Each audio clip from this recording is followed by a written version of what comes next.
I'm dying. I am suffering and dying. Oh, wait. I have to share the leg. I have to do the leg. That's like, I just got a hang of like all my, all the steps I have to do for the stream. And then I made a Discord and people want to be told when I'm streaming. So, stream watchers. So now I have that extra step. Maybe I should, I don't need a moderator yet. There's like 7 people here at any given time.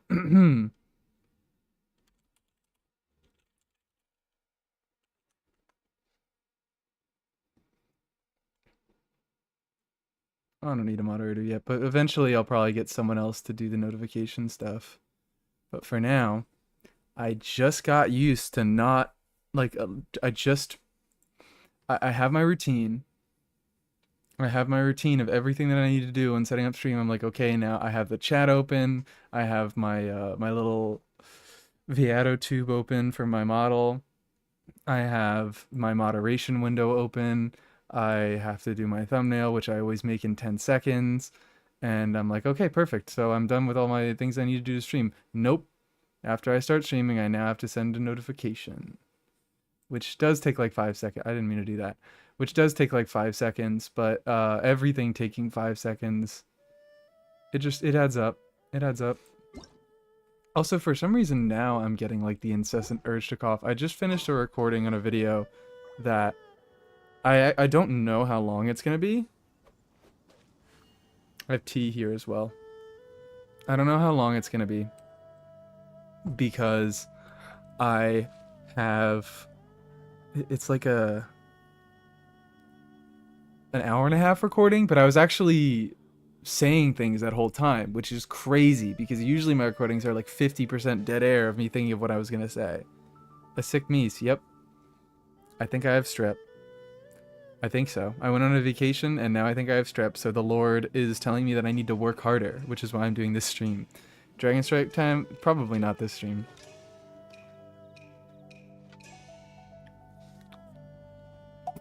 A little abused moose. A little abused meese. That's what she says to me. That's what Ice Coffeeer is saying to me. But yeah, I made a little Yunjin video because I was like, I like her. And this is on the theme of me making videos about bad buffers that nobody ever uses. Because people like the Sara video. People really like the Sara video, which is crazy because I feel like I didn't put a lot of work into it and I didn't say a lot of the things that I should have said. One of those things being, someone, this was funny. This was funny. I'll probably be talking a lot about comments I got in this stream because I've been thinking.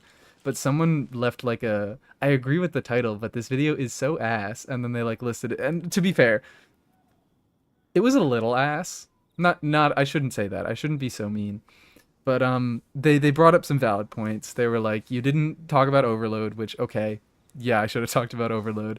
You don't have Chlorand, which there's only like so much you can do about that, but it would have been nice if I could have tested her with Chlorand. Yes, blah blah blah. I shall spare myself the hair But they left that mean comment and then they deleted it after like 2 hours. At least I think they deleted it because it disappeared. So maybe they just felt too bad about it. So that happened. One of the main things that I really should have said more about that in that Sara video is that that's what they mentioned. That's what they mentioned. They were like, you should have talked about the new mode. And I'm like, okay, well, I couldn't have talked about the new mode because I really try to not talk about leaks in my videos. I think I'm going to stray away from talking about leaks in my videos and keep them towards streams. But they were saying you should have talked about Sara for the new game mode because that is a really good point, is that units that have AoE buffs are going to be very good in the co-op version of this game mode, particularly Bennett. But Sara as a buffer who buffs in AoE and has significant personal damage is probably actually going to be pretty decent in the new endgame mode because the co-op meta is fucking wild and I can't wait to experiment some more with it with like an actual dedicated co-op gameplay mode that like requires anything of you, But characters like actually Yunjin, because her buff, it goes to all nearby party members. So maybe it does affect. Maybe Yunjin will be good in this endgame mode if you can like get an infusion on her or something. that could be silly. Uh, but like Eon-san is not going to be that good because Eon-san only buffs the on-fielder, which will only be herself, and she also has that caveat. Um, where is it? I don't. I don't. I don't know. Uh, the scale will log the distance to your current active character, excluding Eon-san. So she can't regenerate her own night soul points. So she will have really low buff up time. She will not be able to buff anybody else. She'll only buff herself. She might be able to through scroll, but she won't be able to give her attack buff.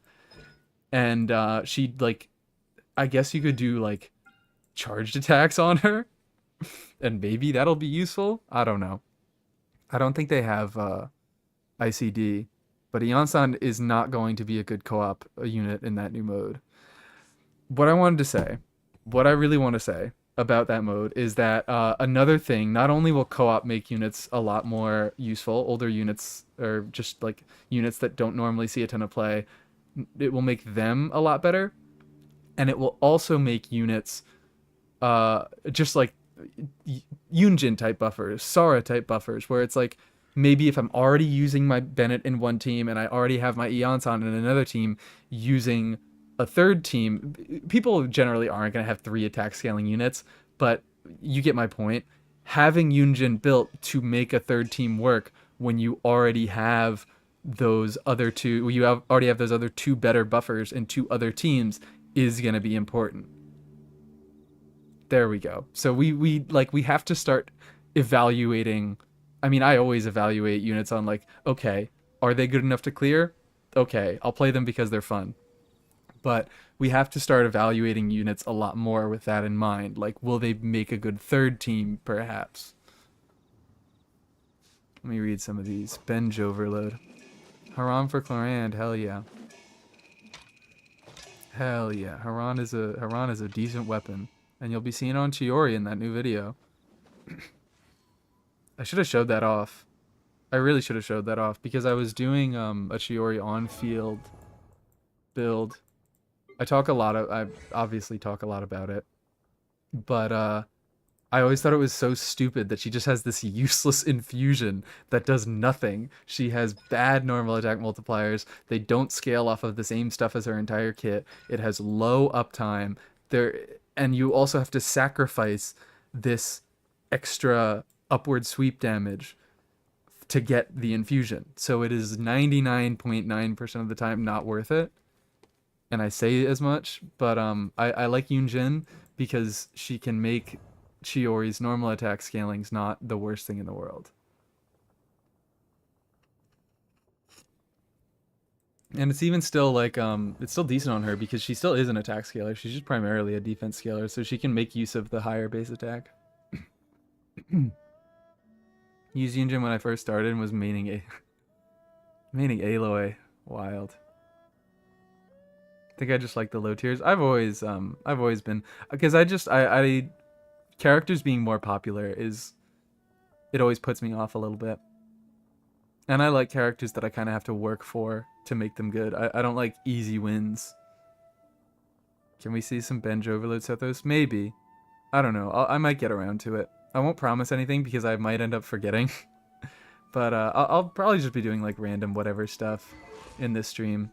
Some other stuff I was talking about. I might go back to farming VV more. I've been farming a little bit of... I got done building... Well, actually, oh, that was the thing. I crowned Yunjin Burst. It was only level 8 before, but I recently just crowned it, and she's been doing better ever since. So that's real nice. But now I'm back in Scroll and Codex, because I need some more Codex pieces, and I would like to improve my Scroll pieces a little bit more. But I also might go back to where is it? VV and Maidens, because I talk, again, in the recording I just made. Uh, I want to do some interesting stuff with like maybe a uh, Eon-san Aoife team where it's like they both have two shitty sources of healing, but maybe if I put like uh maidens on Eon-san and I have both of their shitty healing going off, maybe you can actually build some decent fanfare. Who knows? And also, I wanted to try Healer Goro. Glad because I don't have Eon-san. She's still gonna be good as like a second team option. If you're already using Bennett, if you want to use the same reason she's good in Abyss, because you can use attack scaling units on both sides. I'm sorry, I'm drinking tea because of my throat. I'm choking on it. But as far as co-op goes, Eon-san is not gonna be good in that mode.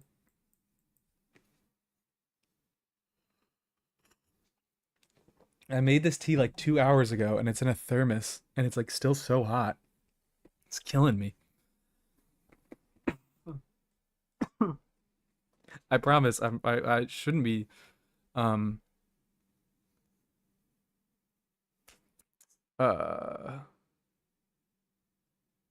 What am I saying? I shouldn't be coughing so much, but I'm dying. Perishing. Stay hydrated. Thank you, Wiffle Waffle. So yeah, I saw Saluna mentioned in the live stream talking about Chiori infusion. He did plunge Chiori on Sack to use E twice. I actually, you know what? For a second, I also used Sack Chiori because the thing is, I didn't do it for plunge. I tried it out a little bit when I was doing stuff yesterday. I do like the Sack weapons. The reason why I use it or like it's so particularly good on Lanyan, not only does like the damage actually come from the skillets, or that's not really an important part. The real important part about Sack Frags and why it's so good for Lanyan is that actually no, that is an important part. The damage does come from the skill itself. So just having two skills casts is worth a lot. But also she is an EM scaler. She does use EM to like her talent damage directly scales on EM. So it's not a useless substat for her. The thing about Chiori on Sack Sword is that the low base attack, it's not the worst thing in the world because she is mainly a defense scaler, but she does have attack scalings. They're not something you should completely ignore, but not something you should prioritize. That's kind of where it lies. But the ER substat is just dead for her because her burst is so stinky. It's kind of good in this team. I could do a little bit of playing around with this just to show you guys what's up.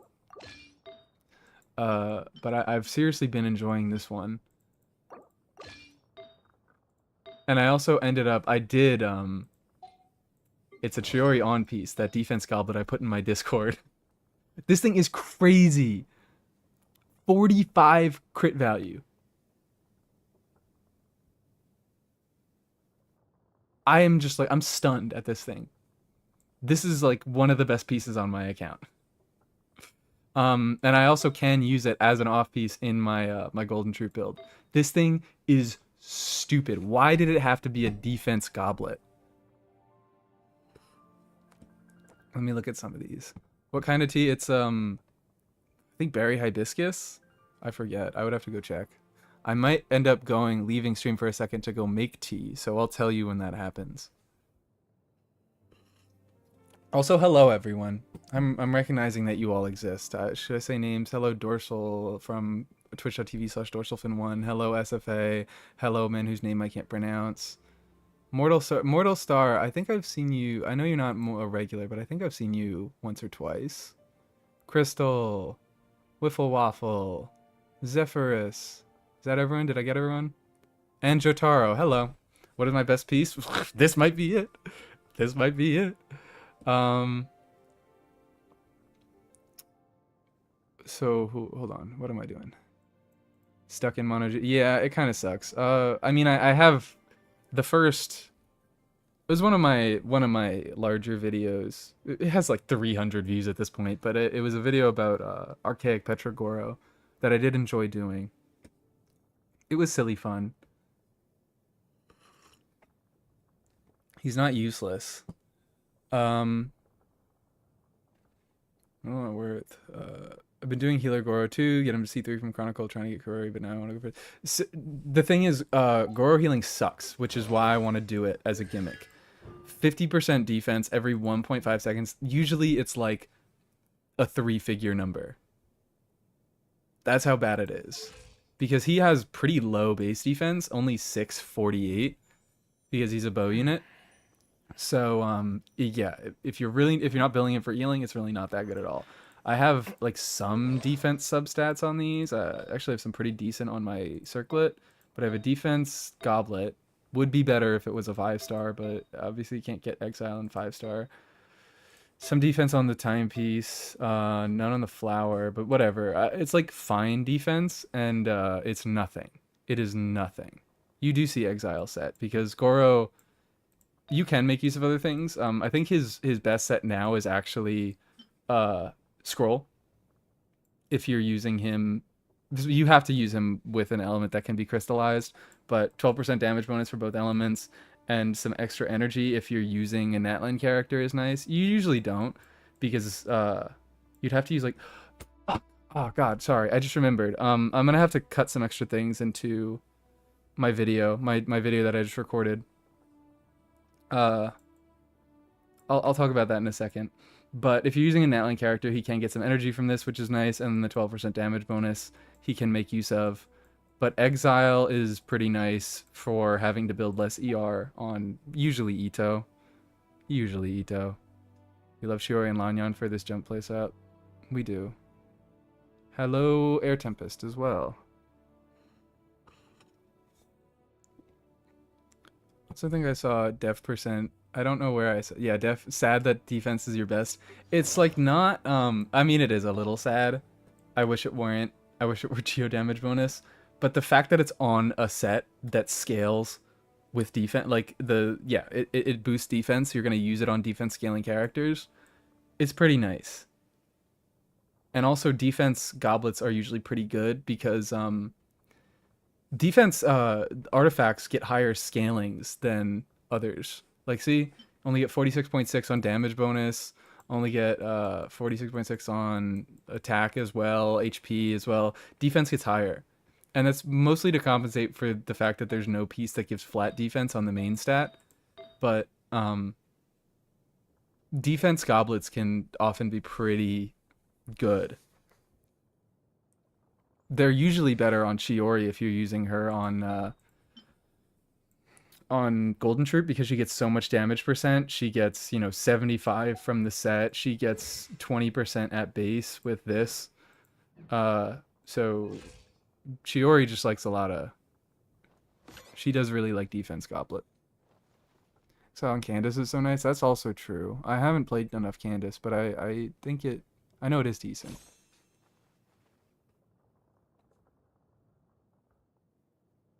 Goro Ito's signature is my favorite way to cope using Goro. Oh, like buffing a random character's defense so they can make more use of Ito's signature. I like that. Goro heal kind of good if I got him to C4 in a gimmicky way. Okay, you really do have to build him to heal well, or to heal if you want to use him well. Physical Goro with Sequence Solitude and Ocean Hued. He does not heal enough for Ocean Hued. Nowhere near. You could do Sequence of Solitude, but he doesn't have good base HP. And he ascends geo damage bonus. Every team wants scroll. It's only ever scroll if you have a Natlan character on the scroll. Yeah. Well, like I really like, I was using Yunjin on 2-piece scroll in the Aoife teams, because obviously Aoife isn't on scroll. He's on Codex. But it's very rare that you have a Natlan character on the team and they aren't the scroll user. Defense is barely worse than Chiori than Geo. Yeah, it's occasionally better. I tend to use well, that's just because I wheelchair, but I tend to use Chiori with Farina. So in those teams especially, damage bonus really pulls ahead, or defense pulls ahead. Am I well built? Absolutely. Where is she? I could get some more talent levels on her. Because she's only 888 at the moment, so I could do like 1088. but I don't think I really use her enough to justify it. I'll think about it in the future. I give her a crown. C6 give her NA's permanent. It's permanent defense scalings. I believe. I'm like 90% sure. In addition, the damage dealt by Chiori's own normal attacks is increased by an amount equal to. So this, yeah, it doesn't have any condition, and they word things really specifically. So I think it is entirely. It's just permanent.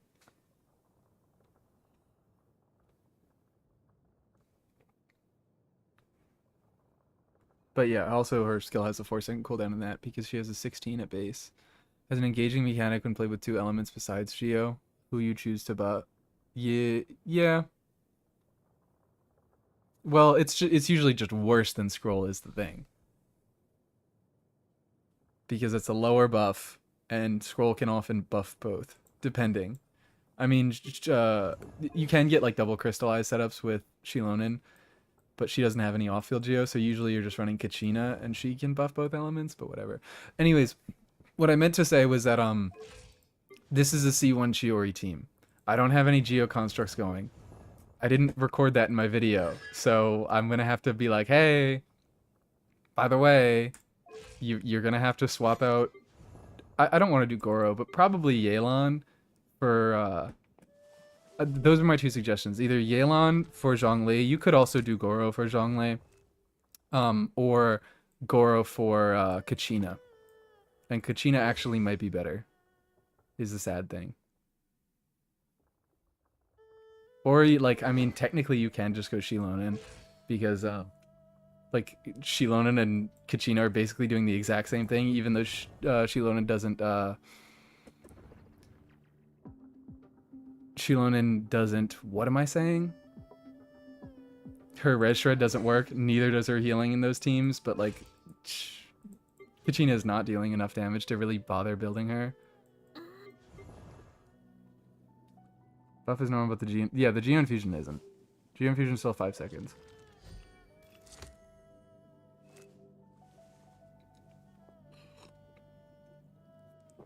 Actually, you're right. What am I talking about? Shilona doesn't have a construct, so you do need to go Kachina. That's the whole point.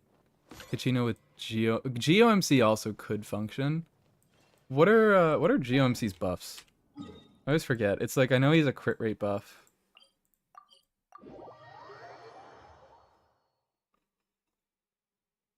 C1 Chiori or put all my fundings into C6. It's probably one of the most fun. It's probably one of the most fun C6s. Because you can do like Cryo Chiori that still has good attack scalings, or Hydro Chiori, just because the scaling is permanent.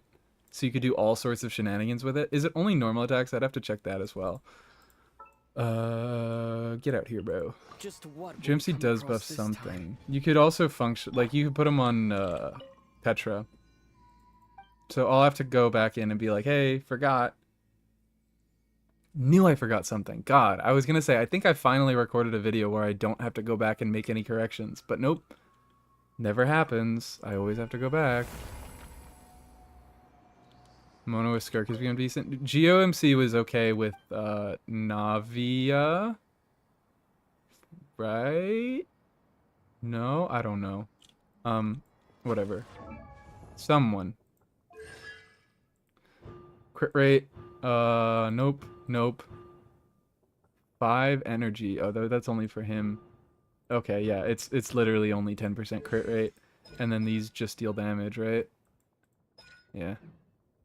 My voice sounds deeper. It's I think I have strep throat. I am sick.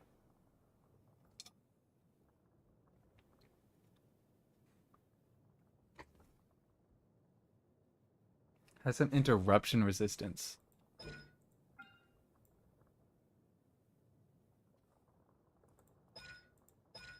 I don't see any interruption resistance. I'm bad at playing GOMC anyways. GOMC is like a surprisingly high skill character that I am not good at playing.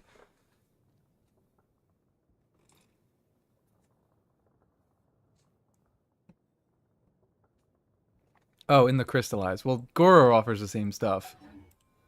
That's why I was thinking, did I already... No, I didn't mention. I talked about this in the video, but I was thinking about. I currently have my defense, a defense goblet on my Goro. What am I doing? Defense goblet on my Goro to do like the whatever pitiful amount of healing that he can do. But I was thinking it's possible an EM goblet might be better because it would create stronger crystallized shields.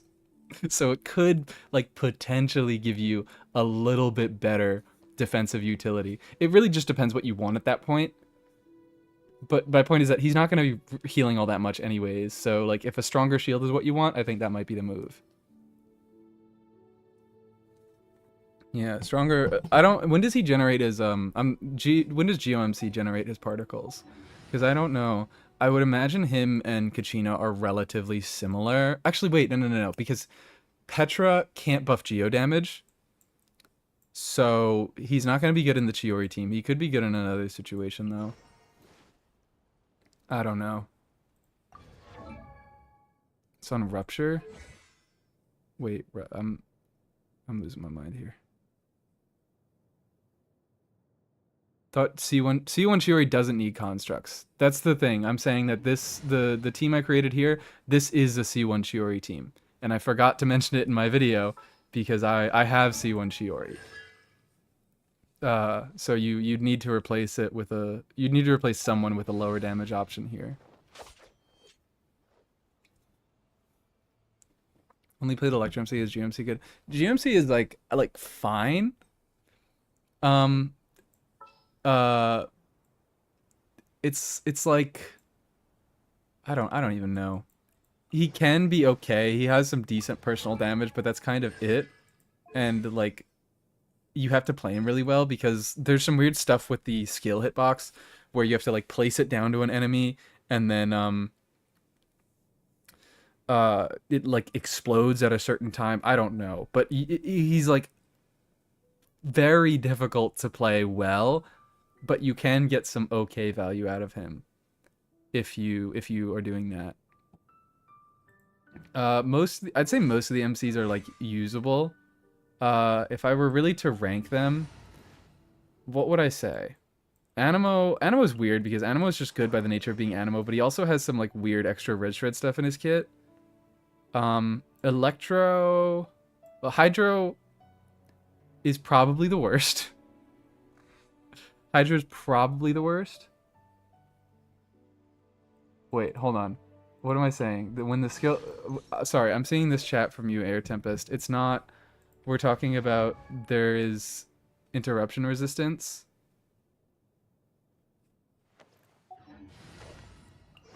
I don't know. I don't think he has any sort of extra interruption. Check the cons, someone said. Additional damage when it explodes. Yeah, I'm not seeing any interruption resist. Traveler C1. Wait, did I just not read it? Oh, I just didn't read it. You're right. My bad. I don't know it doesn't tell you the value because they never tell you the value of interruption resist, but there you go. There's a little interruption resist.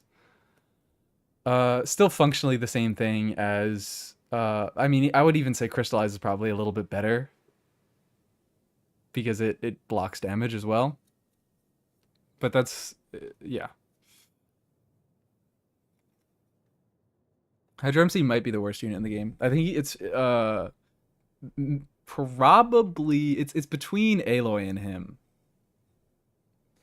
What do you mean you're sick? You're not, you're also, everybody's sick. I don't know what's going on.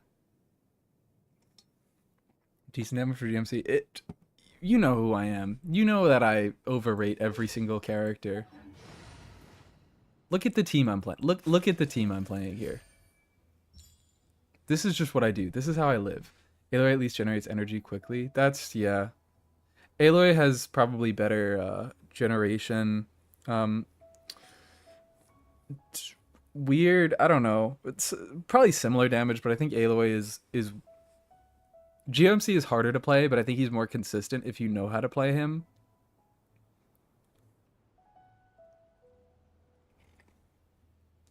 Aloy can be used as double cryo. GeoMC can also be used as double geo. Don't knock geo resonance. This thing is good. 15% damage bonus. Oh no, that's it. Yeah, 15% damage bonus and Geo Res Shred for 20%. That can be good.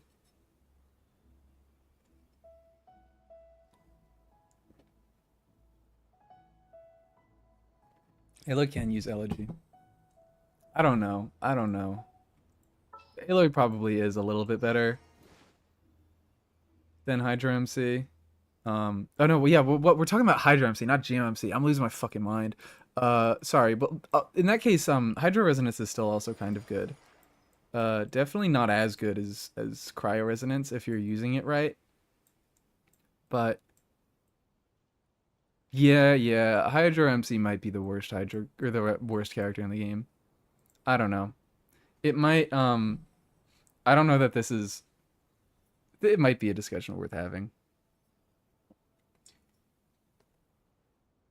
Whatever. That is interesting. Shilona has a similar. I mean, she doesn't give crit rate, but the interruption resistance. That's true. So oh yeah. One thing that I wanted to do. Still haven't done this event, and I think I'm gonna do it while talking to chat. Because I think I'd be bored out of my fucking mind if I just did it by myself.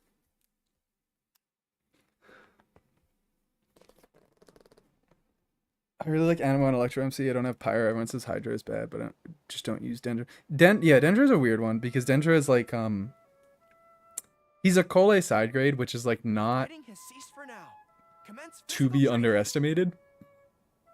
I think they're both pretty decent units, but generally, if you have Nahida, there is not much of a reason to use DMC because Nahida is just so much better, and it's pretty rare that you're gonna want to use like two different teams that want Dendro pliers that also deal some sort of damage.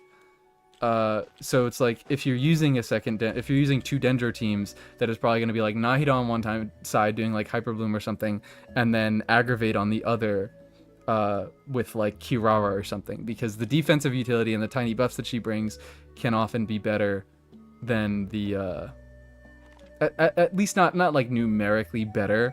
Like Traveler is going to bring a higher DPS to that team, but I think people will prefer the comfort that Kirara brings without being too much of a downgrade. Stuff like that. I just don't like. There is not much of a reason for them to exist if you have Nahida. This event is so slow. Is Emily worth pulling for Dendro off-field application? It's weird. What am I trying to say? Let me start this off real quick. Let me join the event before I think about how I answer this.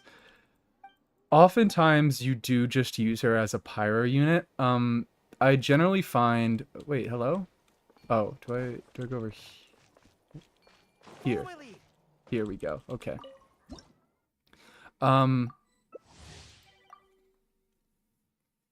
think like basically Sino is like the only character where I actually use her as a Dendro unit. Okay, great, thank you. Every other team, she's like more of a I would also do Chlorand. Chlorand is someone that can benefit from her Dendro application, but in general, because she requires a Pyro Aura to be up, or she just like she has a small burning requirement, usually you have a Pyro Aura in those teams, so you're going to be using her as more of a supplemental character to your Pyro application rather than a Dendro applier. She's only really a Dendro applier when you are using an Electro unit that can easily burst through the Electro Aura. Like, you're not going to use her in Bloom teams. You're not going to use her in Melt teams. Your Cryo isn't reacting with Dendro at all. So it really depends what kind of Dendro application you need. So me, as a fucking Sino Aggravate Goblin, okay, sorry, I need to lock in. As a Sino Aggravate Goblin, I use Emily as a Dendro applier way more than I use Nahida. But oh, hello. I didn't know that was possible. Do I actually need to like go find... Oh, I need to go pick these up. There we go. As someone who mostly uses, you know, Sino, or I don't really use her that much with Zethos. I think, but I also don't use Nahida. Whoa, hello, hello. What is he sending tornadoes at me? And also, like, how do I get down there and collect those coins? Because I'm not supposed to fall in the water, right? I don't know. I don't really have to pay attention. Because,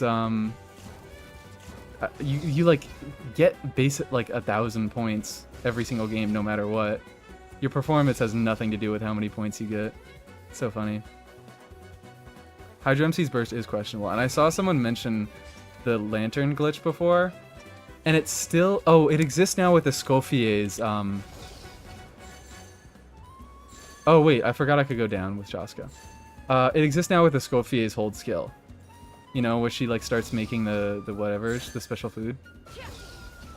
So they just keep breaking Hydro MC over and over. And I would argue that Escoffier's hold skill is more consistently easy to get than Shadow Lanterns.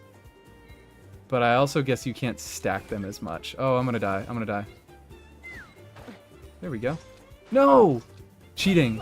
That is cheating. You can get 900 points. I officially resign. I will no longer be a Genshin content creator if I get 900 points somehow. What's that? I need that. Oh, hey, hey, hey. Let me get that. Thank you. It's like not really worth it to go down there and get the... Oh, hold on, hold on. Oh, okay. I just don't know how Chaska works is the thing. It's saying it's not worth the time to go down and get those guys. Stop that. Stop that. As long as I don't get last. Yao Yao, C6 Toma, C6 Fischl, and Waterboy, Chlorand, weird burning things. Let me think. I would say, in general, like, she has very similar application to Yao Yao. I mean, C6 Yao Yao in particular as well, because she gets extra application through her C6, and, like, Emily gets the same application from her A1 passive, I believe it is, whatever the, like, scents are. So, and you know, she's not healing, but she is dealing actual damage. So, I'm like losing it. So I have to lock in a little bit. I'm being so garbage right now. I haven't played this one before, if you couldn't tell. Yeah, okay, Yo-Yo is doing 10k off field. I mean, still, I have done DPS Yo-Yo before, like damage off field Yo-Yo. Maybe that's something I'd like to visit in the future, but Emily is always going to do more than Yo-Yo. But they are surprisingly similar units in terms of application. Similar intervals, and you place a turret for both of them. It's just that one heals and one does more damage. Yo-Yo is my second strongest character behind Clarend. Is wild. I love that. What are her scalings? Well, get attacked. 5 times or more. Okay. What a reward. Goblin, yes. Hi, Adam. Hello. There we... Yeah, I didn't get 900 points. I have to get 900 or lower. It can't just be in the 900s. Her scaling is horrible. It's 40 for level 4. Hello. What? I have a level 8 Yao Yao skill, I know. Is it really that low? Oh no, I have level 9. Oh, I guess you're right. This sucks. Yeah, I would imagine aggravate carries your damage if that's going on. Doing this one for now. I'm just kind of not paying attention too much to this event because it's boring as hell. And I'm talking about random stupid things going on.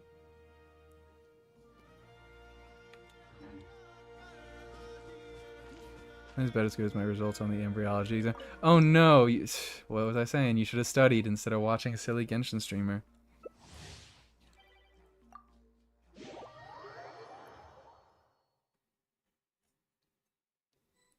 Needs flat buffs from spreads. Siegeween as well. We love Siegeween for her flat buff. Her burst scalings. Are her burst scalings like anything? I know she... Does she have a 20-second cooldown? Does she have an 80 cost? Or is it a 70 cost? I always mix them up. Because I just don't play Yao-Yao that much. Because I pulled Baiju on first banner, and I was like, I'm never looking back. Because everyone says that you could just use Yao-Yao. Why would you pull Baiju? But I needed to justify my bad decision. She does have an 80 cost. Okay, so it's 22nd. And I forget the damage scaling on it. But it's better than her skill, I believe. And she also, her C6 has something. that it has better scaling, I think. 150-ish, alright, yeah. When she's hitting so fast, that's not terrible. This is also one I haven't done. I did, oh no, I've only done 2 so far.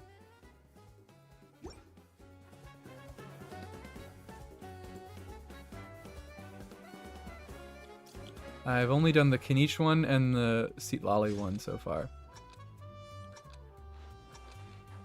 Whee!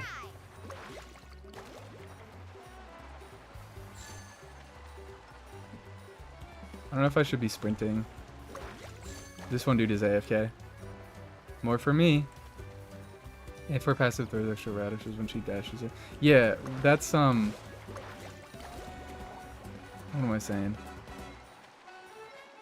I'm thinking about her C6 also has its own scaling that is better than anything else in her kit, I believe. Who? I'm winning! I'm winning! Me, I'm winning. Do I get reduced phlogiston consumption? I can't really tell. I shouldn't be dashing because I miss coins that way. So I need to like slow down.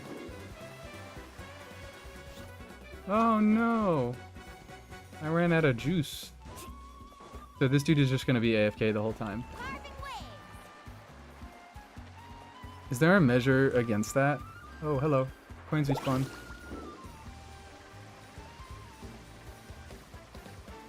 Because I think, I thought it's always like the character or the person with the lowest points turns into the Saurian.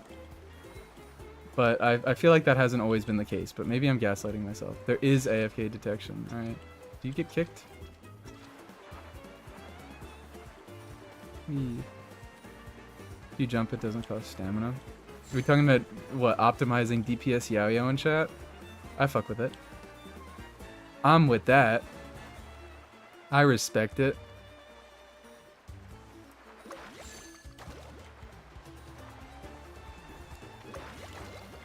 Love me DPSing. I specifically, God.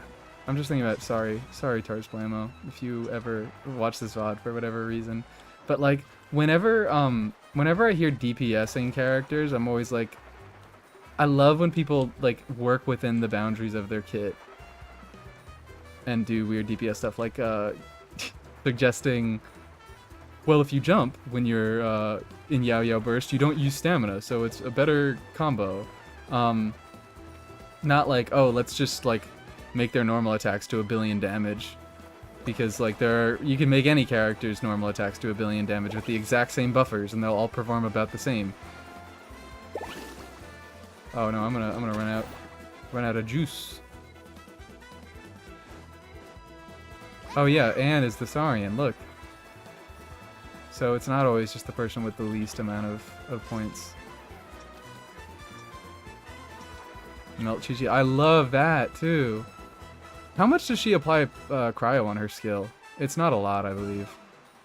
Did that person get kicked? They're still standing up there, but maybe they're not in the lobby, yeah. I'm curious to see how many points doing nothing would do you. Poorly? Okay. Is it...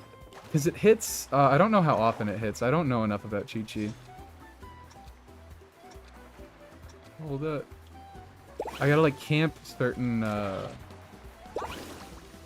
these like phlogiston rocks. Nope. Fuck. Wee. Look at that. Look at how crazy I am at this.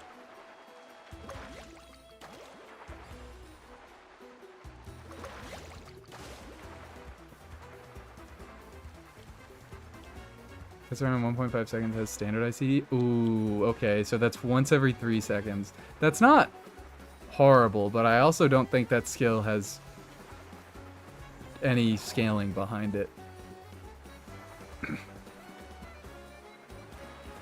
Make characters do 1 billion normal attack because I don't have to arena. I don't like circle impact unless it's my Diona is wild.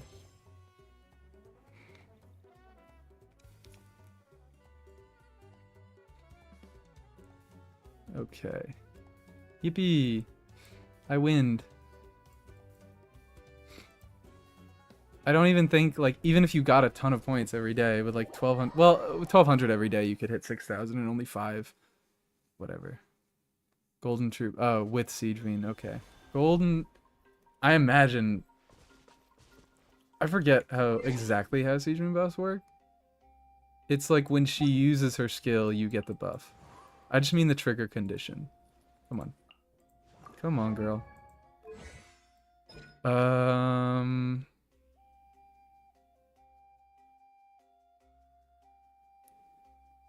When she grants herself after using rebound hydrotherapy, so that's her skill. So that, I guess that would, she doesn't apply a ton of hydro, so I guess it wouldn't ruin your melt setups, but it would still make them more annoying.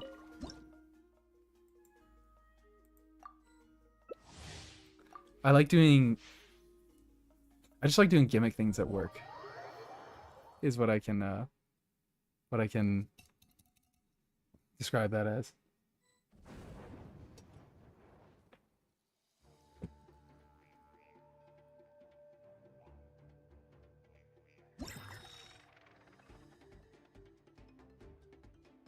GG on my ulti out for a new Valette. Just because you don't have any other off-field cryo? I like that. Donna's my first C6. I also, everyone says since I C6 Benny I root him. They're lying to you. They're lying. C6 Bennett makes him better. So, what was I saying? Diona, I don't know if she was my first C6. She was one of my first. What am I doing with you?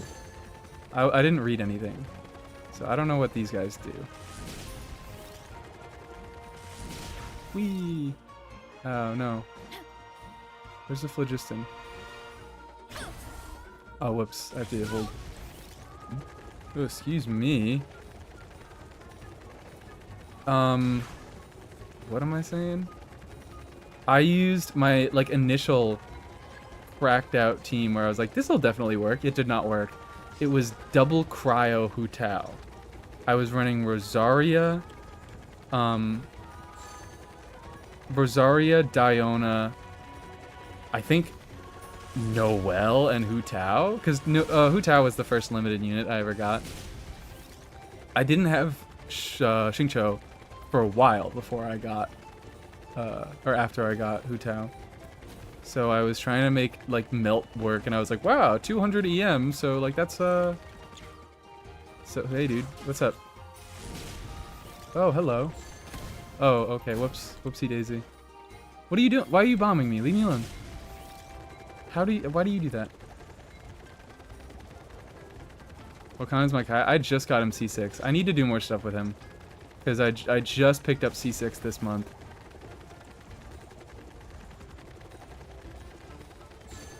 Should I be sprinting? I don't know. Feels like it uses up too much phlogiston. Oh, okay. I can't get up there with just a jump. I don't think I'm gonna win this one. I do not think I am gonna win this one.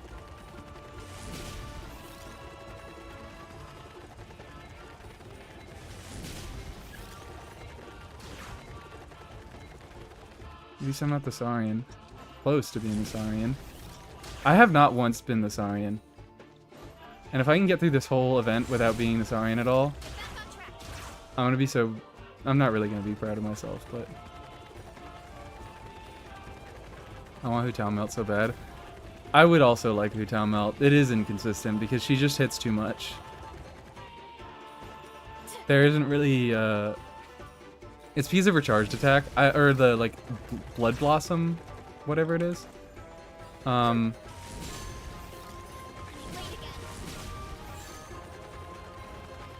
She has that extra hit.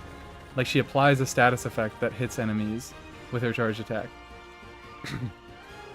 So it's an uncontrollable source of pyro application. Ah, in the bushes. So in general, yeah, Hu Tao Melt just doesn't really work.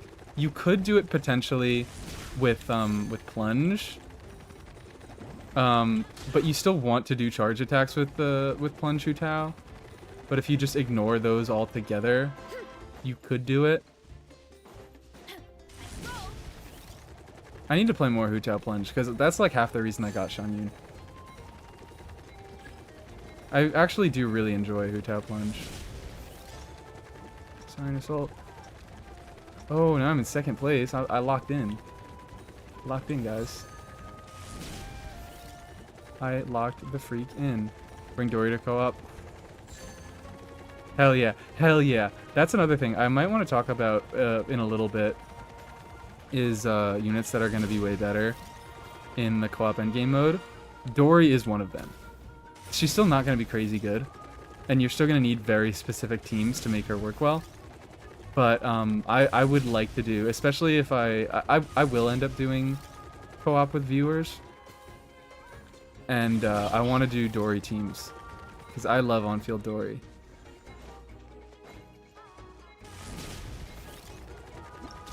Whee. If Hu Tao melts, Yanfei melts. Neither of them melt. Which comes first, are you really proud of? Which proud of? That's an interesting word. I don't know. All I can think of is that I got C6 Lynette on her first banner. Run her DPS with okayish healing. Scared to bring it. Dory has crazy healing, even if you don't build her for healing, because like, what is the scaling? It's 4% HP, I believe. Yeah, 4%. Like, you're getting this, like, I don't know, you're proccing it like 5 times minimum. 6, I think, really.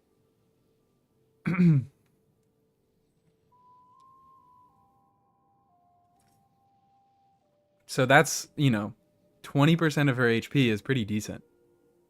3 NAs per infusion. What I do, I do N2D, N2D. I can occasionally, because her second normal attack hits twice, and both of them can proc the healing. So if you dash cancel her second normal attack, you can potentially get in 6 hits of healing. It's not consistent, but you can do it. Kujo in co-op is going to be fun. Who else?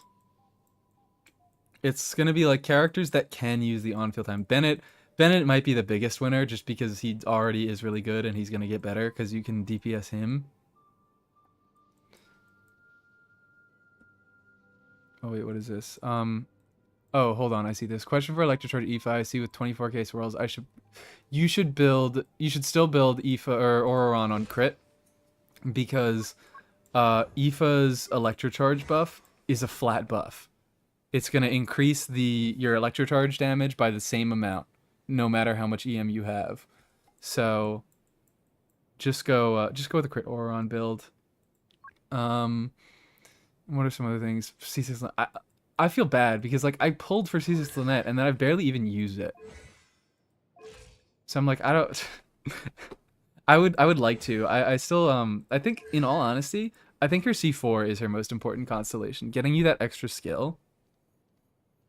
But maybe I'm just a dickhead who hasn't bothered playing on-field Lynette as much. Are you really sick? I'm really sick. I'm not really sick.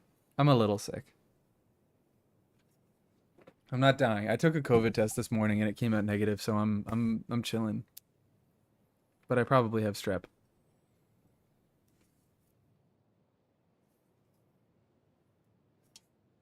Don't like dash canceling on her because I need the stamina for Shang Ling, so she doesn't get self-reacted and die. Fair enough. Fair enough. I don't know what team you're using Shang Ling in with Dory, but fair enough. Oh yeah, I saw this. What is your highest Aoife healing shot? Um, what is? I don't know. I haven't really paid attention. I could probably just do it out in a second.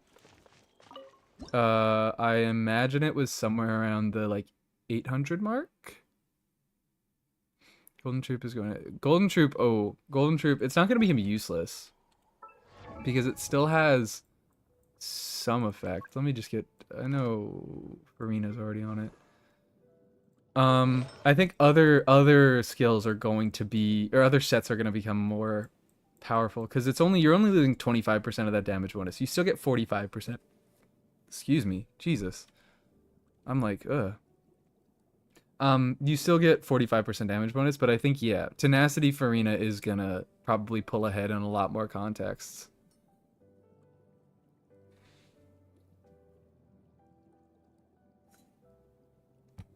Is Aoife better than Mizuki? I personally think so. I can never imagine a situation. People say that Aoife is only usually better than Mizuki.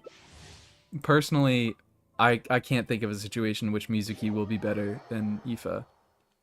Because he has full party healing. They're like, he's worse at triggering overheal on himself, but he's better at just generating fanfare overall.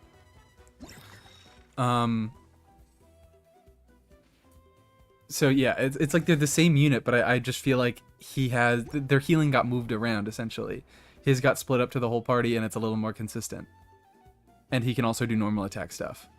So I don't understand I do not understand where he can be more, where Mizuki can be better. Weird confluence of 15-second burst that heals with VV without needing Proto Amber. I guess. It's like, even in those teams, she's usually not best in slot. She's just like, this is a good option. And I guess, like, I don't really focus on best in slot units very often, so maybe I am being a bit of a hypocrite here. But, yeah. Catalyst unit that can heal, that doesn't need to be on field to heal, I guess, yes. And potentially be better. Sacrifice quality life for grouping. Chill and side grade and aggravate. Okay. Yeah, alright, yeah, there we go. I see that. The Kuching teams. I've even seen that Kuching mains video. But, there we go. There's our one context. Aggravate teams. Because Aoife needs to be on field to do his healing, and Mizuki does not.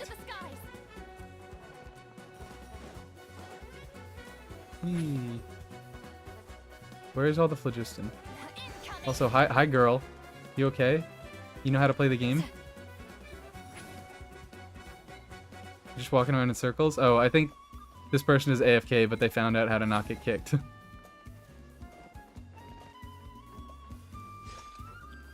Instrumento without Farina makes Hydra app more valuable and healers weaker. Yeah. Yeah. I wouldn't say it changes the relevance of Hydra application.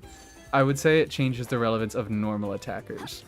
Because the reason, like, part of what makes Farina so great is that her application doesn't rely on normal attacks. Whereas, oh shit, I'm not gonna get this, am I? I'm not. Whereas Yelan's and Xingqiu's does. Mentioned fanfare and I don't have her, so no, I don't believe it changes much. Rise like smoke.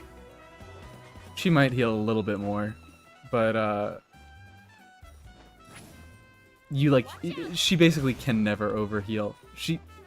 I mean, Aoife can basically also never overheal, but they're both pretty terrible healers.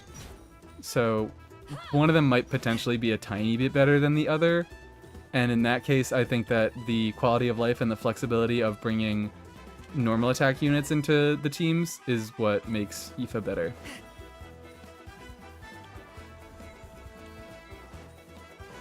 Yeah, she can overheal potentially because it's the same thing as Bennett, where it's like if it's under 70% HP. I just froze. Okay, there we go. If you're under 70% HP, it heals. If you're not, it like blows up and it does damage. So like, but you have to have enough healing to go from below 70 to above 100, which is pretty difficult. And also that means you have to be at a high enough HP to actually, you know, get the overheal off. Oh yeah, I have about the new electrocharge buffer. I'm like I don't really trust anything until it's in beta. Again, would make sense. I said this about Hydro Girl, about Hydro DPS Girl. But, Scorpio without the team restrictions. I don't know. It is definitely an Aoife buff. And, you know, that was the intention. Or if it exists, that is the intention. Because, you know, Auron also didn't have team restrictions. Someone left. Because Electrocharge... I guess the idea wasn't to do something like Chevreuse, where you just, like, add a buffer that shreds res and replace the Anemo units. It's like, well, Anemo is a pretty crucial part of Electrocharge because they trigger chain reactions and stuff like that. So, blah blah blah. You get what I'm talking about. Anemo is particularly good in Electrocharge, especially because it's an AoE reaction, and the grouping that Anemo brings is often nice. So it certainly is going to be, or I believe it will be an Aoife buff. It would be weird to have 2 Electrocharge units released, and then the new Electrocharge unit does not work with either of them. But let me double check on what it says. Because this is still all like just random, just like leakers talking bullshit because they probably want attention. So I don't really have any opinions on whether it's real or not at this point. Let me find... I don't think there's anything of substance at the moment that says that, like, makes me definitively able to say if it is actually an Aoife buff. Keep your weapon at the ready. But I would be the surprised if she wasn't an Aoife buff. Where is this?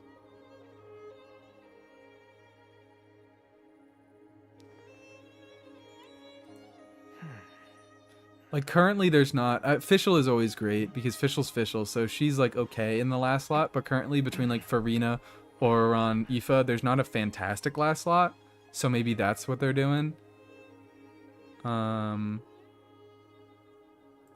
I don't even see this. I don't see anything. A strong body shows Uncle Kokomi retracts his previous statement and confirms there's a character in 5.8. I don't believe it. Until it's out, I don't believe it. Till Skirt comes out. Aoife C4 grouping is such an upgrade. Yeah. I would like some Aoife constellations. Don't like Electrocharge very much. Unsatisfying reaction. Yeah, fair enough. I'm also definitely a quicken demon. Mostly aggravate. Not really spread all that much, but I love it's not my favorite reaction spam team, especially because the Aoife team doesn't even really spam their reaction. I don't know. It just it doesn't have the impact that I would really like it to have.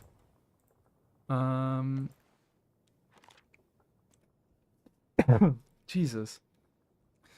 All these all these posts have been taken down about the new potential. Here it is. Here it is. Here it is. Never mind. This is nothing. It just says that she exists.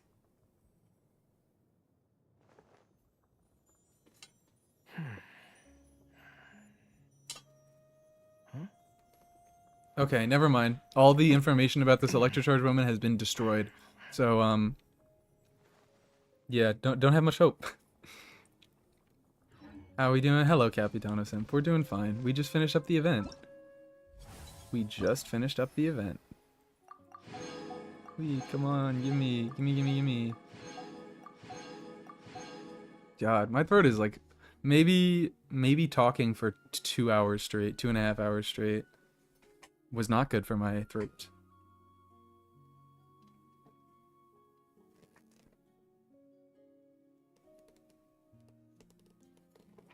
Overhealing is a mechanic for Farina. Yes, overhealing because Farina, she has Eternal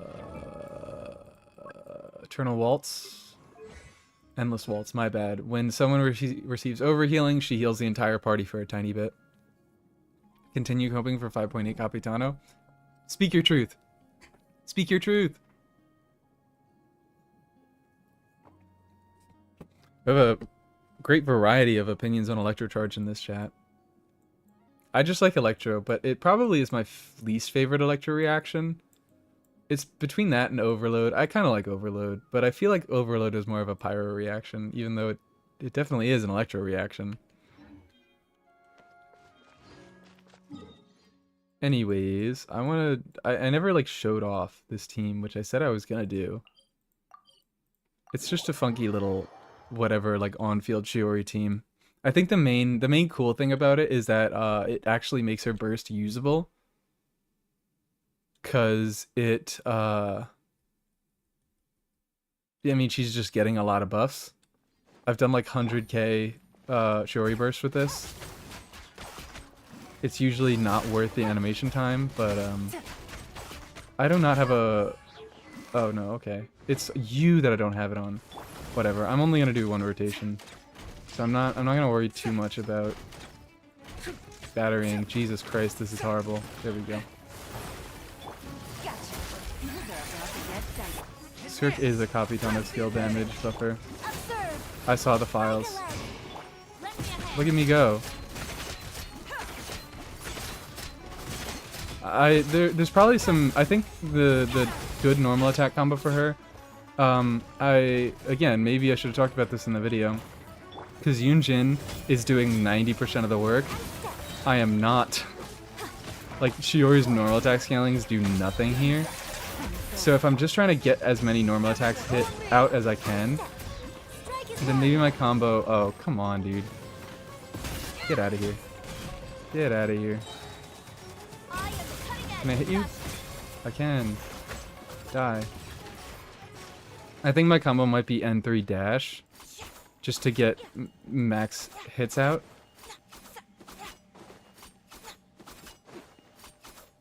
Because I've done the full combo with N4, and I think I can only get 2 of those. Or I can get like 1.5 out. I don't know. I could tech this more. But I don't even really want to bring it into Abyss. It's just kind of a silly fun team. Farina Talk reminds me how funny it must be to look. C3 Neela that has an unleveled 3-star weapon on her. Am I missing context? I don't understand. C3 Nilo, unleveled 3-star weapon.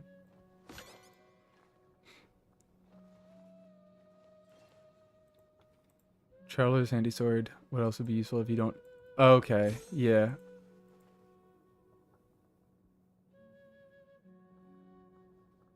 Broke Skirk's legs so Capitano could run in 7.x. Exactly!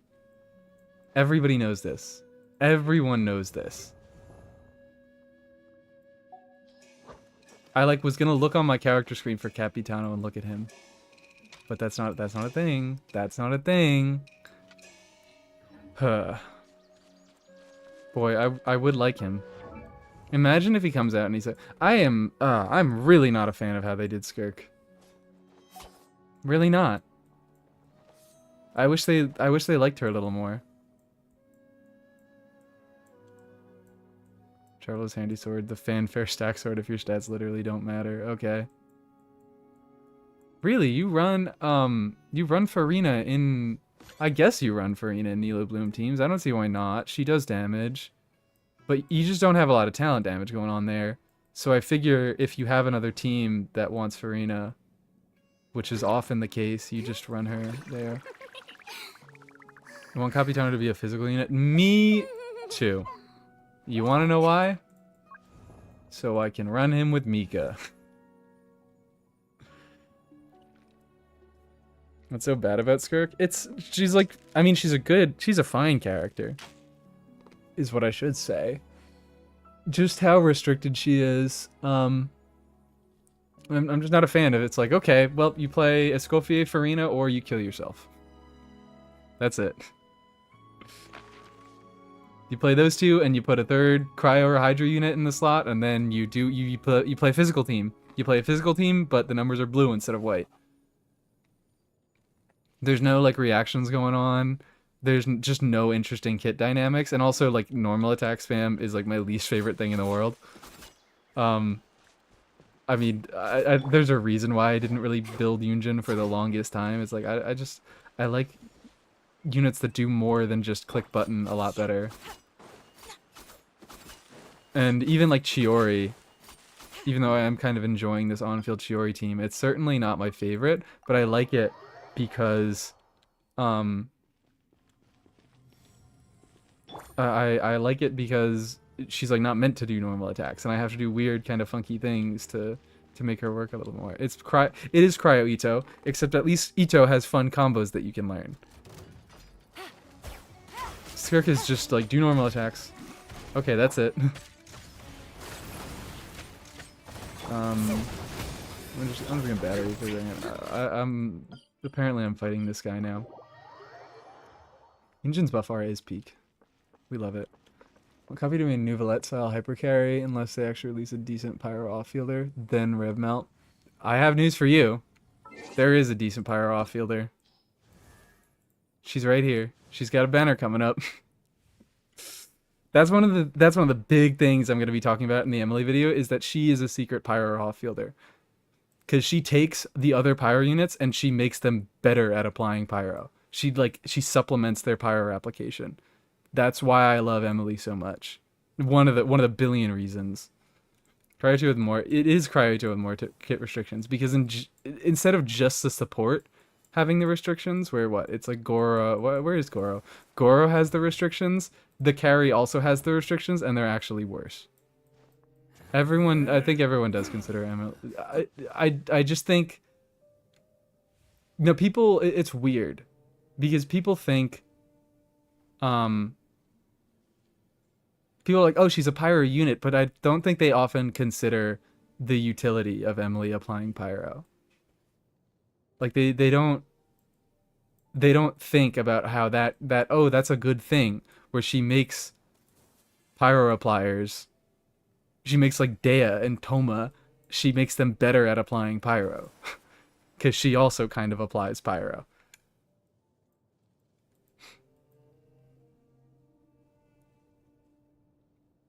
Biggest joke was Skirk having a variety. Did they say Skirk had a variety of team options? Oh my god. Yeah, she has 5 whole last slots. What are they? Like, see, Lolly. I know I actually did watch the Zajeff video, and I liked it. He was like, yeah, you could use Nouvelette on TTDS and then like have him be like kind of a DPS, but then he also buffs her burst. That seems like a cool idea. There's like weird little things that I do like about it. There's Mika, there's Dahlia, and then the goat Mualani. Mualani. We love that Mualani is one of Skirk's best 4th slots. We actually do. Have you seen? Yeah, I talked a little bit. I assume we're talking about the Electrocharge character. All the data has been deleted. They're gone. The unit no longer exists on the subreddit. So I don't. I honestly. I don't know. Observe your grand finale. I'm not. I don't. How can I say this nicely? I don't think she exists. I just don't think she exists. Until we get the beta, that girl does not exist. And I do wish I got to see more of the kit before it got erased, but yeah, it's like I also didn't like I tend to not. I like looking at characters and talking about characters, but like when it comes to exactly how good they are, I'm bad at numbers, I'll be honest. So I don't think about how good characters are, and I don't particularly care. I mean, remember, if anyone was here for the Escoffier meltdown, I started off in being like, I think Escoffier is too strong, and eventually I was just like, you know what? No, I don't care that she's too strong. I think she's fucking boring. I think that is my main issue with her, is that she just is fucking boring. Because she's too easy and she has too much, where she just makes your team building uninteresting. And that extends to Skirk with me. Mika does more than C2 Shalona. I'm not surprised. Because, yeah, throwing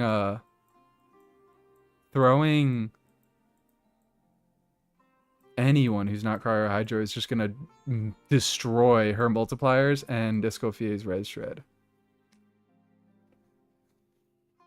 The kit was never there to begin with? Okay, yeah. I didn't even fucking bother reading it. I just saw Electrocharge Girl, and I'm like, okay, I guess. Whatever.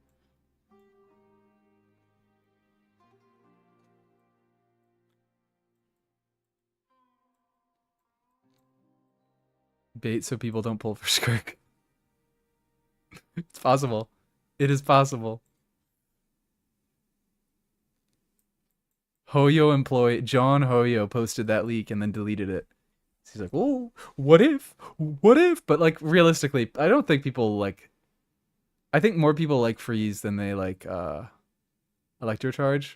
But this is fake Freeze. Escoffier is fake Freeze. It's blue physical. But it's not even physical, because physical, at least you have to do a reaction to get your Res Shred. Every stream will devolve into an Escoffier complaining stream. You heard it here first, folks. Want to know who to save for it? Yeah, no, I do think it is morally correct to look at leaks.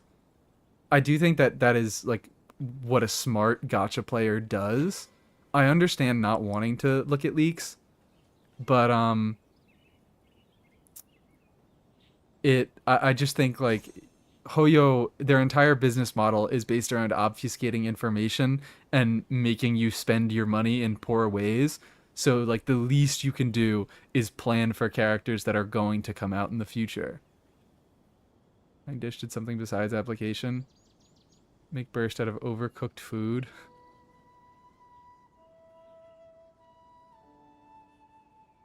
If you really like Monocry. like this, It's yeah, it's kind of monocryo. I'll design some wonderful clothes for you. But yeah, it doesn't have fantastic uptime for cryo resonance. It's just ugh. It stinks.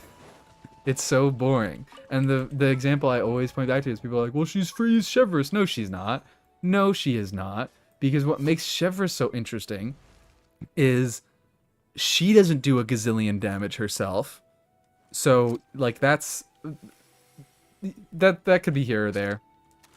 But I like that about Chevreuse. It's like, if you want to include Chevreuse in your team, that means your off-fielders are going to be doing a lot of damage. But Escoffier was, like, custom made to go with Farina. So it's like, you have those two units, and they're already dealing a gazillion damage. So why even bother thinking about the rest of the team? Chevreuse doesn't do a lot of damage herself, and you have to have, like, so she incentivizes your off-fielders to be doing more damage. The second thing is that her healing, you can't use it with Farina, obviously, because she has her overload restrictions. And yes, she actually requires you to do the overloads, because her res shred is tied to it for 6 seconds. So you have to think about that for your setup and your team building. Where I've built Chevy teams and I'm like, oh shit, wait, no, this won't work because I don't have overloads going on. And I like that. I like that. I like when teams, you have to like consider what is going on in the team, and I can't just be like, okay, I throw my 4 hot women together and everything will be fine. That's me. That are A4 that as well. Yeah, I've also mentioned that the A4 passive, you need to trigger overload first in the rotation, so she has setup requirements. She has all the, and like even, you know, damage buff, it ramps up slowly. I don't, this is whatever.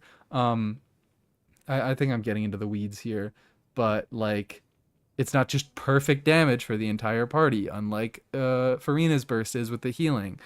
Um, and that's another thing, is I think she makes Farina more boring. Farina is a fundamentally very interesting character because you have to include a healer in her teams, and that often means sacrificing a damaging slot.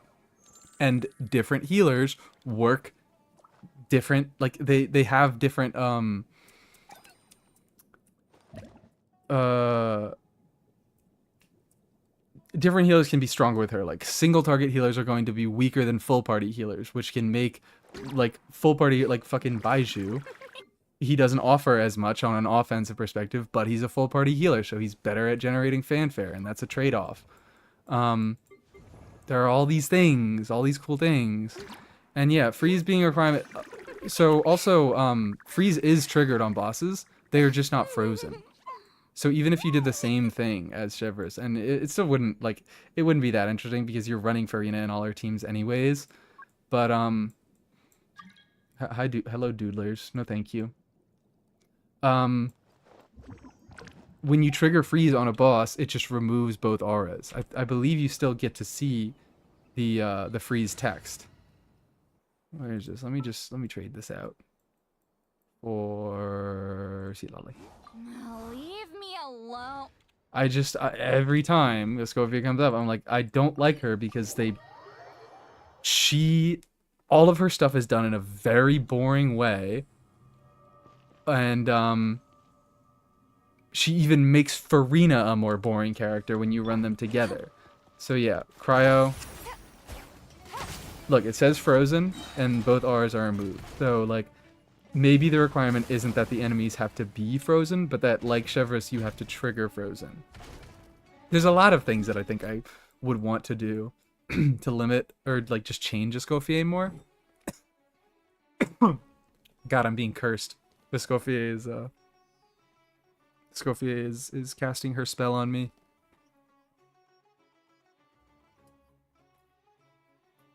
And yeah, another thing, Escoffier could have enabled bosses to get frozen, but she didn't. And whatever, I think the freeze reaction is still a little bit boring, but making bosses freezable would be a lot better than making blue physical a thing.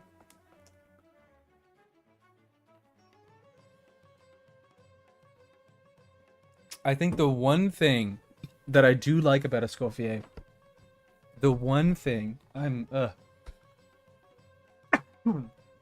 I'm dying. I might need to take a tea break in a second. Go make some more tea. The one thing that I really do like about Escoffier, and this is more to do with how they seem to be balancing these freeze teams.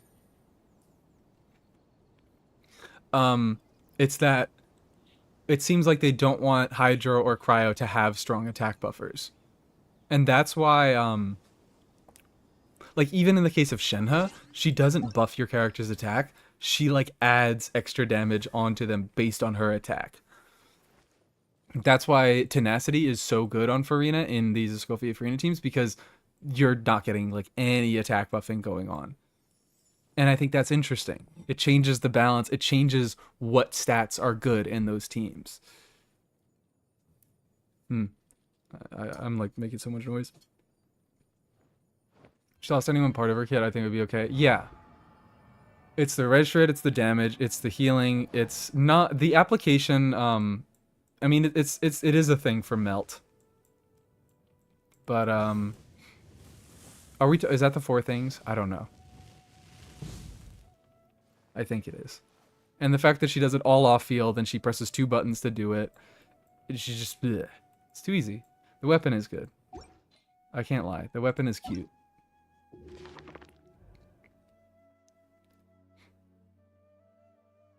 Yeah, Mika. The Mika being good. I mean, it is sort of a part of the restrictions, but it's also just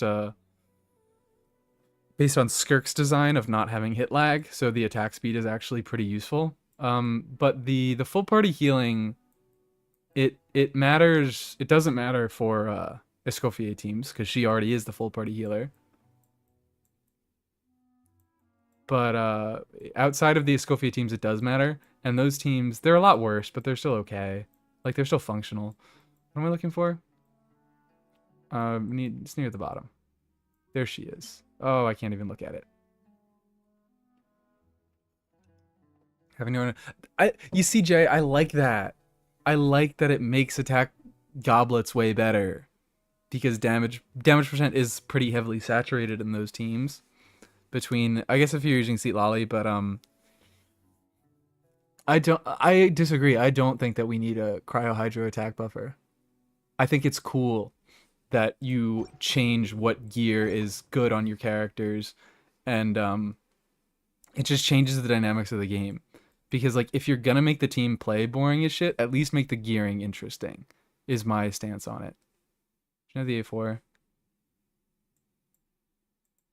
Yeah, well the A4, I don't think the A4 full party healers. That's just kind of how it's been done, where it's like you heal the full party and then you heal the on-fielder. Like Mika's like that, Jean is like that. Um, who else is like that? I feel like it's a common thing.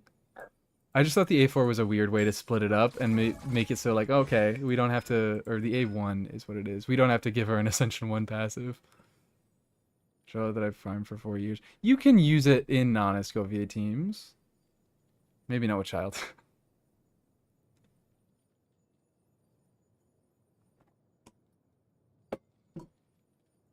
Yeah, it is, yeah, gimping Farina. So like, maybe it would be kind of interesting if they removed the A4, so the healing wasn't so great. It's weird. I think they could definitely do with like changing her healing in some way. Just as it is, it's too strong. They could do with a lot of things, but they're not gonna do it. They're not gonna do any of it because this is how they designed the character. Go on tenacity. Oh yeah, Barbara. Wait, Barbara. Well, Barbara, she technically does that, but it's split between her skill and her burst, just because her skill heals the on-fielder and her burst heals the whole party. Right? Yeah. Yeah, that's only one. So, but yeah, that is how that works.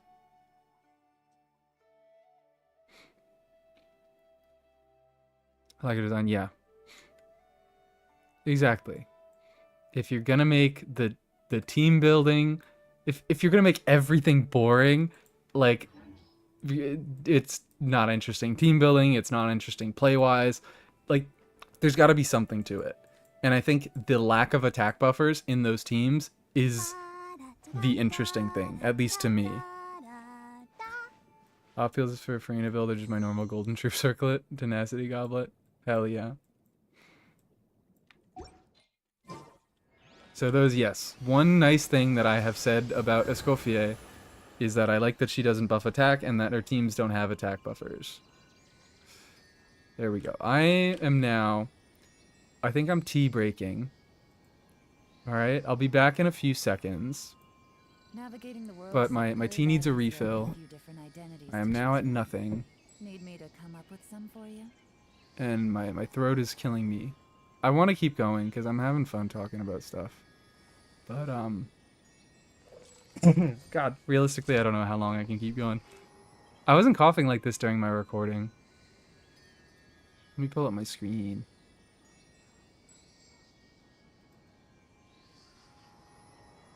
Here we go. But I saw some interesting chats that I did. It's Risley time. Hold on, yeah, let's get Risley on screen. Finale of the DP worse if we get an attack buffer? Worse, but I think it'll still be the best free-to-play weapon in most cases. Where is he? Here he is. Yay. This is my fake Escoffier team. It's just cryo. There's no hydro. I don't know why I swapped to Risley. I guess we can hear his voice because I'm gonna put up my screen so you won't be able to see anything. But yeah, I shall return. Where is my thing here?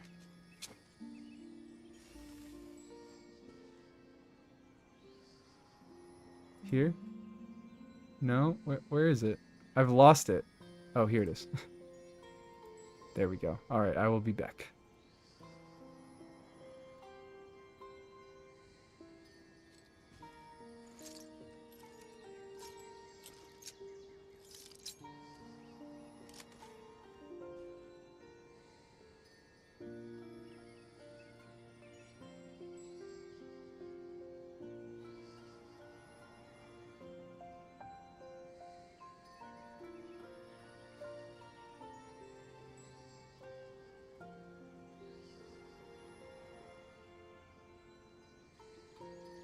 I once considered keeping some pets in my office, but soon gave up on the idea.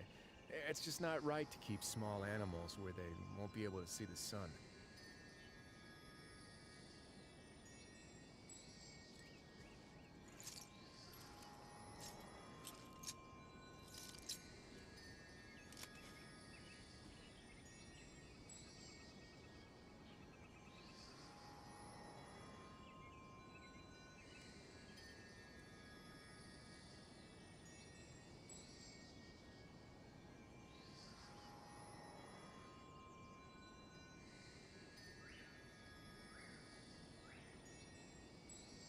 A word of advice, don't break the law. Is there anything else? Yeah, seriously, don't break the law.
Have you ever seen these stickers on my back? Do me a favor and take them off.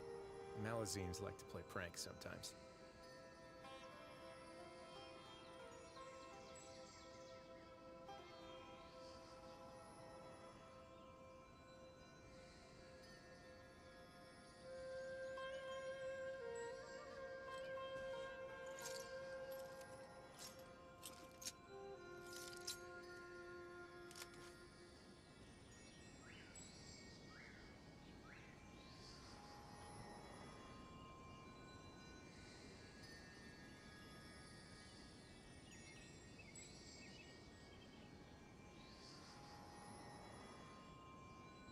A word of advice, don't break the law. Is there anything else? Yeah, seriously, don't break the law.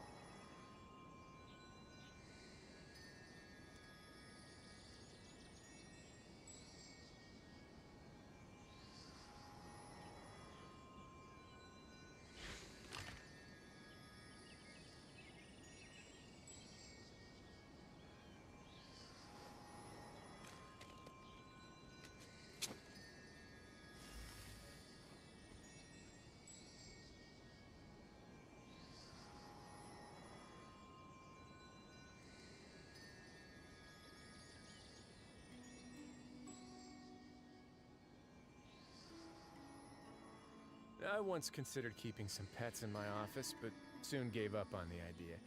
It's just not right to keep small animals where they won't be able to see the sun.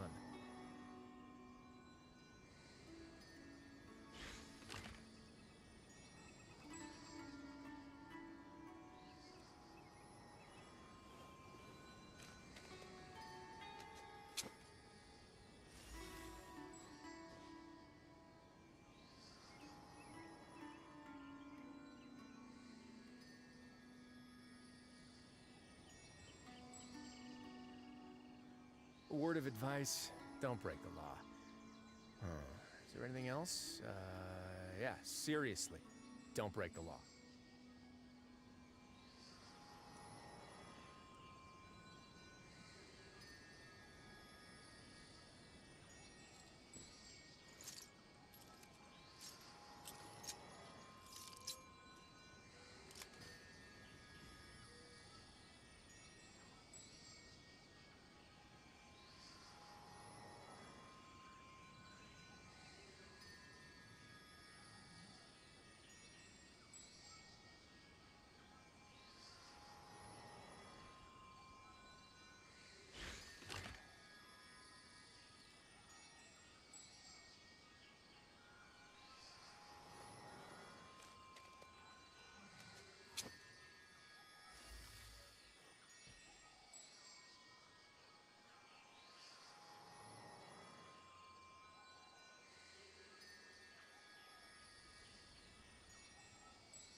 I once considered keeping some pets in my office, but soon gave up on the idea. It's just not right to keep small animals where they won't be able to see the sun.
A word of advice, don't break the law.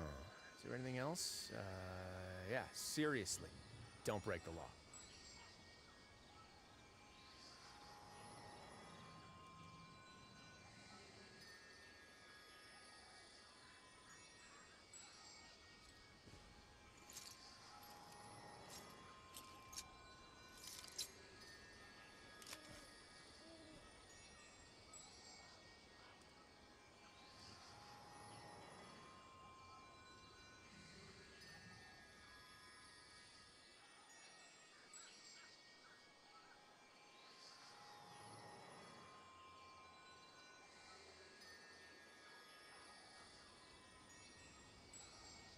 I once considered keeping some pets in my office, but soon gave up on the idea. It's just not right to keep small animals where they won't be able to see the sun.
A word of advice, don't break the law.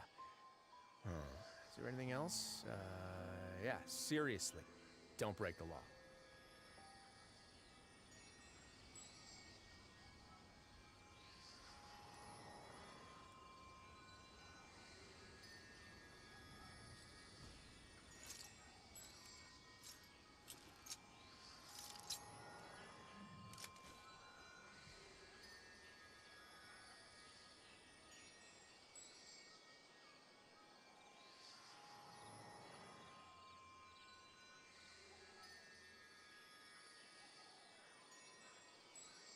Have you ever seen these stickers on my back? Do me a favor and take them off. Malazines like to play pranks sometimes.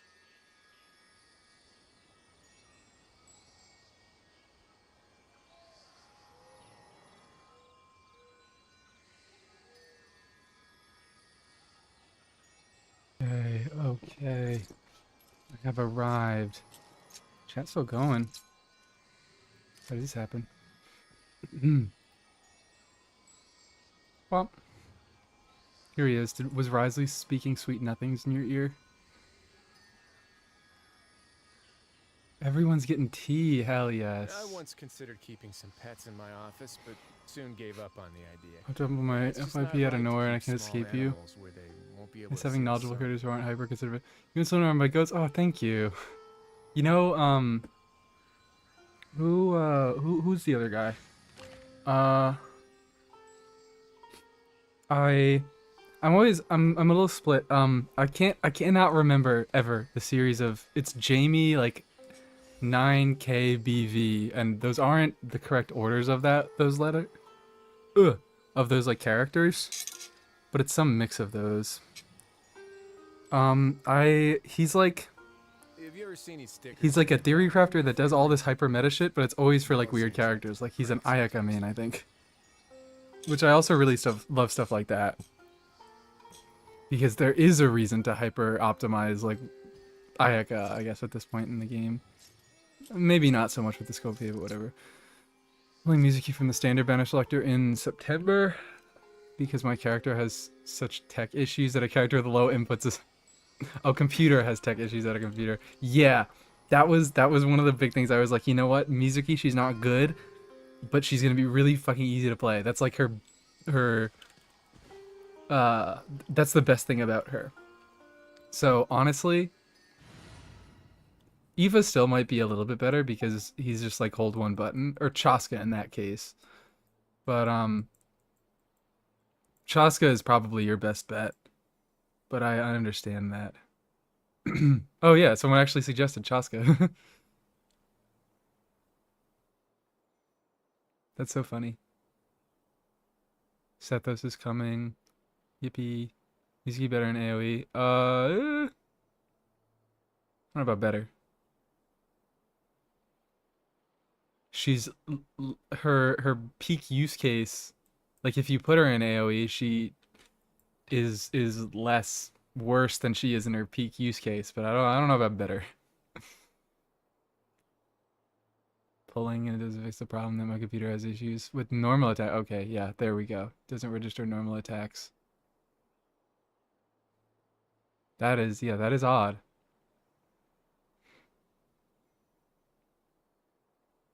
Risley kept talking about pets. Only patient because of the autism. Akko's one of my first main. Hello, Pudding. Pull for Escoffier because I miss her. Fair. And that's what I'm saying. Escoffier, it's like, I don't like Escoffier. I think she has boring archetypes. But if she makes a character that, she makes a character that you want to use usable, then pop off. I'm insane. I like fundamentally very good unit. Definitely worth your pull. I hate her. That's where we're at. Incredible Teeniums, thank you. Aren't they wonderful? I took so much time thinking about them.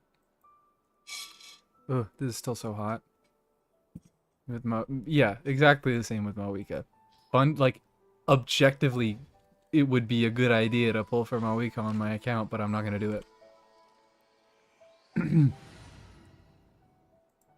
So, what do I want to do? Still coughing and dying over here. I might do a little bit. I might just walk around this area a little bit more. I think I have 100% exploration, but I definitely don't have everything in the area, so I might just bum around, do some more talking. Maybe I'll swap up the team. See if I can pick up a new support to obsess over. Very, very hot tea. Can't quite drink it yet. I will burn myself. Should I put more into the part of her name and not the coffee part? Like an escoffier?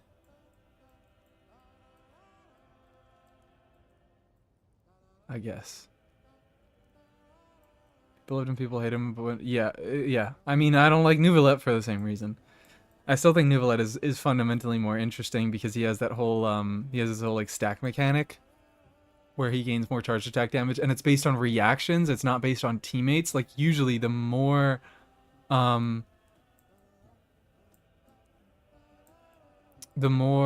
what's it called? I lost the train of thought. The more different hydro reactions you do, the more stacks you get. So while the most often use case is that, oh, you'll just include different elements in your team so you can get different hydro reactions, you can use like enemies and things to get extra stacks and whatever.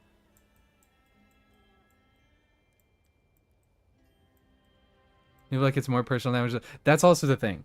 It's like his performance is somewhat smoothed out because if you like run, mostly Farina is the case. If you run him with Farina, he's gonna get a lot more buffs, but he's gonna lose some scaling, some personal scaling. It's so there are things that I like about Nouvelette. I still don't really enjoy playing him. I should just like run. This has been my like current friendship team. We Mad and excellent. Exactly. When Nuve was out, I was like, or when Malwika was being teased or whatever. Especially when I found out, because I wasn't following. I'm not a numbers person, but I remember seeing that like, oh, her charged attack multipliers are so much better than her normal attack multipliers when she's in her burst. And I remember the Jeff video is like, Jeff mentioned take a shot. Is he online? Yes, he is. Of course he is. He was like, I want to have a character. I want to have a DPS Claymore character that does the funny spin. And I was like, this is just Nouvelette. You hold charge attack, and she hits in a big AoE. Like, how is this different from Nouvelette? It looks different. It doesn't play any differently. I really do not like the Boring Strong characters. I was doing... I could do that. Someone asked about the highest healing that I've gotten on my Aoife. I could like do a specific build that is supposed to make him heal a lot. I have like no EM on my Maiden's pieces, so that wouldn't work. But I'm just gonna run my normal build and see how much he heals for.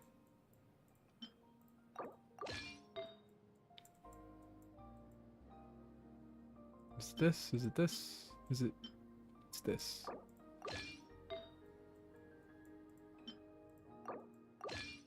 It's different than it gives me motion sickness. And she's a little bit harder to play. Lanyan victim? Yeah, just a little bit. I don't know why Lanyan was holding all that stuff. Because I usually don't put those pieces on Lanyan. She usually has a crit VV build, but yeah, and I have her on a better sands than this. I usually put her on this, which is actually pretty good now that I look at it. I totally thought it was worse than it was. But 20 crit damage, 11 recharge, 4.7% attack. We like that. And this is terrible. This is disgusting. But he doesn't need it. He only just needs EM. He doesn't need any crit stats, so why bother? She's got her Widsith. She's got her two-piece. She has got everything.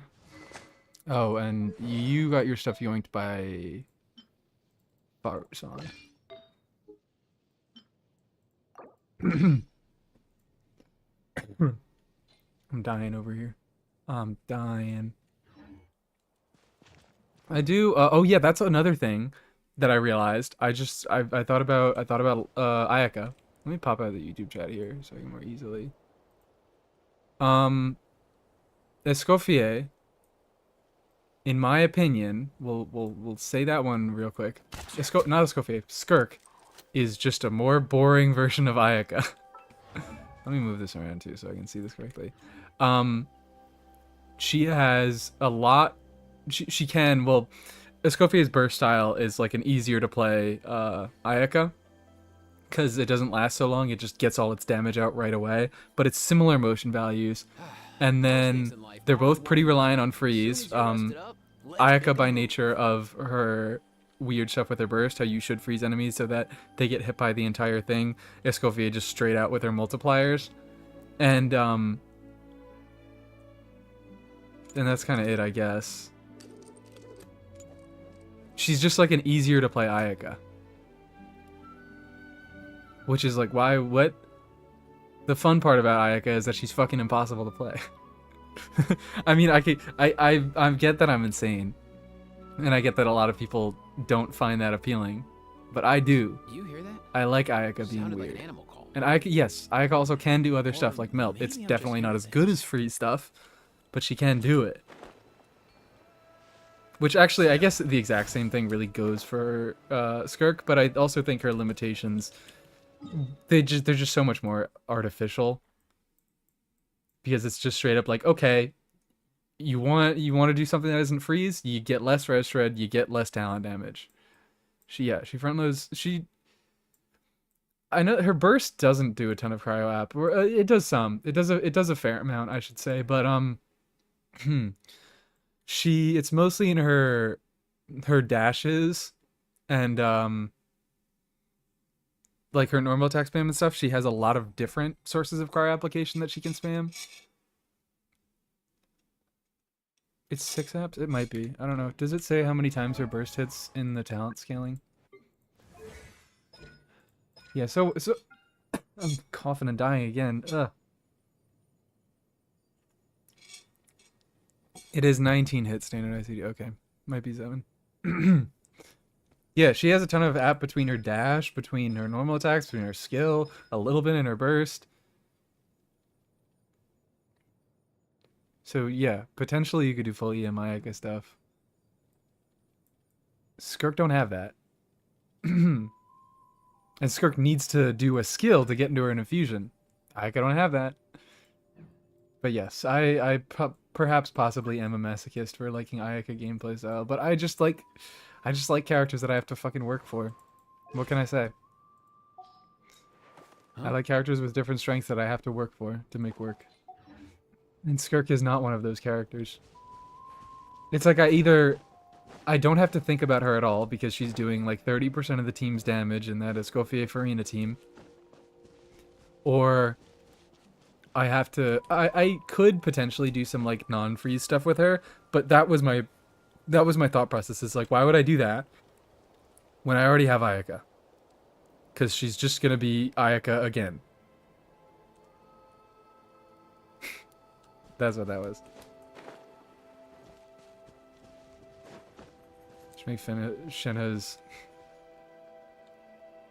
Oh, I mean, I kind of want to do a Shenhe Shatter team to make the physical red shred relevant. That could be cool. I've always thought, I always remember this one old Hoyo Lab post that I saw. I was like, why the hell is Shenhe in a Eula team? And someone was like, oh, because she shreds cryo res. Or she shreds physical res. And she technically does give damage bonus as well. Where is this? It still doesn't matter that much because Eula, she's like half normal damage and half burst damage. But, she does give, yeah, either skill and burst damage bonus or attack bonus. But I can't be shortening that. It's normal charge and plunging attack damage bonus. So like, yeah, okay, I guess you technically can benefit Eula, but probably half of her kit with the quills is not being used there. Hey, hi. No, I don't need to find somewhere to hide. I swear, maybe I need to pull up my interactive map. Because I swear there's always some stuff to do over here. Interactive map. Interactive map.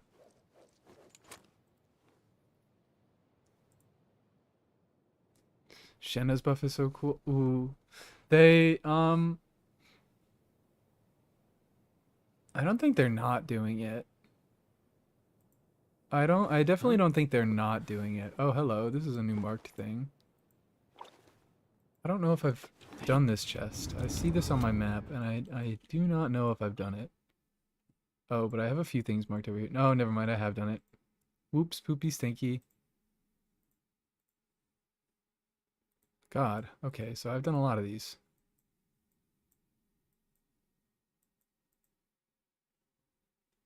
It's not up here. Tribe reputation thingy, and drop down to find the cave.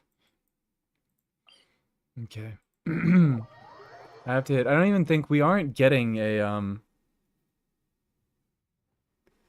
a new area in next patch, so I don't really know why I'm cleaning all this up. But I am.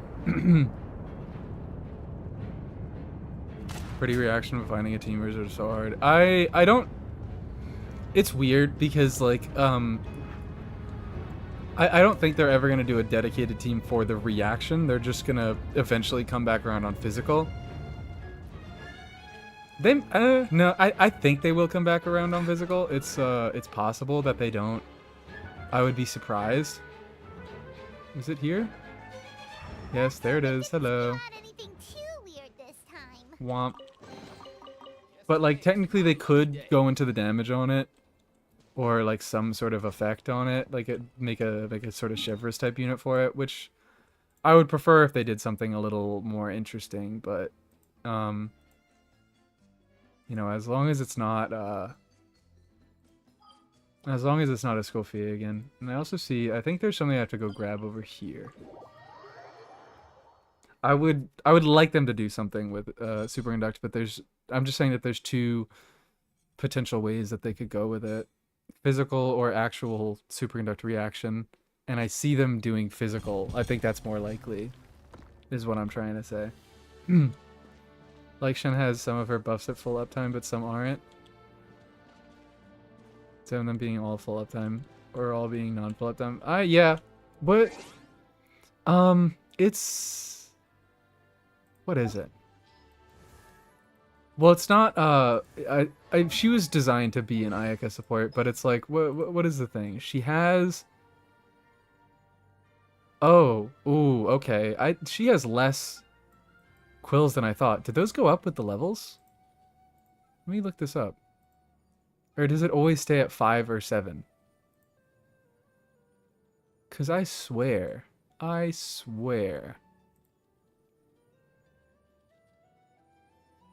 Oh no, they always stay at 5 or 7. Huh, that's interesting. That's not a lot. That is really not a lot. Yeah, she seals twice per rotation, at least in Ayaka teams. She's only really, like, particularly good when she can skill twice a rotation is the thing. Like, the reason why she's just okay in Skirk teams, she's not fantastic, is Skirk, she eats up those quills really fast, and she can't be swapped out so that Shenhe can do a second E. Shield's buff aura is it's fine. I like the effect on enemies, the like triple triangles, but I don't really like the thing on the ground. So what am I doing? This is 12 seconds, and then this is 15 seconds. It's just kind of funky that they all have very different... Oh no, this is 10 seconds for the press and 15 for the hold, but that's just the same as the cooldowns, yeah.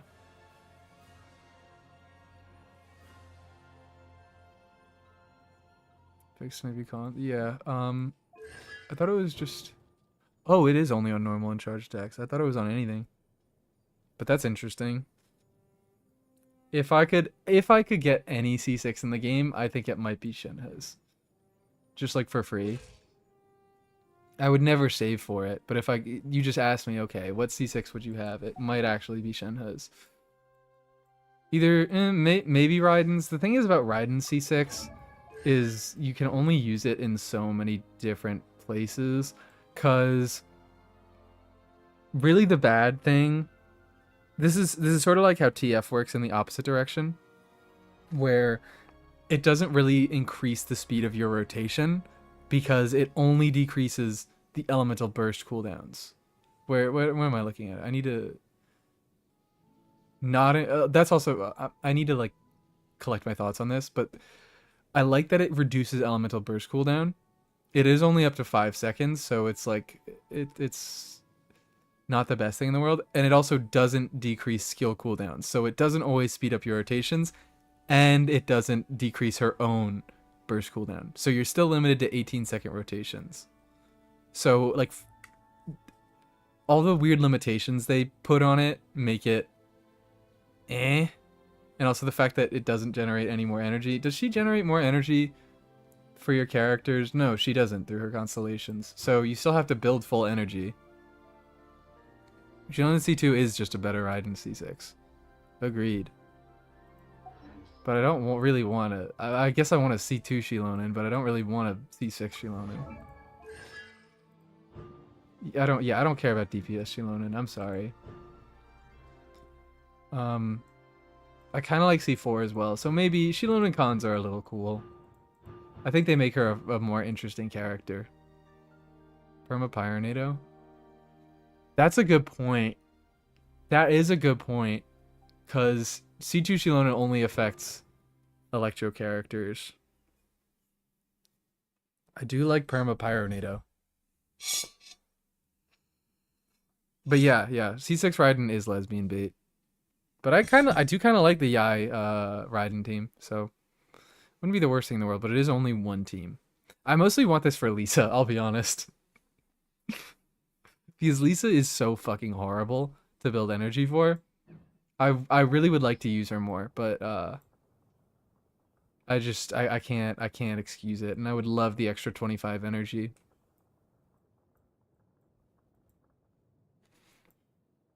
I want Siege Wings. Oh, wait. Siege Rune C2 is cool. Is it 70% red shred? That's a little wild. 35. I don't know if that's 70. Because I don't think they stack independently. Yeah, it's 35, I believe. But... but C2 Nilu. Okay. Still diminishing returns on that. So it's like, I still don't think it's crazy. But, and then her, what is her C6? Oh, yeah, alright, yeah. Her C6 is kind of cool.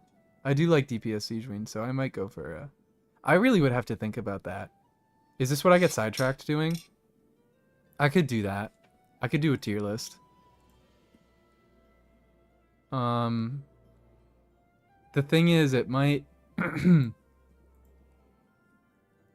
it might... what am I saying? I would have to, like, look at basically all the constellations in the fucking game. Not all of them, because I would probably skip most of the on-fielders. I don't really care about their constellations. But,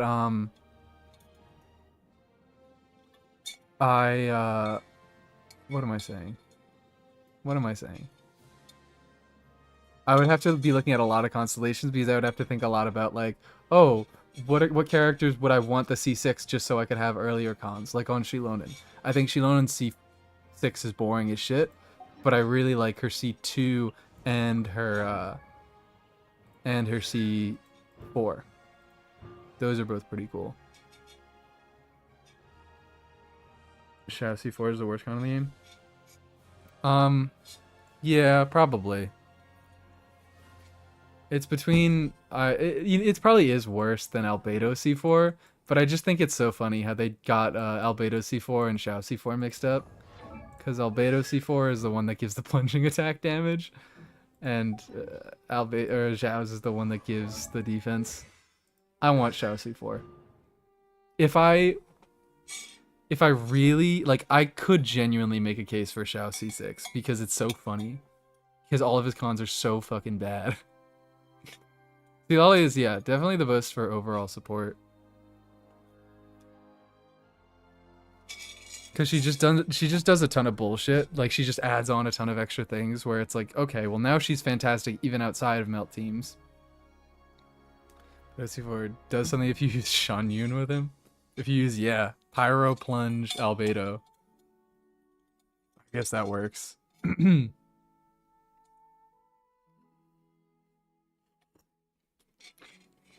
30% plunging attack damage. Wow, incredible. Siegeween does have good cons. I'm a fan of Siegeween cons. I wish she maybe had like one of them in her base kit. I don't know everything. That's 3 extra times, and the first 3 bounces will not cause the big bubble bombs to become smaller. Does the... I don't know. It will restore HP. It will get smaller. Does it lose damage or healing when it gets smaller?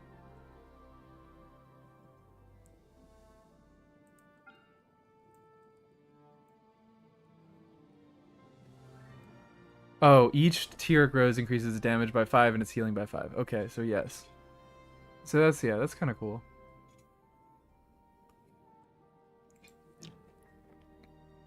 Do it. So this, I don't even really know what it does. That's the thing is, I also, if I wanted to do this, I would have to like spend a lot of time reading constellations. You know, whatever. It's fine. I got time.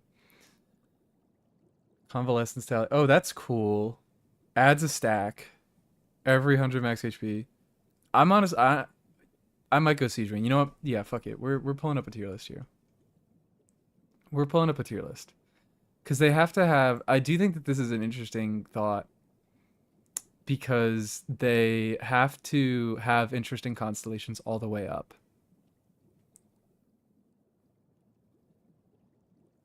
So let me now. I now have to pop out my.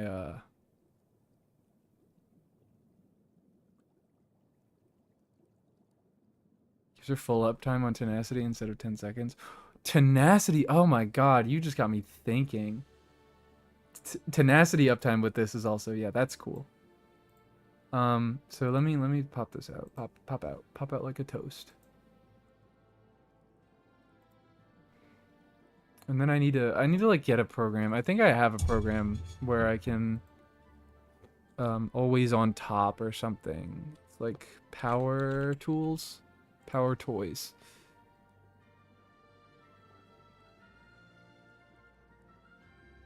Always on top is Windows Control T. There we go. There we go. Okay. Man, this might take a little longer than I thought. That's fine. Let's pull up you. Where's my internet? Is it here? That's not, no, not that. That's the chat.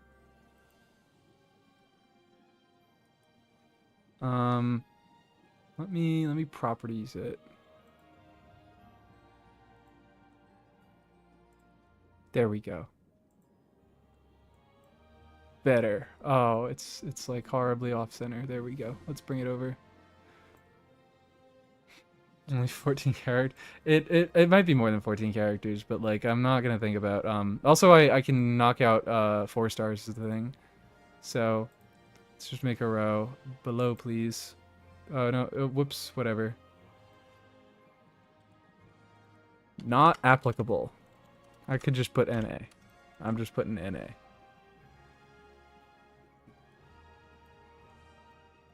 So all right, she gets. Let me knock. Let me just put through you. You don't count. Let me just pull. I'm gonna pull out all the 4 stars first. It's easier. It's faster. And I'm probably not gonna think about standards because that is also And yeah, also I wouldn't choose any standards because I realistically can get all the constellations on them.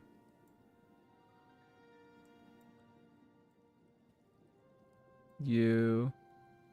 Wow, they released a lot of 5 stars in a row.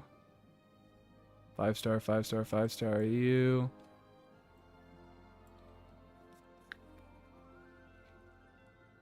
Oh, whoops. Sorry. Poor Klee indeed. Sorry, Klee. How did that happen? Did she just get like lost in the 1.0 characters? Am I messing anyone else up?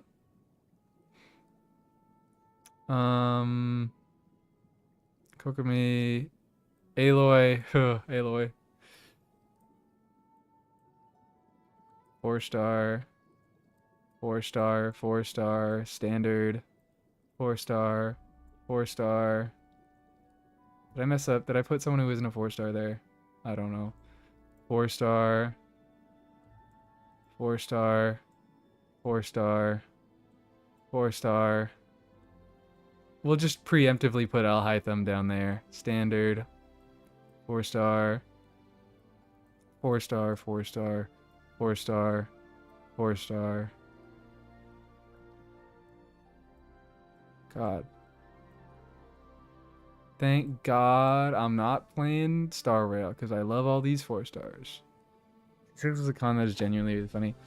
Perhaps. I haven't seen it. I know that C2 is funny because I mean, it's not funny. It's just good. It is just a defense shred. 4 star, 4 star, 4 star, standard.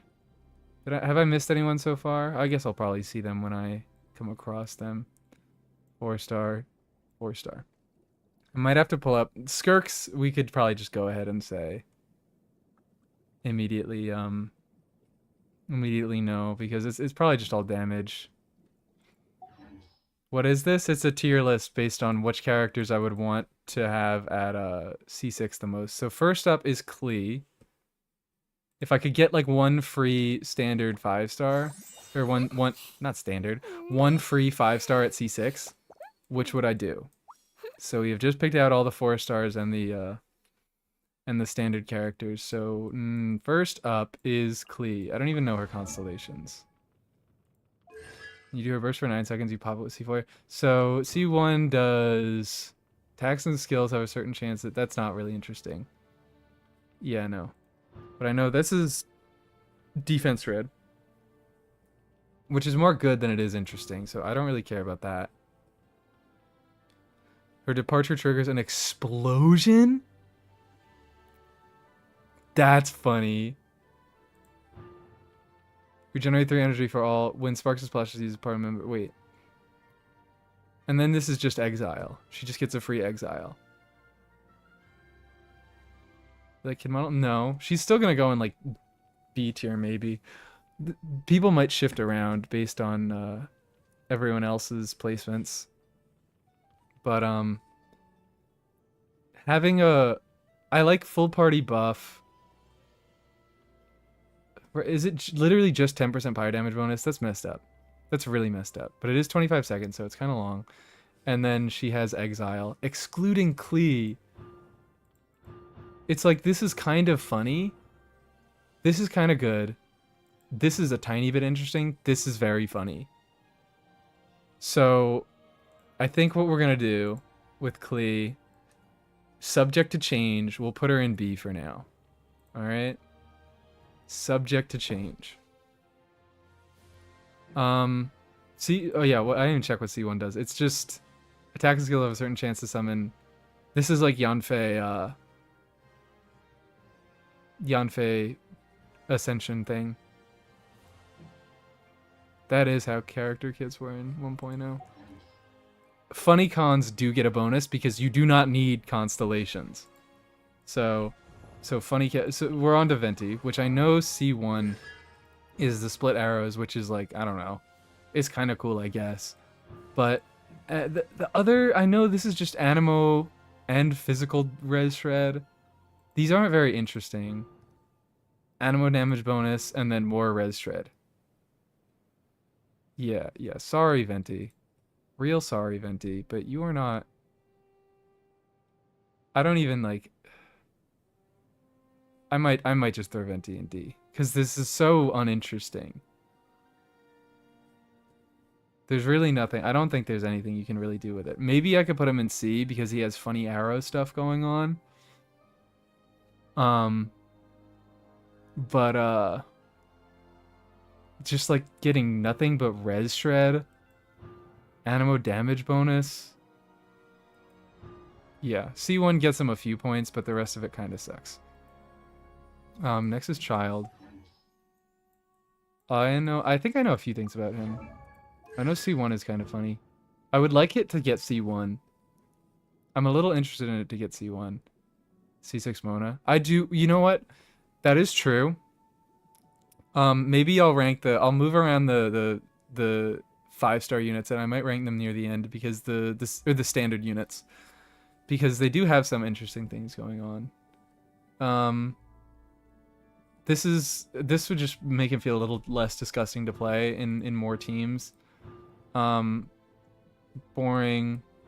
He doesn't really need energy, so like why would you even triggers Riptide Slash? Oh, this is the not interesting thing. This just gives you extra Riptide flashes. So he applies more Hydro. Woo! Tartaglia applies more Hydro? No way. And this is boring. Okay, so yeah, sorry Tartag. Sorry Tartag. Get out of here. Let me move around the where are the standard units? You're a standard unit. Well, Dea gets a lot. We love Dea constellations.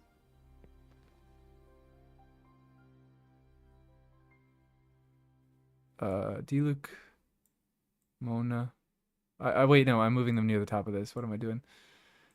Jean, and then I'm missing Twig and who else? Kuching. Well, Kuching I could preemptively put in D tier because their constellations are so fucking boring. But I won't. I'll wait. I'll wait till the end. Only plays for a C4 Child is wild. Is insane. Is utterly insane. Anyways, this is Zhongli. I know Zhongli sucks. Because he's the healing at C6. AoE and petrification is increased. This is the co-op constellation, or the constellation that you do to actually bother using his burst. Yeah, these all suck. These all suck. These are all ass. Sorry, buddy. The C1 is I guess I should just show it. It's the 2 pillars one. Or oh my god, he can get 2 pillars out at once. Who cares? Who cares? Did I forget Chi-Chi? Where is she? Am I just... Oh, I'm that bad at counting, because I'm so used to thinking there are 7 standard characters, but they just added Mizuki. There's Chi-Chi. Hi, Chi-Chi, sorry. Next up was Albedo. Why pillars matter? Oh, they don't. It's supposed to be for, because, like, his pillars can resonate with other geoconstructs, so it's supposed to be like, oh, now his pillars can resonate off each other. But there still is a limit on how many geoconstructs you have in the world, so, like, you can't even do any sort of specific funny stuff with it. C4 has a cap per heal? What? I didn't even read that. Oh, that's disgusting. 8% of that character's max HP? That's, like, not even that good. What the hell? They're like, we don't want to make that C6 too strong. Albedo's funny. Albedo is very funny. Because he has the C4 that boosts plunging attack damage, which is silly. But I don't know. Regenerate energy for himself. I actually... Hold on. This one, maybe. This one, maybe. Because here's the thing. I really like Albedo, and I would like to be able to use the entire... Like, I would like to be able to use him. And his constellations are actually... Like, they're not really good. Like I said, you know, C1 sucks. It's not really interesting. But C2 makes his burst usable because it makes it scale with his defense a little bit. So I would like that. Yeah, 17% damage is not worth the C6. But if this, we're talking like a free character here. Like I don't have to do anything to get the C6 character. Um. So, like this is just like it makes Albedo a little bit better. It gives him essentially a free, like mini little scroll buff. I mean, maybe a little interesting, right? Maybe. And also plunging attack damage is funny. I'm still not gonna put him very high. I think he kind of goes with Klee. Because C2 makes me able to use his burst. C4 is funny and plunging attack damage, and C6 is like, okay, he just gets a tiny little buff. And just pretty much whenever. Not whenever, because you do need to meet the condition of having an actual crystallize. But it's not finally before, oh yeah, finally before 2. It's exactly. That it's gonna happen, and I'm gonna choose Albedo. But like unironically, maybe Albedo. Maybe. We'll see the other characters and we'll see. Niche Geo Construct team with Zhongli, Albedo, Ningguang, and Geo Traveler. I think the limit is 3, and I think Geo Traveler ignores the limit with his burst. So realistically, I like either Ningguang or Albedo is going to be useless there. I could be wrong. But I believe you would want to go in a different character with that. So wait, what do these even do? They just cryo red shred on her charge shots. And 2 energy, which is fine because her burst is fine. Once per. Oh, is this? I've seen. I don't think it's good. But I've seen so many mixed opinions on this. Does this mean you can have 2 out at the same time? The extra charge? Because that like might make the taunt effect of it more reliable. I don't know. Doesn't matter. This is, oh, it's Yelan burst. It just gets the effect of Yelan burst. That's kind of interesting as well. It makes her a little bit more interesting as a supportive character. And then this, yeah, she applies more cryo. She doesn't actually apply more cryo. She applies more cryo by she front loads it essentially because she doesn't have to charge her shot at all to do it.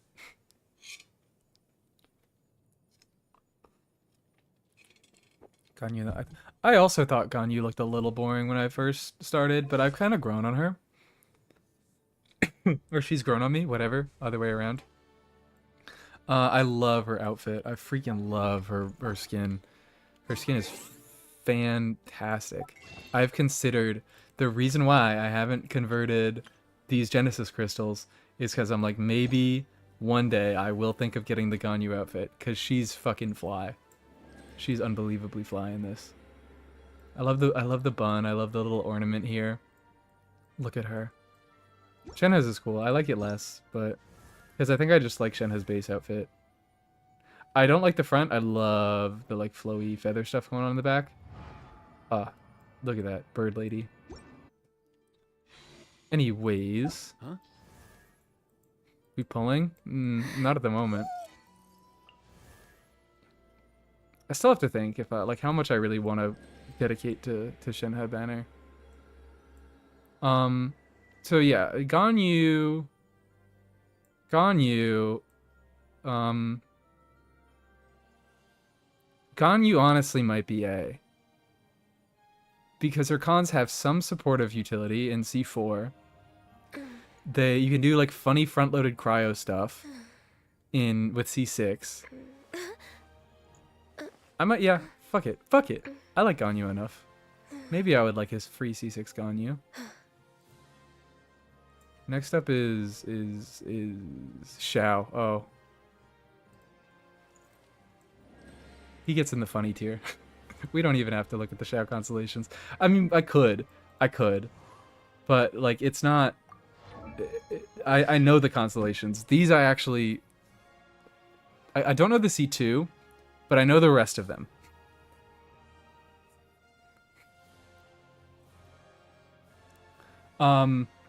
C1 is kind of interesting. For the most part, I know it just lowers energy needs, but I don't know. I like extra skill charges. What does C2 do? Oh yeah, energy recharge when he's not on field. Fucking fantastic. Sure, I guess. Technically lowers his energy generation. Does the con give dolls? Does it buff dolls? If yes, maybe pull. That's a good, that is certainly a good philosophy. So we're talking, yeah, Lenny C1, Chiori C1, and that is it.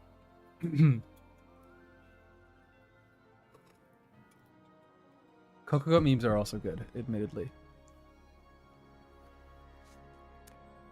We all know C4. We all know C4, and then C6. It's kind of cool. It's interesting at least, but it only works in single target because it has the requirement, or multi-target because it has the requirement of hitting two opponents. But I think I don't know. The thing is, I don't know if I would really. I don't like having constellations on my account really, because I just like to have lower investment stuff. I don't like it making it too easy to clear.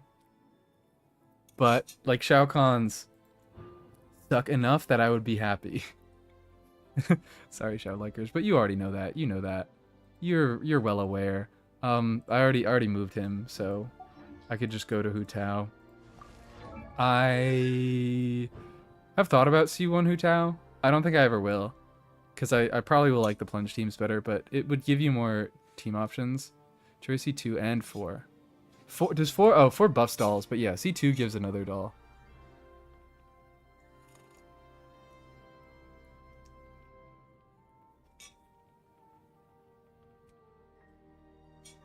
Disrespect Shao gets.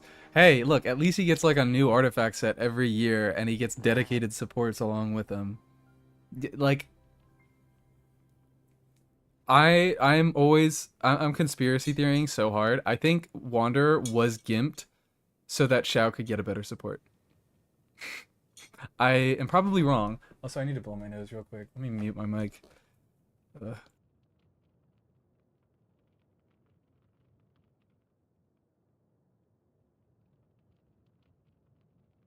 Okay. Okay. I could be wrong, but I think Wanderer's numbers were gimped so that you would like basically have to use they were trying to account for Farazan's existence because he would be busted if he actually had good numbers and Farazan existed. But they were like, okay, we're putting out this new crazy animo support, so we have to lower the numbers a little bit. And I don't like how they did that. Blah blah blah. We can complain about that all day, but I think it was because of Shao. I think they wanted to give Shao an upgrade, and they were like, we can't have another character take the spotlight, essentially.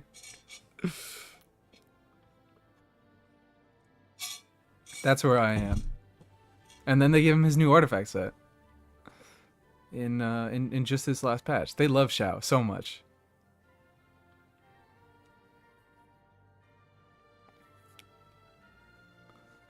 So yes, C6 Hu Tao. What to find 3 others with Chiori C4. What do you, hold on, I need to now find. It gives you another doll? Am I dumb?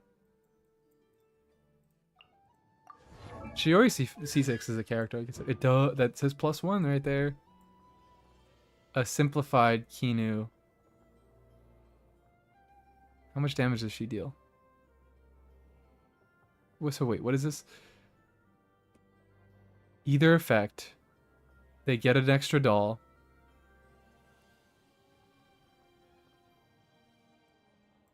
And I'm guessing it just is the same 170% of Tamoto's damage. Okay. That's interesting. I like that. I'll consider it. But we're looking at Hu Tao at the moment.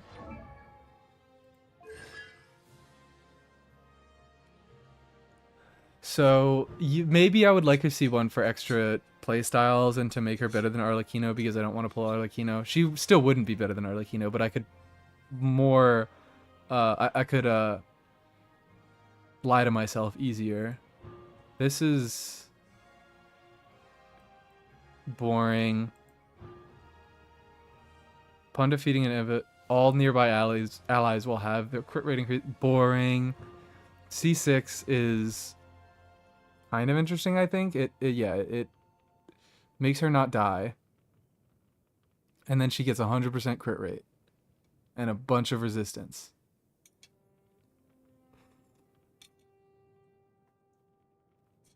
Kind of interesting. I think it's more applicable to like speedrun stuff. Like, you guys can't fully see the constellations if they're really long.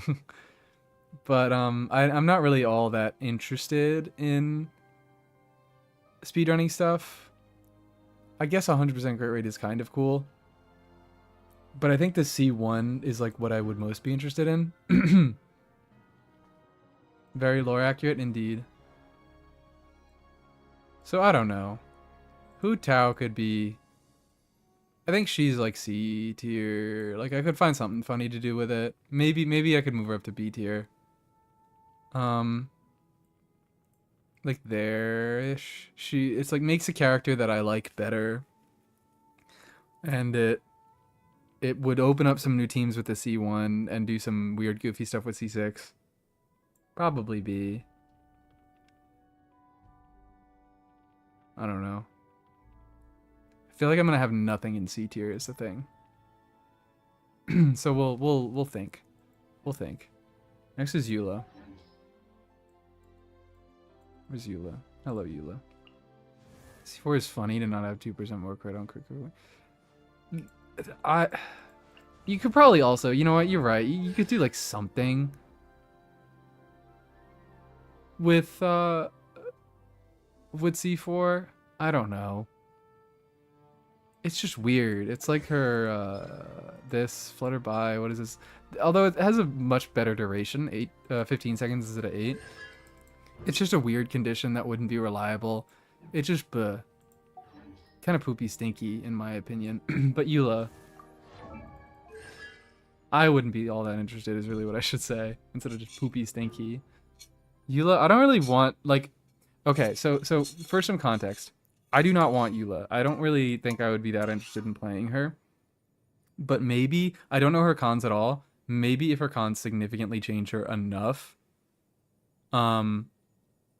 maybe I will think about it.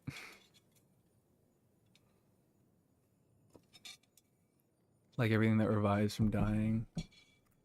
We knew that C4 did that because of a crit gummy build. We love that. We love it. I said Vortex Grimheart, but I'm thinking about for Crickemy, yeah, it's like I don't know why.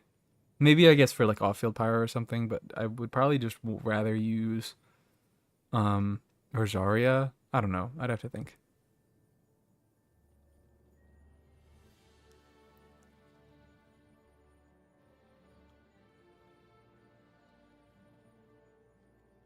So, Eula. Ice Five Vortex Grimheart stacks are consumed. Useless physical damage will be increased. Don't care. Don't care. Don't care. Don't care. Yeah, it's just all damage increases. Get out of here. Get out of here. Who cares? Kazuha. I know, I do know a few of them. I know C1, I know C2. Wow, holy shit, guys, it's Sacrificial Sword. 200 EM buff. God, sorry if I coughed straight into the microphone. I think this is funny. It's not a good constellation, but I think it's funny that he gains energy while gliding. Not really funny enough. This is like probably a C tier for me. And then he gets an Animo infusion. And like, I still don't think it's good. Because you would want to have Fars on the team if you're doing that. I guess you could do like some goofy swirl on field Kazuha build that also does good damage with his normal attacks. This I think is also a good maybe a little bit better. I might because I do kind of like this is funny, so that gets points. These are both usable. They're not really great, but like they're kind of cool. This I could probably do something some silly little on field swirl Farzan team. I don't know. That could be interesting. Logistically thinking, I don't know. We'll do I don't know. I might do bottom of B. We might have to move some people around. Does punch consider gliding? I don't believe so. I wouldn't think so in any case.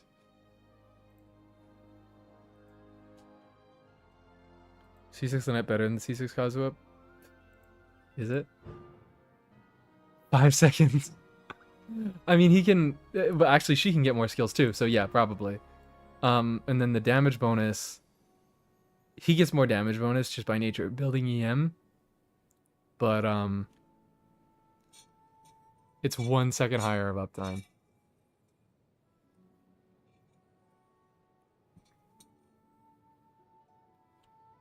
Half the infusion duration is taken up by his very long animations. True. That is also true. So I think bottom of B tier is maybe where he belongs. Maybe I'll do C tier because like that's not even. I feel like that's not even good. The stuff with his the stuff like making him into a main DPS. It'd just be kind of weird and not all too interesting.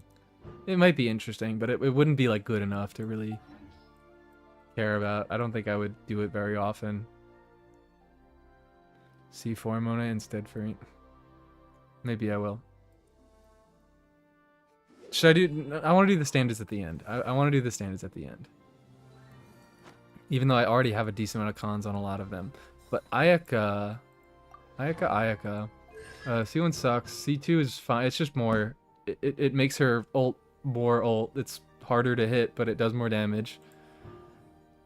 Defense decrease is interesting as well. I actually, hold on, because this, I really like this for melt stuff. I really, really like this for melt stuff. So, it just makes it, in my opinion, more interesting. So, I mean, it's not really inherently more interesting. It is just better because it's a defense shred, but it's like I like the idea of having a character who can be like quick swap and do weird stuff with her. I like that her burst can do retro stuff. I guess the same kind of goes for Klee. And then what is her C6? Makes her charge attacks better. That's cool. I like when I get to press more buttons. And this probably makes her better at like a dedicated on-fielder as or like combined with her C1. She might actually go up with Ganyu because she has pretty similar stuff going on where it's like she's kind of weird and she's kind of hard to play, and her constellations give her like they're on fielders, but their constellations give them supportive utility and can change the way that they play. So I kind of like that. They might have to get moved up to S depending on if I don't find anyone else. Kuki and Chi-Chi's, yeah. Cookies doesn't revive, it just prevents a death. Barbara C6 revives, Chi-Chi C6 revives, Dahlia C6 will revive. So yeah, Ayaka could be cool. Yoimiya, oh, I know Yoimiya's constellations aren't that cool. Although, I think I've shitted on this in the past. And it's not good. It makes her burst last for 4 extra seconds. But you could potentially use her as like a off-fielder. Like she would be better at off-fielding. It's kind of cool. I don't know. I still don't think I'm all that interesting. Damage bonus. Cooldown decrease, whatever. Yeah, I don't really care. I think the C1 is the only one that's blatantly interesting at all, and I don't think it's that interesting. So I'm gonna do like I think she's like D. She's around there. Sorry, Yoi. I do like you. Lisa C4 Ayaka Klee C4 Razor for that juicy 83% death shred. Does it give a debuff? All I know is that it hits off field with Pyro. But I don't think it gives a debuff. I think it just it has a coordinated attack when someone other than Yoimiya hits the enemy, which is the weird part about it.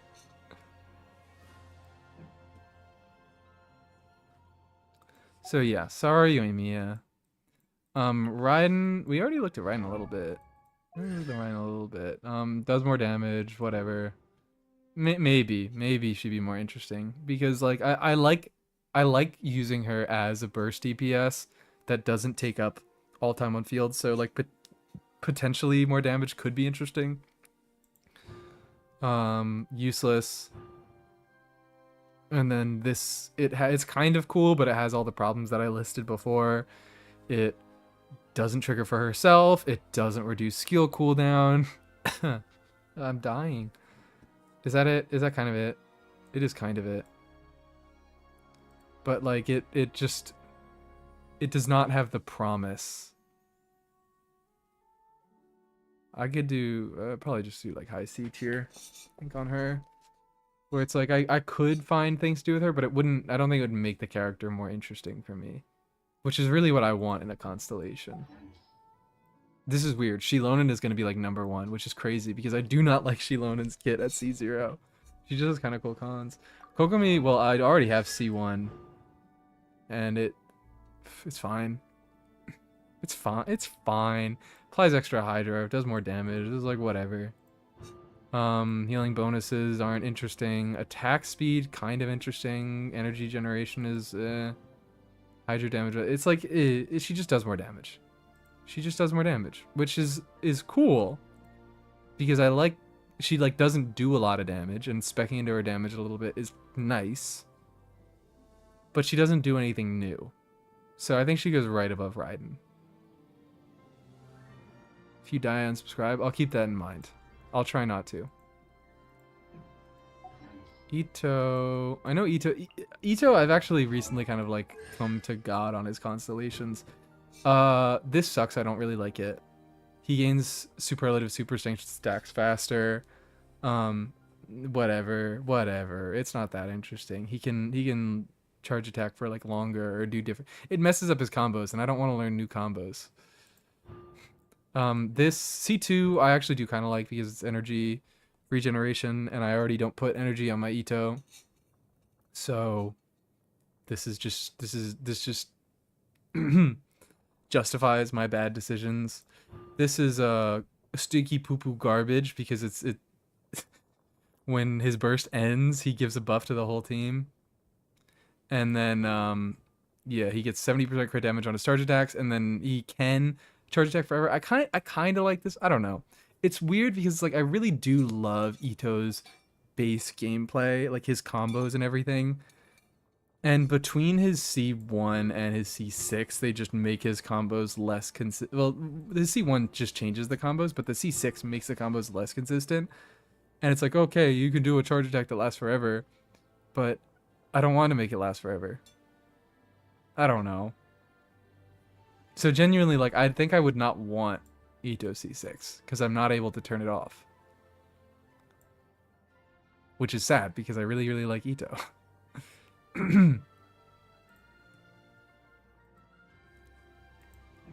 Shenhe. Oh, we already talked a little bit about Shenhe. Shenhe's definitely up there. Shenhe is absolutely up there. But her other cons, Ito's best cons, Farina cons, probably. I haven't done the math, but I wouldn't be surprised. So full of mucus.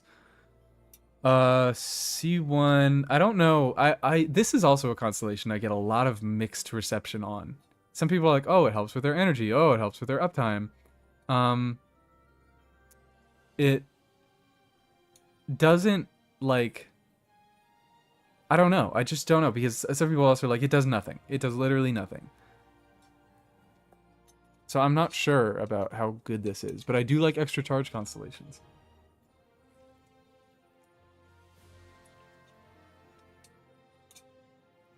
If about vertical investment in a lot of cons or Farina cons, yeah, I wouldn't be surprised. Support cons on new characters are probably better than DPS cons on old characters. The actual DPS increase is not something because I mean if my other choices have shown at all. I don't really give a fuck about if it like makes the character numerically better. I care about like if it does anything interesting. Doesn't help with her uptime unless you're using her with like Charlotte. Okay. Yeah, fair enough. Because it only, like, if you just do it twice in a row, it won't give you 10 stacks. It'll just give you 5 and then 5 again and overwrite the old one, right?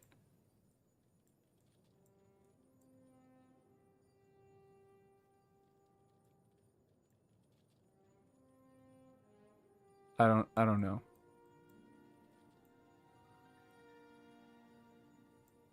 I am not sure.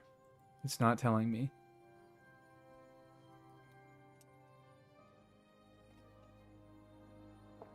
I mean, I guess it doesn't really matter because if I'm getting her C6, then I get no limit on the normal and charge attacks. Twine Main still, oh, that's her burst. And then you get cryo crit damage. That's kind of interesting. Shenhe against Skyfrost Mantra. She will consume all stacks of Skyfrost Mantra. Increase the damage of that Spring Spirit summoning by 5% for each stack consumed.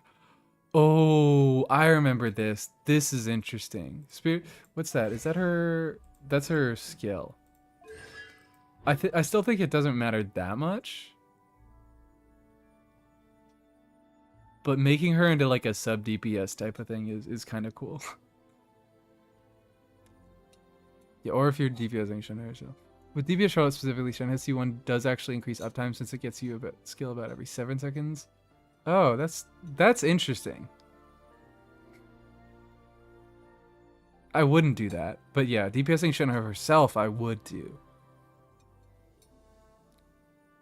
Sphere with the Yelan for the memes. For the what, the double skill memes? I like this. Shenhe, I don't know. Shenhe might be the first S tier. Because I really like C6. I really like I like all of them. I think C2 is the most boring. But it still increases her burst duration. Which is a cool thing.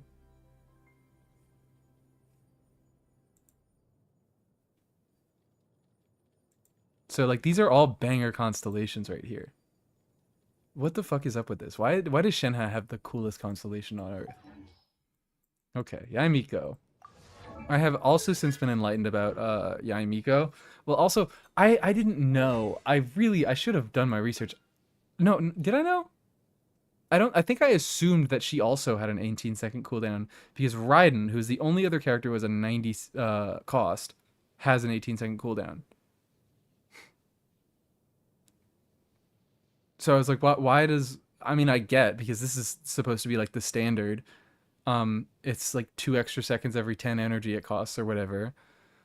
But I didn't know she had a 22-second cooldown. So even if you manage to build enough energy for this to matter and for her to burst every rotation, in 20-second rotations, you still don't get a burst because it's just on cooldown. So I'm like, stinky. More damage, don't really care. More damage, don't really care. More damage, don't really care. More damage, don't really care. I don't know. It's like, I don't care.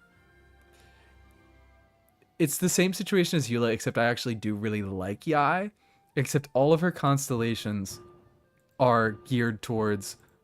I mean, I guess not her C1 and her C5, but the rest of her constellations are geared towards just skill.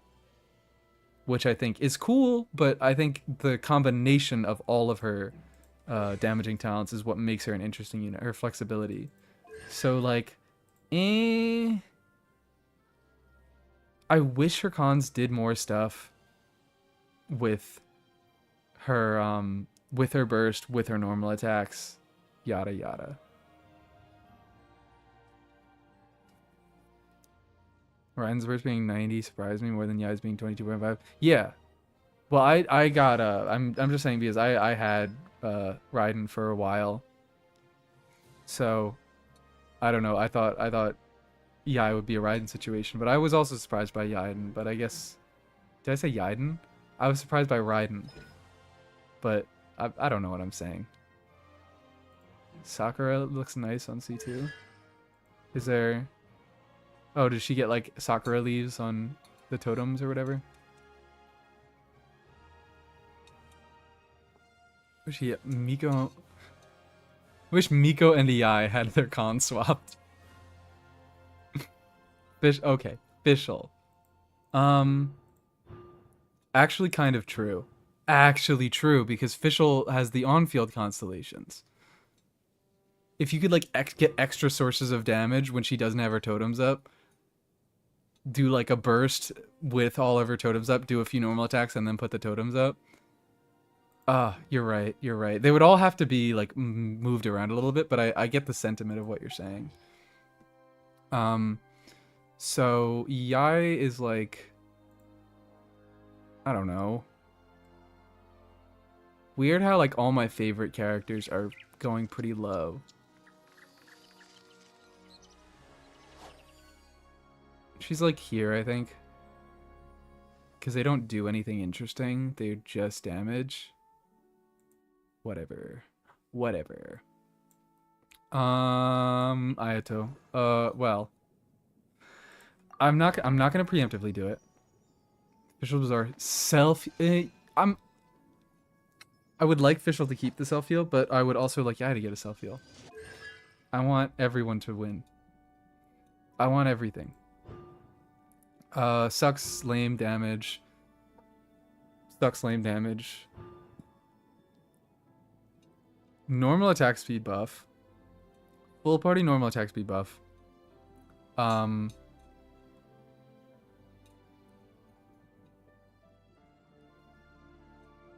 No, I could just use Mika. There's no point. There's no point. Because it really only affects himself. That's what this is for. These all suck. These all suck.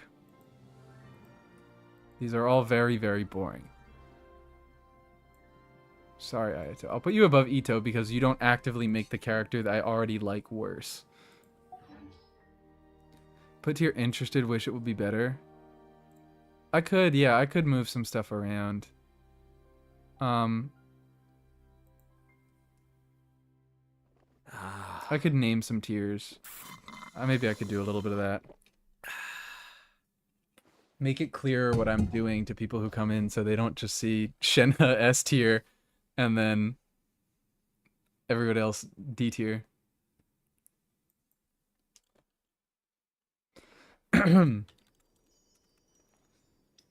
God, excuse me. As for Shenhe, exactly. All cons are cool. Few interesting ones. This is the funny tier. Funny weird. This is gonna be like sorta cool.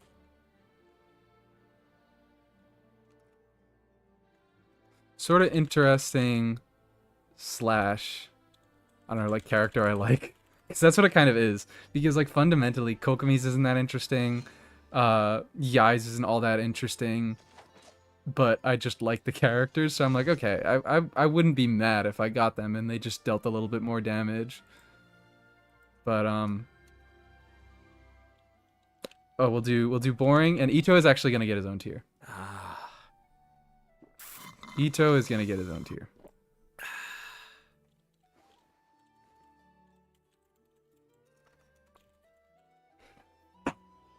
Hot take. Hot take. And now I need to color code them. Now we have to color code them. No!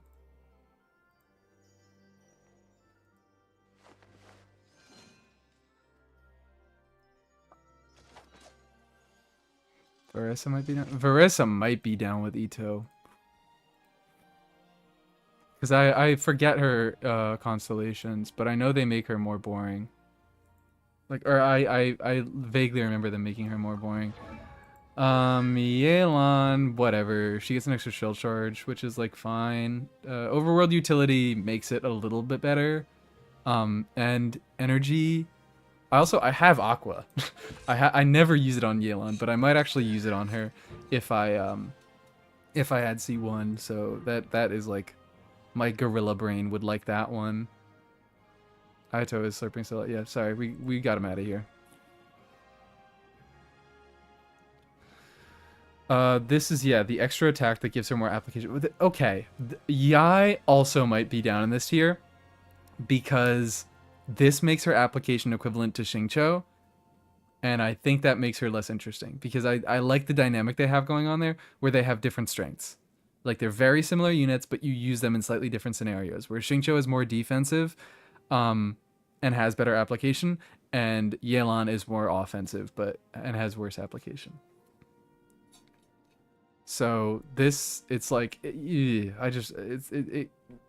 don't like it. Me no likey. C4, yeah, C4 is a 10. Oh no, up to 40% max HP buff. I don't care that much about a max HP buff because characters in this game are like max HP scalers are built to not need dedicated max HP buffers. So it's not like Bennett. It's not like where all attack scalers are designed around Bennett's buff. So, And then this, it just makes her normal attacks into breakthrough barbs. So yeah. Yeah, get the hell out of here, Yelan. Sorry.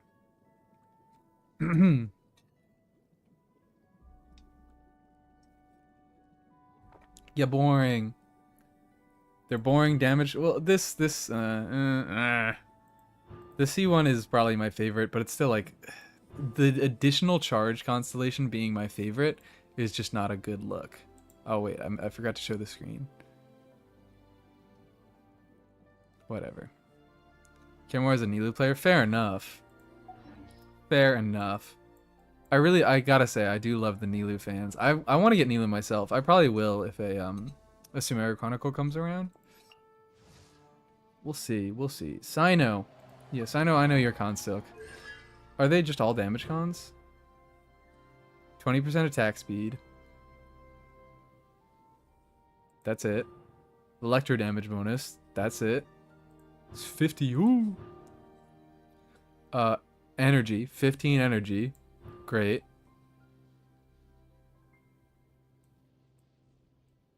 Wow. Yeah, these all suck. Poopy stinky. I'm gonna put him at the top because I like Sino. Wait, 15 energy for the rest of the party? Oh, wait, you're right. I didn't read it. I thought it was just 15 energy for himself, but it's for the whole party. Wait, except himself. Okay. He's gonna go to the bottom of the kind of interesting tier. We'll do that. That is what we will do. Less funny than Cleese? Yeah.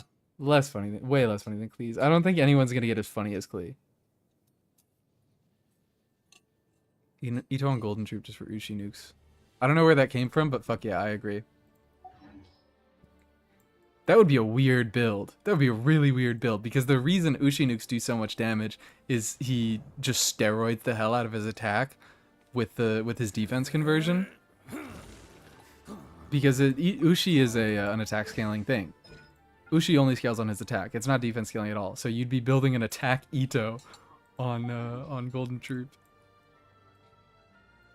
Perhaps. That's funny. Nilou. Nilou.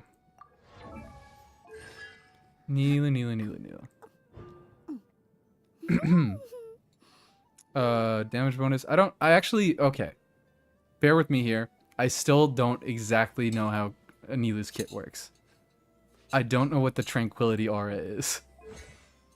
I never learned. I know how to play her. I know you just do, is it like E, or it's E? Yeah, it's E, and then she swaps off field and she has the aura, and then you build HP for bloom buffing with this. Oh, and they get Elemental Mastery. I didn't know that. I know how to build her. I know how to play her. I don't know what any of her stuff is called. Tranquility Aura. Oh, the Tranquility Aura. Yeah, okay, the circle. The thing that surrounds her and applies hydro. So sure. Damage bonus on the. I also I'm interested in doing normal attack stuff with Nilu if I end up getting her. So maybe. Golden Chalice's bounty deal hydro damage, decrease their hydro res, and they decrease their dendro res.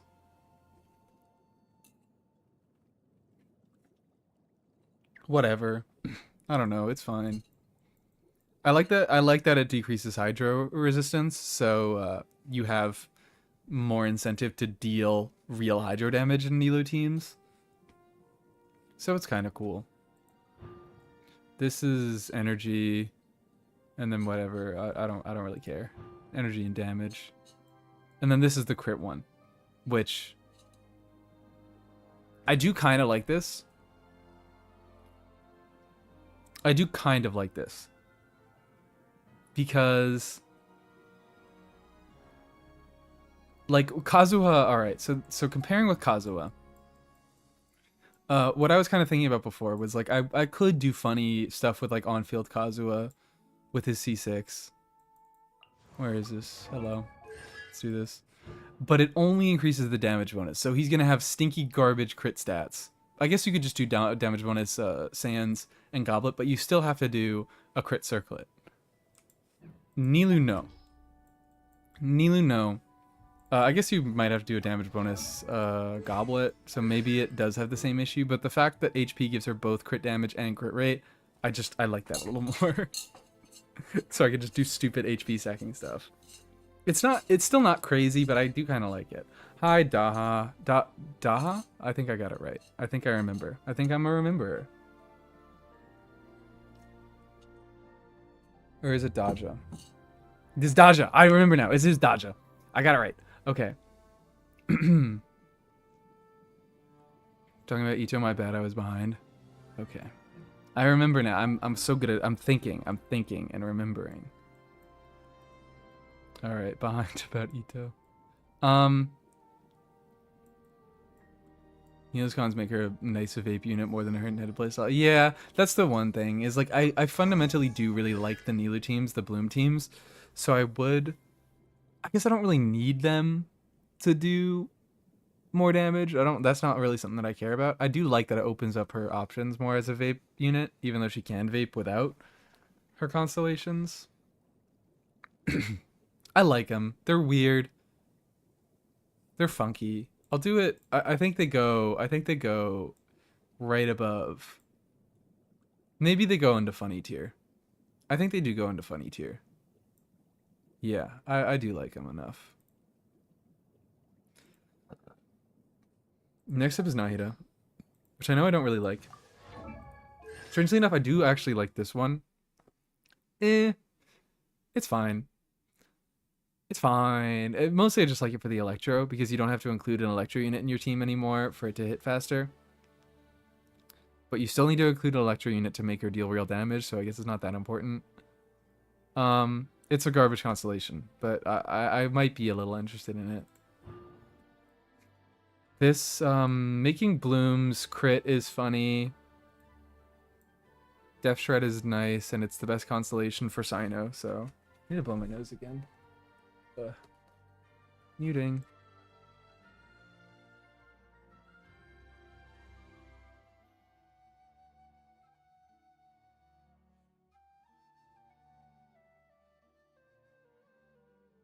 I didn't think about the fact. So I'm like muting the microphone in OBS, but it's still picking up in like my VTuber program, so my mouth opens when I blow my nose. Compared to Mulan, no, she's definitely not a better vape unit than Mulan, but like she's fine. Functional. So yeah. It's funky. The crit Bloom stuff is funky, and I would like it for the sake of making my Sino better. No, I just use Sino with Emily, so I don't really care. Ugh, I'm dying. Suffering. Boring. Oh, what is this? Hits an opponent affected by all schemes to know.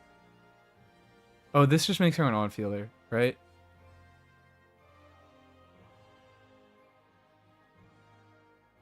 Yeah. I don't really care. I don't really care. Boo.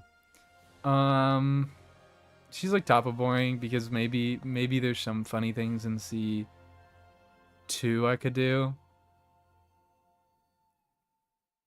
Or maybe I'll swap her and Sino.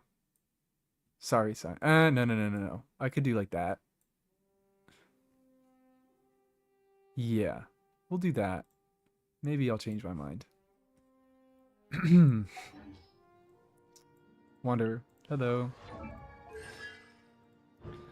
Attack speed increased. Wind arrows deal more damage. Don't care. His thing. His burst deals more damage. Don't care. Random buffs on his skill is like... I still don't really like it. I like the setups that you have to do with his swirls and his skill and his stuff. But it's just like... I don't know. This could potentially be interesting, but the fact that it's random... I mean, I don't know how else they would really do it. But, like, you can't reliably get the crit rate buff, and then you can't, like, build around the crit rate buff. It's like a... I don't know. I don't know anything cool that I could do with this because it's random, but I don't know how else they would implement the Constellation. That's where I'm at, really. And then this is positional instance. This just makes him a better on field. I don't know. These are all pretty boring to me. Attack speed is kind of cool. The reason I don't like attack speed is because it pushes him more towards the normal attack spam style, which is not one that I like. I like doing his funny little charge attack spam or N2C combos. The rare times I play Wanderer. I just think that this is like the least interesting way to do it, in my opinion. But yeah, this is like it doesn't really make the character worse, but it makes a less interesting playstyle to me better. So he might actually just go down there. Especially if he's the random. I don't know how the random one works. The random buff from C4. Could it potentially not give you an extra buff? Could it like randomly give you something that you already swirled? I don't know. Who knows anything about Wanderer constellations? You know? Kind of reinforcing, yeah. I don't know how I feel about what attack speed. I think it's funny, but I feel like I just never really enjoy using it that much because I don't like normal attack spam, and that is what attack speed. That's like all that attack speed does.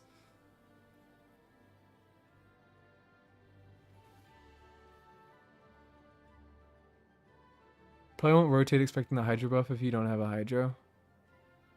Yeah, I guess it. But that's I guess a 1 in 2 chance there, depending on what you have. And also the Electro buff sucks.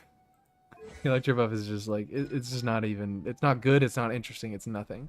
He gets extra energy. Wow! Incredible. So yeah, he just kind of like... I think it's just boring. It's just boring damage buffs, and then C1 reinforces the worst playstyle. Does Wanderer use the burst? He does. It's like a fine little extra burst of damage at the end of your combo, and also C2 would make it so he uses burst. It snapshots at the beginning of the animation, so I think it like if you can snapshot your buffs right before the rotation ends, then it can be pretty nice. But that's a good point. I actually don't know if it's a DPS loss. Alhaitham I did already rank, but I think, yeah, these are just kind of like, this is boring because I think his weird rotations and his limitations are what make him interesting, so reducing the cooldown makes him less interesting. He might get moved down. He might get moved down. Wow. He gets 50 elemental max. Oh no, 200 max, but still. He gets. Oh wait, hold on. I don't know this. Following effects will be. Each mirror he gets an EM buff. Or a danger damage bonus buff. Still not that interesting. Full party EM buff is potentially kind of cool, but you already play him in like, you know, quick bloom teams where like full party EM is actually a good thing. You don't need to think about like introducing that or making use of it. It just is like, okay, well the teams he was already good and now he's better. And then this is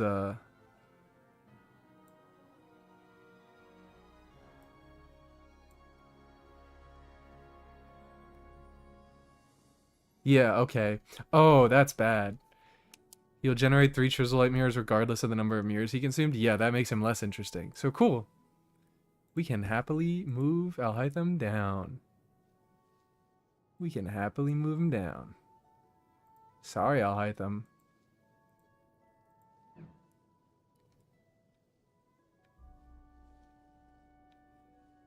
Yeah, I agree. Like, it already is an interesting thought for his base playstyle. I don't really think that... Like, I see what you're saying. That it could be an engaging process to decide whether you want to buff EM or you want to give him a dendro damage bonus. I don't know...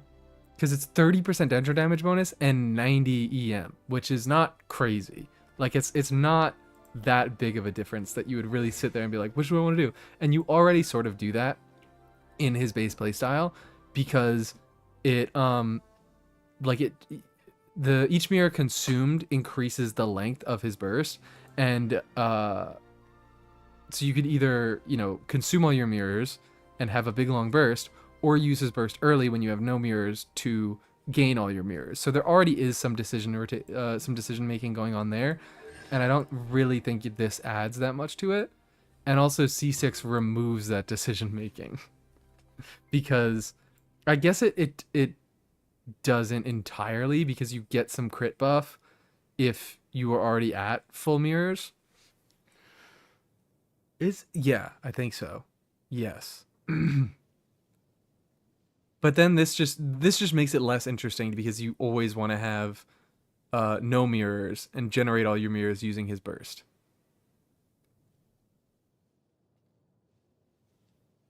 So those are my thoughts. Is like, this doesn't add enough to that decision making process, and this heavily weights that decision making process in one direction. Where you want to use his burst early and you don't want to use the long lasting version of it, because then he generates all his mirrors and he gets his oh, also this, I guess not inherent, sort of. No, it still does. I was thinking because this is an unconditional passive, like it's not just tied to his burst, but that just makes it like a permanent 10% crit rate and 10% crit damage, and that's like whatever. They are, yeah, they're kind of stinky and they're kind of boring. Don't let Dorsal Fin 1 know I said that, because she has C6, I'll hide them, and I think that's really funny and I respect it. I wouldn't do it, but it's really funny. Because the thing is, I guess I could say because like they're not all that great numerical increases. Like I said, 30% dendro damage bonus. Wow. But also Alhaitham is not doing the majority of damage in his team. He might be, like, I'm talking, this is C0 Alhaitham. He might do a little bit more than Kuki, but Kuki triggering Hyperblooms does like the same amount of damage as Alhaitham. It's a very split profile, so his constellations are not all too worth investing in, because all they do is increase his personal damage. There we'll talk about later. Baiju. I actually do like Baiju. I do like Baiju. I like additional charge constellations, so yeah, less energy he needs to build occasionally. That's not exactly how it always works. I should talk about these because they give you an extra charge, but that usually only means one skill on like your first rotation, because generally like the cooldown stays the same. So Baiju, with his, I should be somewhere else because this music is like fucking like epic. I guess it would mean 2 skills in a 20-second rotation, but anything shorter than that, he's still only getting 1 skill. Because like having 2 skills doesn't make his cooldown shorter than 10 seconds. He's still limited by that cooldown. Does that make sense? I hope it does. But C2 is funny because it makes him work entirely off field. You never need to swap into him. It just gives him a coordinated attack that does a little bit of damage and heals based on his skill. Yeah, whatever. That doesn't really care. This whatever EM buff, and then C6 is a damage buff. Right? Increase the damage of the spirit veins on his burst by 8% of his HP. And Gossamer Sprite or Gossamer Sprite Splice his opponents, there is a chance of generating. And then okay, so it increases the damage of his burst, and then it makes a and then it makes his burst hit when he uses his skill. So he does a little bit of damage, and I think that's kind of cute. I think that's kind of cute and kind of funny. C2 is really funny. C6 is cool because it makes him deal some damage. Not a lot of damage, but some. So we are actually going to put... Baiju goes up here. We like Baiju. Shanoa, you pretty much need a 21-second rotation. Yeah. Nahida Mini Hyper Bloom with Siegeween, Dory, and C6 EM Sayu as the driver. Possible. Oh yeah, because Dory does the self infusion, so then Sayu could always get an Electro. You know what I mean? Absorption. Possibly. I don't really like Hyper Bloom that much. I might go Farina instead of Siegeween, but Siegeween is certainly the funnier option. Only con that reduces cooldown and adds a charge is Amber C4. You might be right. You might be right. Yeah, Sayu doesn't need C6 to work in that team. Because Dory will self-apply Electro and make it so that Sayu is always able to get an Electro absorption, and then she can trigger Hyper Blooms all she wants. I don't know what C6 would do. Are we really on to... Oh, we're on to Linny. Alright, yeah, we are okay. We're doing great. We are doing fantastic. We're doing lovely. I don't understand what this does. I guess... actually, never mind, because you can blow up the hats using your skill. So I guess you could, like, technically front load some more damage. But,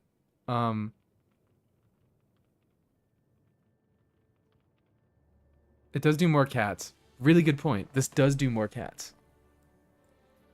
But, like, functionally, I don't know how this would really change much. Especially because it's limited to once every 15 seconds. By the way, we're doing a tier list based on what... If, like, I could get one free C6 limited 5-star, what would I do?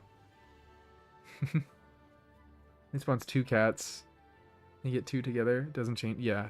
It doesn't sound like it changes much because of that long-ass cooldown. Crit damage, don't care.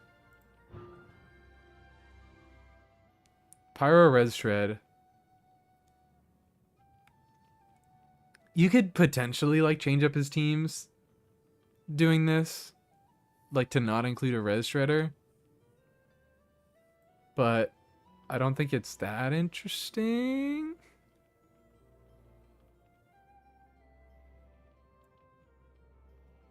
Don't like his C2 for a lot of reasons. What? I don't even, like, read it. So it's 6 seconds to get... Yeah, this is fucking lame. This is really lame. Cleared when he leaves the field. His quick swap, like, his ability to swap in and out is part of what makes him so cool. That's lame. And it's only crit damage.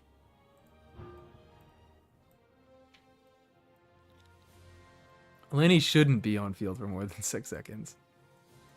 After, yeah, this potentially I could do something, like you could switch around teams. I don't even know it would be like Bennett, Xiangling, Lenny. I don't have Mawika, but you could put Mawika in there if you wanted, but his passive already maxed out with 3 pyro units. So it's like, biff. Oh, hold on. Sayu after swirling Dory's Electro. Trigger the Hyper Boom for good damage with an EM build. Yeah. I mean, if you're on-fielding Sayu, you're gonna want to do an EM build anyways, because her like C6 would probably make it a little better. It's not that important because all it does is increase the damage and healing of her burst. But you're not building crit, I assume, if you're going Hyper Bloom. So like the burst damage is still not contributing all that much. The healing may be a little bit, but her healing, on-field healing, when she triggers a swirl reaction while active, she heals and then more based on her EM. So you want to build her EM anyways. So I still don't really see what I don't like C6 Sayu, I'll be honest. I don't think it's very good at all, because the healing boost that it gives, it only affects the on-field healing and not the full partying healing that she does. Full party. Unless you're doing C0 Xiangling. Xiangling already shreds Pyro. Xiangling already does shred Pyro Res. You are so right. I mean, then between her and Linny, I guess you just have VV. But yeah, no, yeah, it's not that interesting. It is really not that interesting. Because you probably still just go Lanyan with TTDS. If you're doing a mono pyro team. Boring. You're in Mia C6. Sorry, Linny. Sorry, Linny. You don't have interesting constellations. I'll do like here or something. And Nouvellette, I'm immediately just gonna put in makes the character worse. Can we agree on that? Can we all just agree on that? Lenny's cons are Yoi's with the weird off-field stuff? Yeah. And Yoi's off-field stuff is only 1 constellation. So if they just said, okay, let's do 1 constellation. 1 funny off-field constellation then. But yeah, Nouvellette, I don't even have to look at the rest of them. C1 makes him a worse character. Because then you play him with double Hydra Farina. And he gets interruption resistance, so you have to think less about including a character with a shield. Sorry, Nova Straya, I'm not letting you in. What even are the others? Crit damage, wow. Fantastic. When Nouvellette is healed, 1 source water drop will be generated. Wow, great. Like, you have to do less skills and less bursts. When he's doing it, Nouvellette can absorb nearby source water droplets and AoE. Each absorbed droplet will increase the duration by 1. Cool. Alright, whatever. Yeah, no. It makes the characters worse. Stinky. Fuck you. Well, Risley. Well, okay. Well, this... I guess on my account specifically, do I only have to consider C2 through 5? Because I already have C1. Because, like, if we're talking... excuse me. If we're talking, I don't have Risley, and I would be getting him at C6 for free, then that. I mean, he's not actually all cons are cool, but I would just choose him because I would want C1 for free. But if we're talking only about the extra constellations, I don't know if I can't see what I'm doing here. I meant to put him here. I don't know if it was visible there. If we're talking about just the rest of them, because this is my favorite constellation in the game. It's the only one that I ever pulled for. I think it's disgusting that it's not in his base kit. I think it should be, but it just makes Risley like one of my favorite characters in the game. This, it makes his burst deal more damage. Don't care. This is a normal attack speed buff. I don't even have to click them. I already know. Normal attack speed buff. Sort of interesting. It's a full party normal attack speed buff. But, like, no, it's not. You're only ever using it for Risley. And then, oh, wait, sorry. I just realized, yeah. Currently still on the tier list, sorry. So yeah, C2 is burst damage, who fucking cares? C4 normal attack speed, which only ever really gets used on Risley. So, like, I don't know, sure, it's not even that good on him. C6 is kind of interesting because it gives him an extra charge attack, but it's like, okay, he's just like still good in melt. So all of the constellations except C1 I think are just pretty boring. But C1, I like C1 a lot. I wish it was in base kit, but I don't want to play Risley without C1. So I could do, like, I guess, you know what? Fuck this. Fuck this.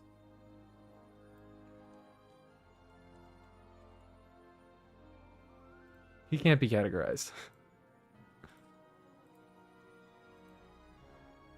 There we go.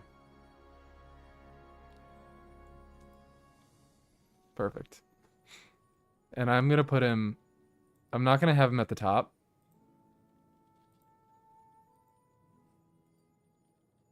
He's not, like, I just don't want to think... I don't want people to think that, oh, I like him so much better than everyone else.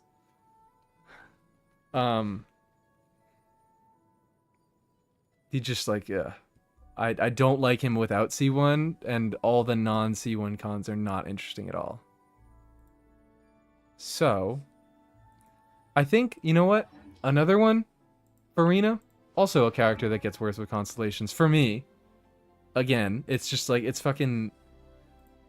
Because, this is... I like the fact that Farina works differently with different healers. Single target healers generate worse fanfare, yada yada. I've said this a million times. Front-loading some of that fanfare makes it less interesting. This makes it a lot less interesting. Increases fanfare gain by 250%. And then she also gets less energy needs, which... this is probably, at this point, this is just me crying. Because I like having characters that have real energy needs.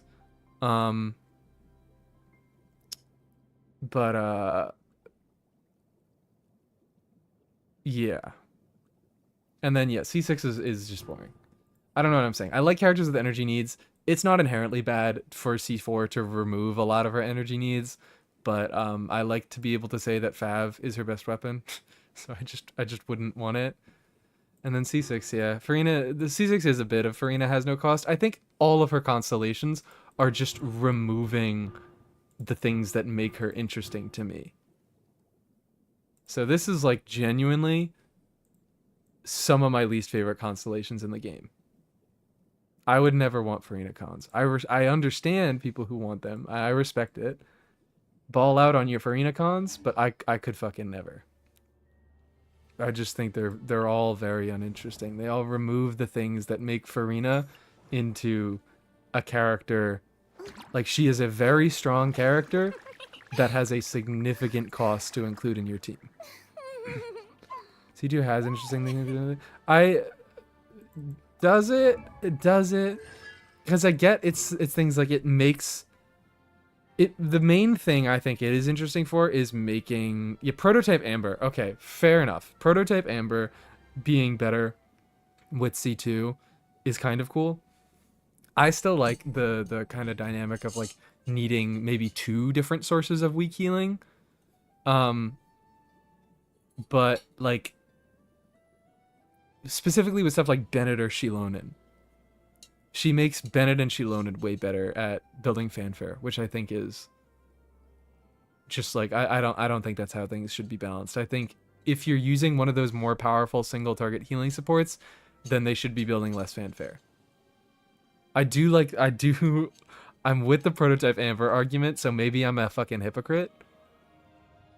But I'm not with the like Bennett and Chilonin. Farina cons has warped a lot of people's perceptions of Farina's fanfare building. That's true. Yeah. Farina fanfare building is fucking hard. Thanks for the evening. Good. See a guy whose name I still can't pronounce. I guess I'm just doomed to calling you that forever.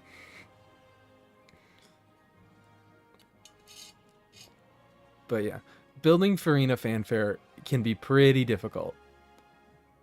And these two constellations make it a lot easier. They're all objectively very, very good constellations, but I don't like them.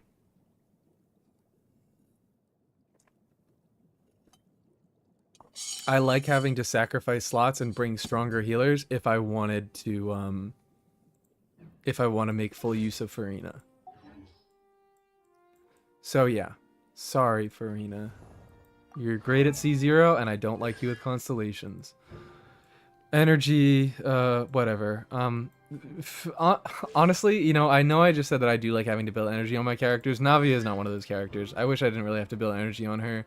So maybe I would she's not overtuned enough where I'm like, I should have to build energy on her. It's just like it could be a little tiny bit annoying. I find it okay because I'm just using Siege Queen and Prototype Amber. Yeah. Yeah, alright, that does make sense. I like the application of all supportive character or constellations. I do like the application of like being able to do weird shit easier. But I respect it more than I really like it, I'll say. Cuz I don't really want to do that stuff myself, but it's cool. Dropped her burst entirely for a while? What do you mean by that? Let me crit rate. Okay, whatever. Okay, whatever. Geo-res shred. And then crit damage, okay. This might also be this might be makes it a little worse. Because I don't really like this. When ceremonial crystal shot hits an opponent, one cannon fire is shot. So it refunds one of her shards. This doesn't like completely remove her need to trigger crystallizes on her team, but I do like the fact that she has a dynamic where it's like the more crystallizes you trigger, the higher skill levels she can get. So like characters that make crystallizes are better with her. I think this is probably just going to be boring. I think this is just going to be boring. Right? Yeah, that's sorry. Not interesting. Not interesting at all to me. Bear skillbot. Just because you didn't like all the damage buffing that she did? Sure. Raina's birth with Chongqing Infusion team is a struggle to fit in the rotation.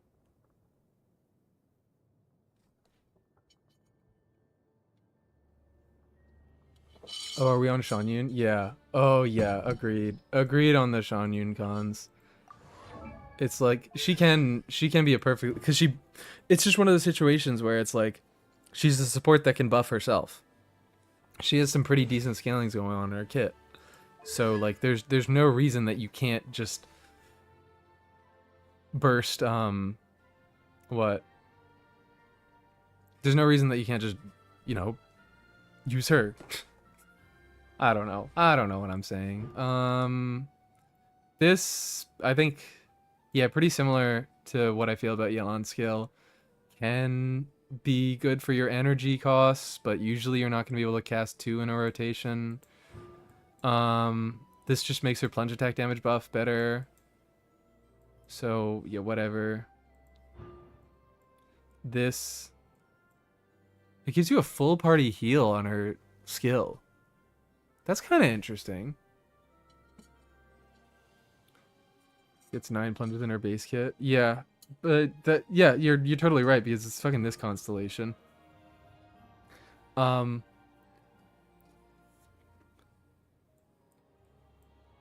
This absolutely makes her a better DPS, but she's already getting a lot of buffed plunge attacks going on, so like no reason you can't do it at C0, especially like C2 is a big step up for doing her own personal damage. It's a big buff for any, you know, other plunging attack units you're going to use, but it's especially big for her.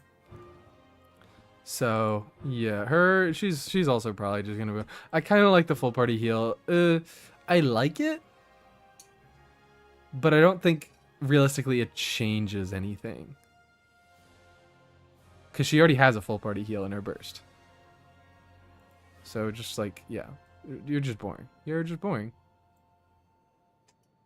Hate the perceptions. Yeah, exactly. That's what I'm saying. I don't know if that got across. I'm 100% agreeing with you. You have hit that one on the head. It's just like the cons themselves are fine. They're kind of boring, but she can absolutely be a fantastic, like other DPS units you can use them as a DPS before C6. But this, it's like she is actually a particularly good DPS before C6 if you have C6 Faras on, which is the that is the caveat there. But yeah, Chiori. Oh god, Chiori might go in the Risley tier because it's like exactly the same. It's like I don't like the limitation in her base kit, and I like that C1 opens it up. And the rest of the constellations are fine. I do like the dolls. And actually, you know what? Maybe I do like her a little bit. Because I like how C6 is a unconditional damage buff on her normal attacks. I like that you don't have to do anything to get them, and they're not limited. She just can do a bunch of fucking normal attacks, and they do a gazillion damage each. So I don't know. Will there be an Emily tier? Probably not. I don't really like Emily's constellations that much. The Risley tier, hold on. To clarify, the Risley tier isn't I like him so much. The Risley tier is the C1 is like my favorite constellation in the game because, you know, it's the only constellation I've ever pulled for. It makes the character fun. And C2 through 5 or C2 through 6 suck and they're boring and I probably won't ever want them. That's why the Risley tier's there. It's because he doesn't fit into any of the other categories. I bet you is that they're relatively easy to turn off. Yeah, I thought that about her C1. It's kind of cool. C4 not really? Yeah, no, not C4. C6 is impossible to turn off. I guess you just don't use it. Yeah, you just don't do anything. You just swap out and then yeah. C4 is impossible to turn off basically, but the other three are quite easy.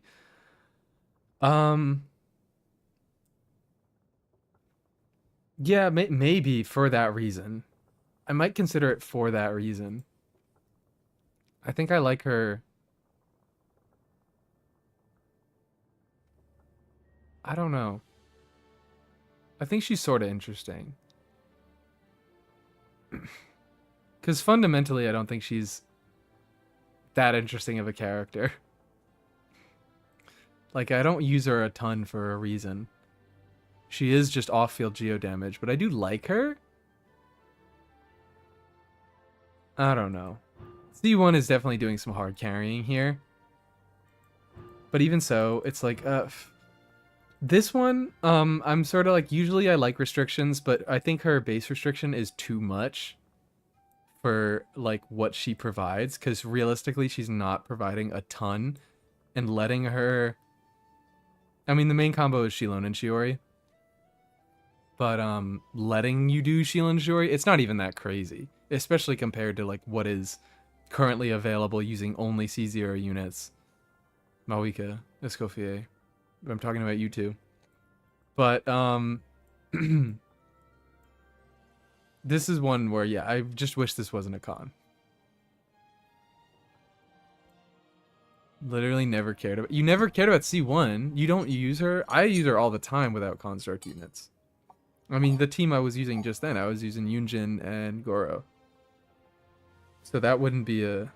It is just more damage, is the thing. It is just more damage. I might move her down. Because they all really are just more damage. Maybe I'll put her at the bottom of sort of interesting. We'll do that. What is easier with main Kachina? We love it. We love it. You care about the 50% increased AoE. I only ever played her at C1 because I got her in one 10 pull. So, Arlecchino, yeah, this is boring, right? Yeah, it makes her E not have to upgrade. More damage. 15 energy, 2 seconds. Okay, whatever. She bursts more often, and then burst does a billion damage. Yeah, the Arlecchino songs are boring. Or Arlecchino cons are boring. You suck. Sorry, Arlecchino. Sorry. LAC2 is kind of clunk. I can't judge because I've never played her at all. But I fundamentally think... Oh, see you, Mark. I think... I don't know how I feel about like the upgrade mechanic with her, because I think it was very blatantly introduced because they were like, well, she has to apply pyro before her rotation, so that you can use it to like swirl VV, or now use Shilonen. So it's like, it's whatever. I don't really feel a thing about it. It's just like, oh, you do her first at the beginning of your rotation, and then you do all your other stuff. So it doesn't change too much. But change your melt rotations, yeah. Yeah, it's weird. I just think it's like it. I don't know if I really have an opinion on it. All of these are just kind of just stinky boring to me. Chlorand. I know Chlorand has a cool C6. It's not like it's aesthetically cool. She gets some crit damage, and then she gets a Glimbright Shade will appear under specific circumstances, executing an attack that deals some of her attack as electro damage when she's about to be hit, and when she uses her like special skill. It is just damage, but it's kind of cool. It's kind of cool. And then the rest of the stuff is just does extra damage, enhance the thing. Oh wait, what is this? How does this change? Oh, she just gets more attack. Okay, cool. It's the same, but she gets more damage. Cool. Does she get interruption resistance by base? Oh no, she doesn't. So she gets some interruption resistance and some more scaling on those extra attacks. So, whatever.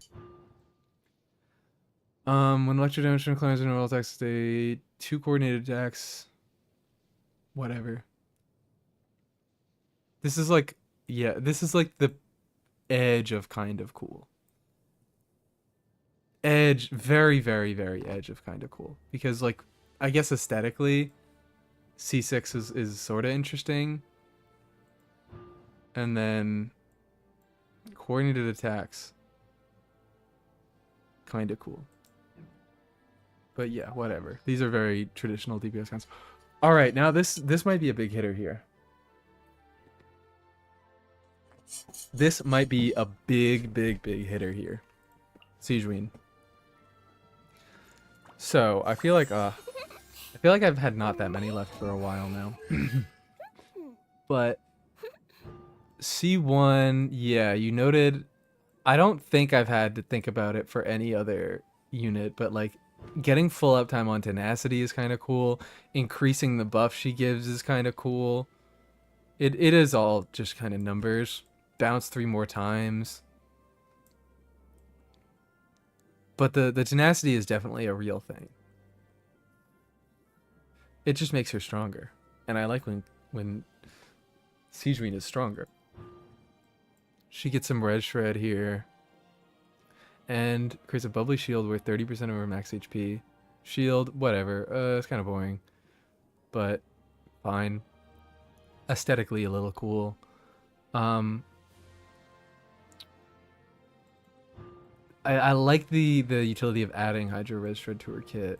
Oh wait, what? Oh no. The duration of her burst is extended by 3 seconds. I also do like that. What's her base duration? 2.5 seconds. Ooh, so we are over doubling her burst damage. That... Can it be canceled? That's my question. Because like if it can be canceled, then 100% I'm with it. There are situations where I would want to use a shorter duration, but I like that. Jump cancel? Hell yes. So it's Dea. Hell yeah. It's Dea. We love Dea.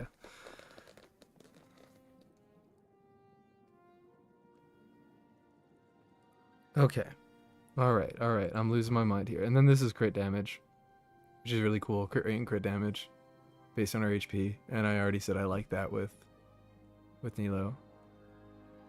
I don't know. I just feel like she better comes into her own in her constellations a little bit. I do like them.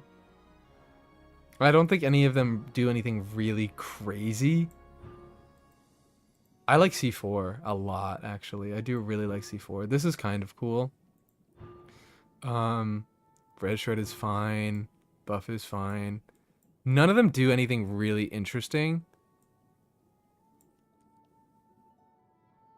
I don't know. I definitely like them all, is the thing. But I think it might be, we might be between Siegeween and Shenhe is crazy. It's just like nothing is like crazy interesting like Shenhe C6. But I do think they are quite similar for me. You get more stacks with Convalescence is also cool. So yeah, I like those cons. Those are cool cons. Emily, hello. Sorry, Emily. Sorry, Emily. I don't mean it. I don't mean whatever I'm doing. Damage dealt 20%. You generate an additional sense. You can upgrade her thing faster, which is like fine. Dendro, she just gets deep wood automatically.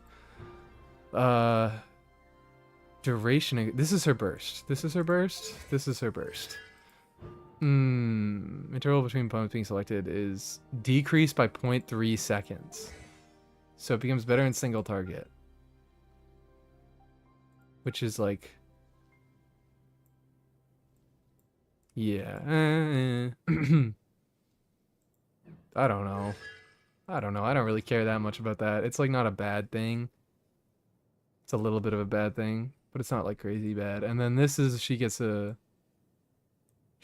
few cents and she gets an infusion. I don't know. It's just like this is a normal attack thing on an off fielder. I don't think it's particularly cool.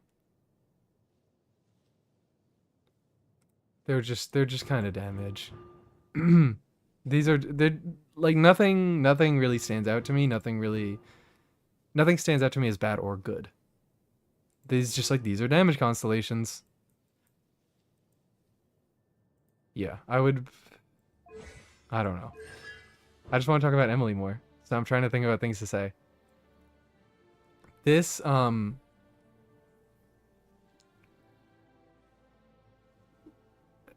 leveling up the thing faster is I don't know. It's objectively good, but it's like not something I would really want to think about. I guess the one thing that this would do is make setups easier, because you could generate 2 cents at a time and not have to worry. Like in specifically, I'm thinking about like my Sino team is I can sometimes have issues getting her skill to level 2 because she only generates 1 cent, and then like Fischl and Sino start overloading the aura, so she can like stay at level 1 for a while, and it would make her better in that team. But like it's just it's nothing really that interesting from a gameplay perspective. So Emily, I'm so sorry, Emily. I'm so sorry, Emily, but you are indeed going. You'll go top of boring because you're pretty, but that's it. That's all we're gonna do. Mualani. I actually, so here's the thing. Here's the thing about Mualani. I know her C1 is increases damage, but it's only by the first bite. It's only the first bite. So I think it's kind of cool for a potential quick swap Mualani playstyle. God, I hope you guys can't hear my horrible, horrible drinking, but you probably can. So I think that's kind of cool. I think it opens up a little something something where you do like one vape and then do something else. I don't know. It's probably not really worth it.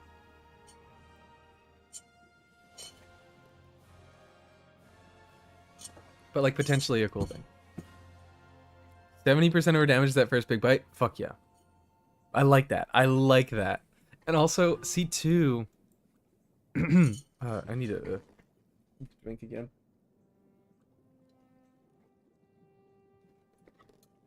Dying. Might not be able to stream too long much after I finish this tier list. I like that. I think that's really, really neat.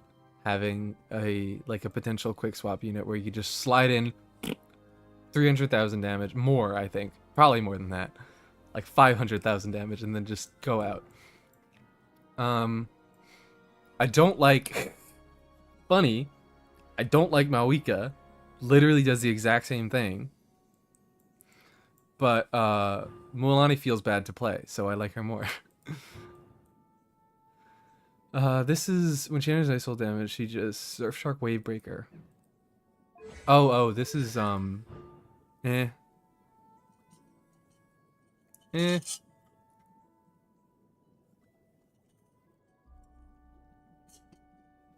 guess you could just get access to this faster. Which is kind of cool. And one additional shark bite. But like I feel like your buffs have run out since then, or your like application doesn't line up. So it's like, what is the point? It makes that first shark bite faster to get, which is kind of interesting.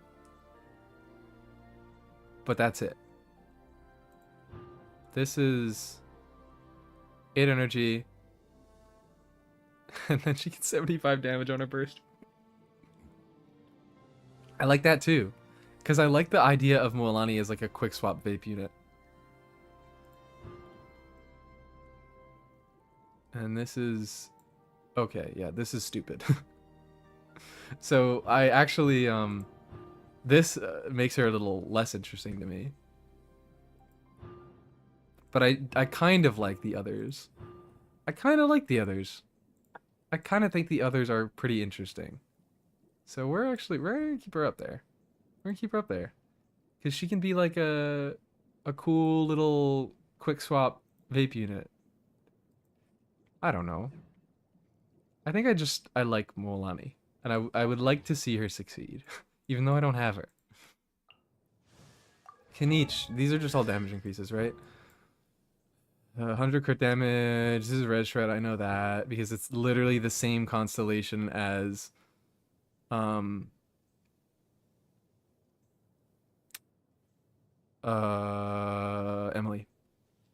It's just Deepwood. This is energy. Wow. Oh, and his burst deals some more damage, which is whatever. I kind of like his burst. Like I like the idea of using his burst in a supportive way, but I just haven't done it yet. I'd have to play around with it more. But for now, this seems a little boring. And this is a bouncing cannon, which is kind of cool, but still usually just results in extra damage. Right? Yeah. Doesn't even vape do like 600k rotation. Yeah, but I would want to. I would want to vape.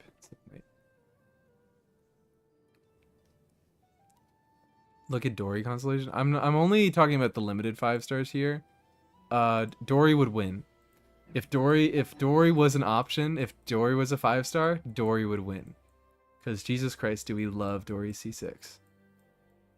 Where is she? We love Dory C6. Dory C6, coolest thing in the universe. What even is, I don't even know her other constellations. Wow, an extra shot on her skill. This is a little, no, it's not that interesting. Toop from that character's position. Word I just got here, it's good. It's good. So yeah, can each... She has funny physical damage. Oh, we're talking about... Wait, is that actually physical damage? I just assumed it was Electro. Alright, okay, sidetracking.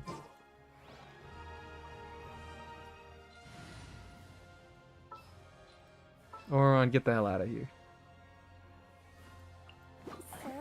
It's typeless damage, so it's like true damage? I have never seen that. I swear I have never seen that.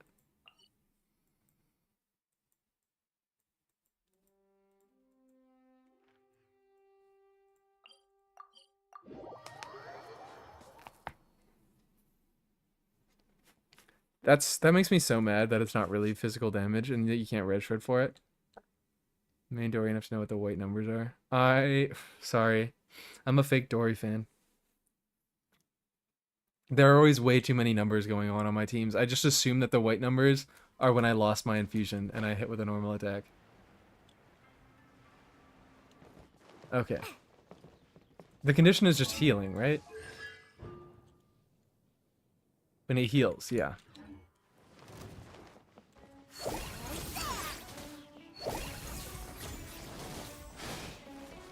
There you go, okay. No. That is purple. And it's aggravating. That is electro damage. Does it even say electro damage? No. You have to hit the enemy with the connector? And that's not C2 doing that. That is,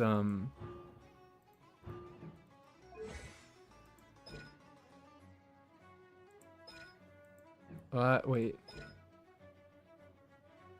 No.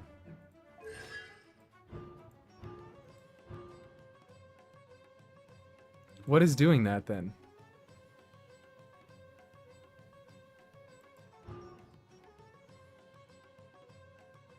You have to hit the enemy with the connector. Ah.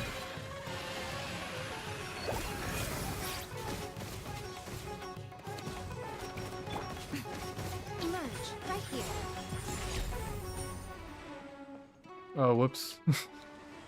Went too far away.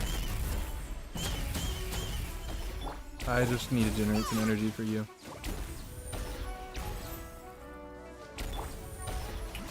Drain some HP. Let's do this. I actually guess you don't have to heal. You just have to be connected. I don't know. Cause like I'm not reading anything in her kit that says she can do any sort of physical damage, right? Nothing that says it there. To a character connected to the Ginny triggers electrocharge. This cooldown of her skill is reduced. Troubleshooter shots. They will restore 5 elemental energy to herself. Blah blah blah. Nothing there. This is just after cell service round, so that's like the follow-up hits on her skill. This we have determined it is electro damage. This is buffs, and this is that's C6. So hold on. I'm using Yaimiko.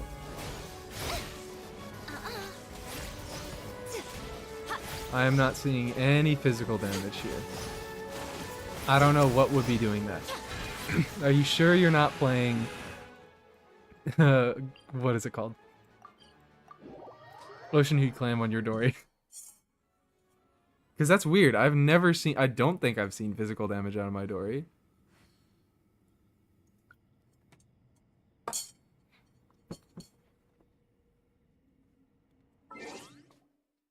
RNTF? Okay, so you make the right decision, is what I'm hearing.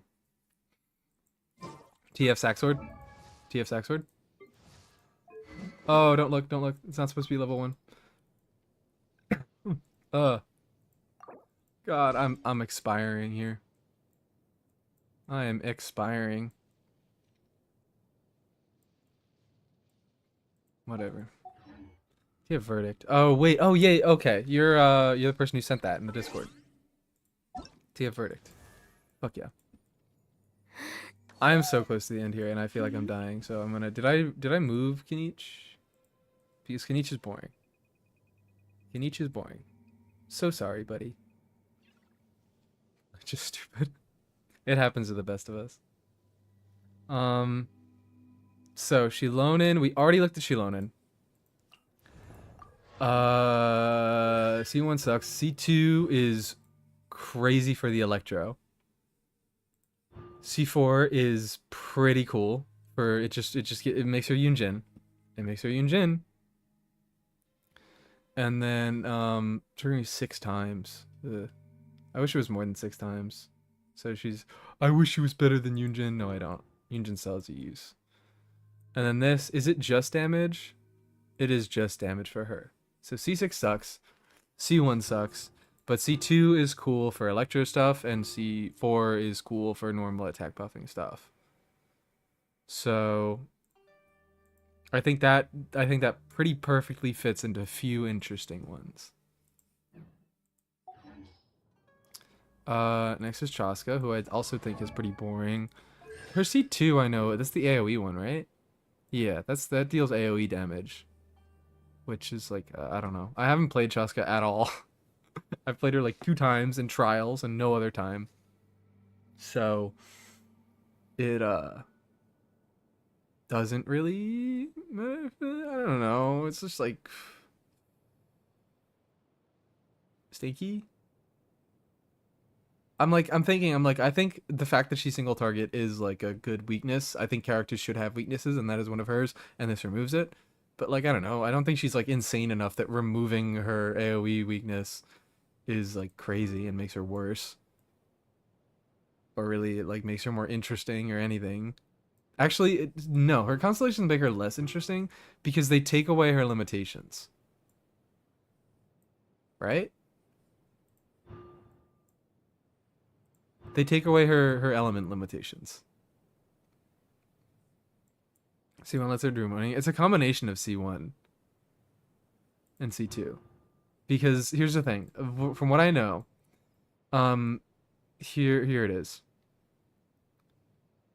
The second shell will additionally be a converted shell, and the chance is increased by 33.33%. So if you have 2 Petch units in the party, you still have 100%. But it doesn't increase the 1 passive. Is it Bullet Trick?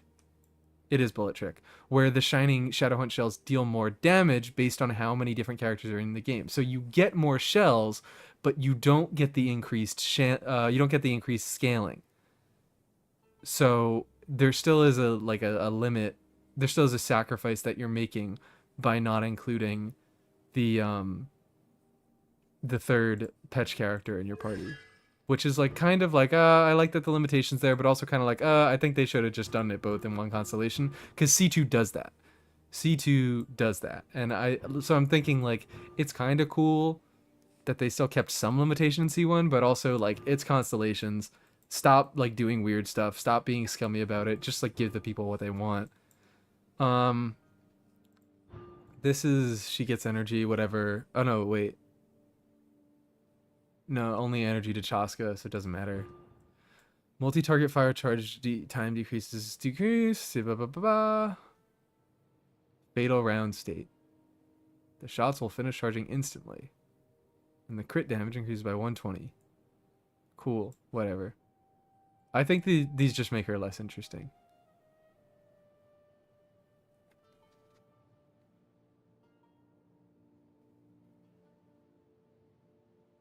Which said it was just Yunjin's self-based buff. It was 3 element based instead of swirlable elements, so you could make her do birds and stuff. I also, yeah, I mean, I don't know. It would be weird because like then, like I don't know if you're proposing that Chaska deals Dendro damage. It would be cool if she could do non-swirlable damage, like Geo and Dendro damage. Um, yeah, maybe I would like her better. I still fundamentally don't really like her character design because the bullet order is random and you can't set up reactions for her to do. And that isn't fixed in Constellations. She isn't made more interesting like that through Constellations. They're just like, okay, you don't have to include as many patch units.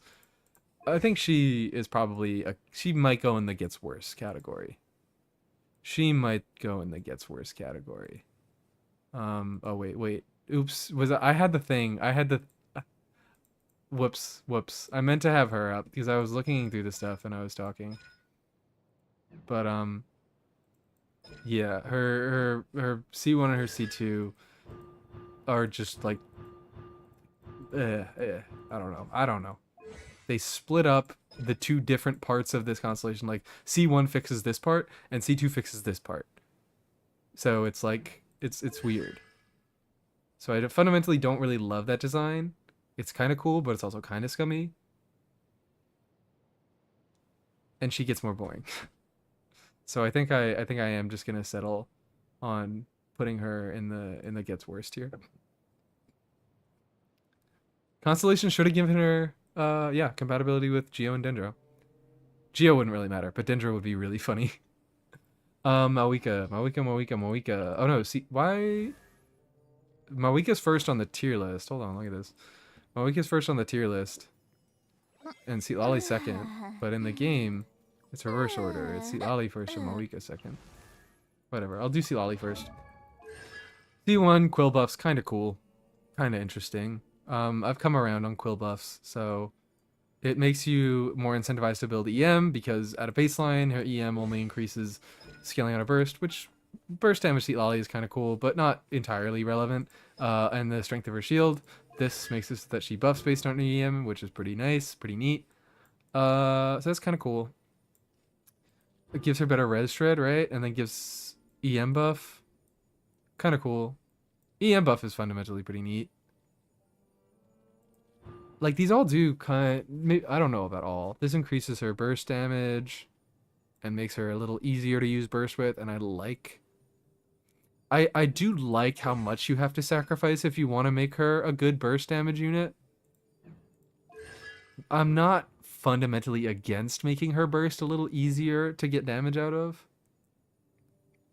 Maybe I'm a hypocrite. I don't know. I'm fine with it. What is C6 though? Eats Papa will always be in the Opal Fire state. No, I don't like that. I don't like that. It just gives her permanent uptime. It makes her dynamic a lot less interesting. This is weird. Because I really like C1 and 2. C3 is fine. It's not the most interesting, but I kind of like it. And I do not like C6. Because it just changes her entire character. Because she no longer needs to skill and burst. She no longer has weird stuff that she can do with sack frags. She just always has her application up all the time. So like top of makes the character worse because or like I don't know. Make a seat lolly tier. Fuck it. Fuck it. What are we doing anymore? Who's gonna stop me? Maybe I should make it like pink or something. I don't know. Make it that. There we go. Fine. If you're watching the VOD, I mean, nobody's gonna look at this. Nobody's gonna look at this tier list ever. So you have the context. Should be a tier of good until C6 minutes. Who would even be in that tier? It would be pretty much. It would be C Lolly, probably a little bit of Ito.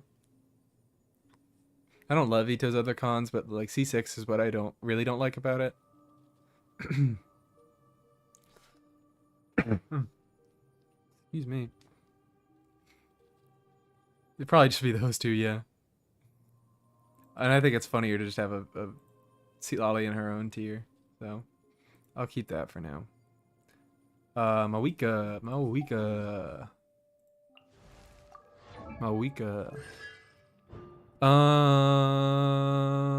It makes her gain fighting spirit 25% more efficiently, makes her less interesting because I think that's one of the only interesting things about her. Ryo Catalyst here. Yeah, so yeah, I only really it increases I think the uptime on her skill as well, which is like that's not the worst thing in the world, but it's kind of cool. I know it ruins some setups, but I think it fundamentally does remove something interesting about her. Base attack increased. Okay. So realistically, all that this is like really just boring damage increases. But I do like the idea of increasing base attack. I think that's interesting. Not really crazy all that different. But like it's just a little bit cool. I don't know, I can't even explain it. It's just like it's they did something a little bit funky with it. It is just a damage increasing. All it does is increase damage, but it's kind of funky with how it does it. Imagine if it has keep imagining. We wish. Kiongozi, an additional 10%. Oh, will not decay over time, and an additional 10% damage bonus will be gained. Increases her supportive capability. I mean, probably not. If you're getting C4 Malwika, then like you're probably just doing damage with Malwika, but it does fundamentally increase her supportive capability. And then C6. Oh yeah, you get the motorcycle. So Malwika might actually end up going pretty high, which is insane. Because everyone knows my feelings on Malwika. But having the motorcycle hit people is really funny. Just falling out of the sky and hitting people is really funny. This isn't that interesting, but I would never really do it anyways. But I think she might actually go in like the funny weird tier. Because I do like supportive capability in her constellation. Like if I were to ever get Malwika, I would probably just go 1/1/1 on her talents. I would not touch anything. I would just I would probably just get her to level what? Is this 60 out of 70? And then never touch her again. Yeah, that's what I would do. And in that case, better supportive capability. Funny motorcycle falls out of the sky and hits people. High base attack, I wouldn't use it, but it's fundamentally kind of cool. And Depth Shred would be a useful support thing. And then she gets a longer uptime on her skill. Is really what would be going on here. That's all that is really affected. So actually, if I were just given a free Malwika at C6, I would kind of like that. I would kind of like that. I would never spend my primos on her. But if I were to just get her for free, and I could, you know, at my discretion, just leave her at 60 out of 70, never level the talents, only ever use her as either a pyro applier or a damage buffer with her burst, I would kind of rock with that. And her constellations do assist that. That's wild. That's fucking wild. Okay. And then Varissa. I think someone said, yeah, Varissa might be worse. I don't know what any of this means. Increased plunging attack damage. Is that it? That's all that it is. C2.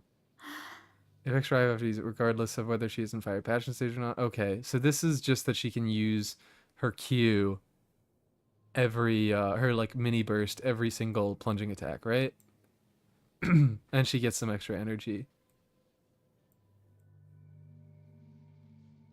Which is like, I don't know. I don't know.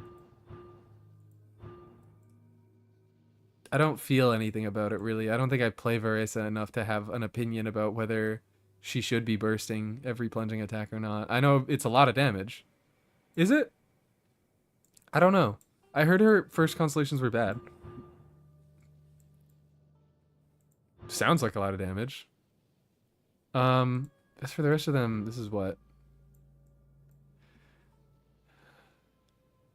She will gain diligent refinement for 15 seconds. Which just gives her a bunch of scaling on her plunging attack.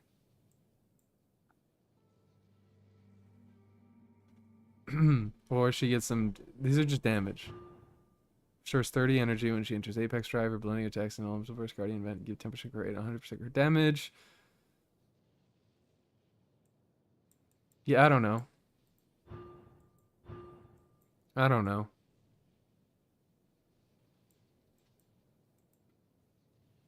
Because from what I know, I think what why I wouldn't like it, I don't know. Does Varesa like have significant energy needs? I think that's the main thing that I'm curious about. Because if she does, then C2 removes them, and I think that's uninteresting. But otherwise, I just think that she's a boring character, and never mind. I was gonna say I don't think she's a boring character, but I'm changing my mind again. I do think she's a bit of a boring character. Sorry. Uh, Not that interesting, but she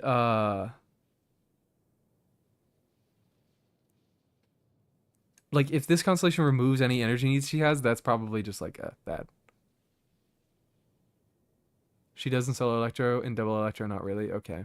And you usually run her in double electro anyways, right? Because you just run a Yonsan in basically every single team that she's in.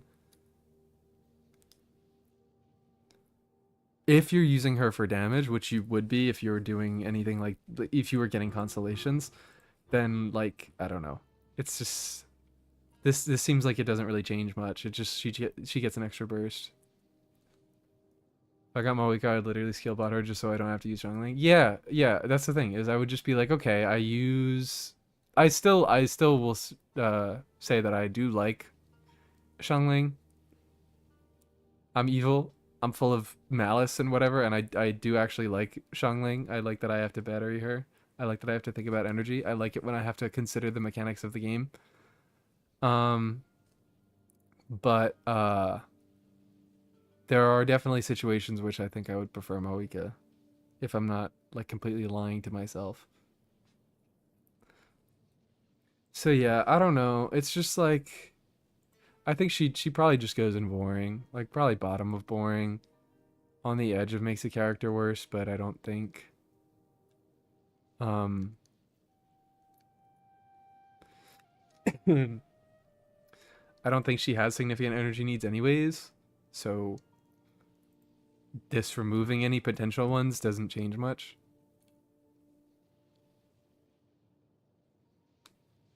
Makes me a Matty Weddy and I get really sad. Sorry about that.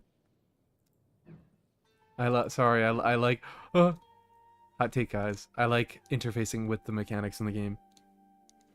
That's literally like half the reason I don't like Moika. Is just she doesn't have energy. Let me use Fav. Let me use Fav. I want Fav.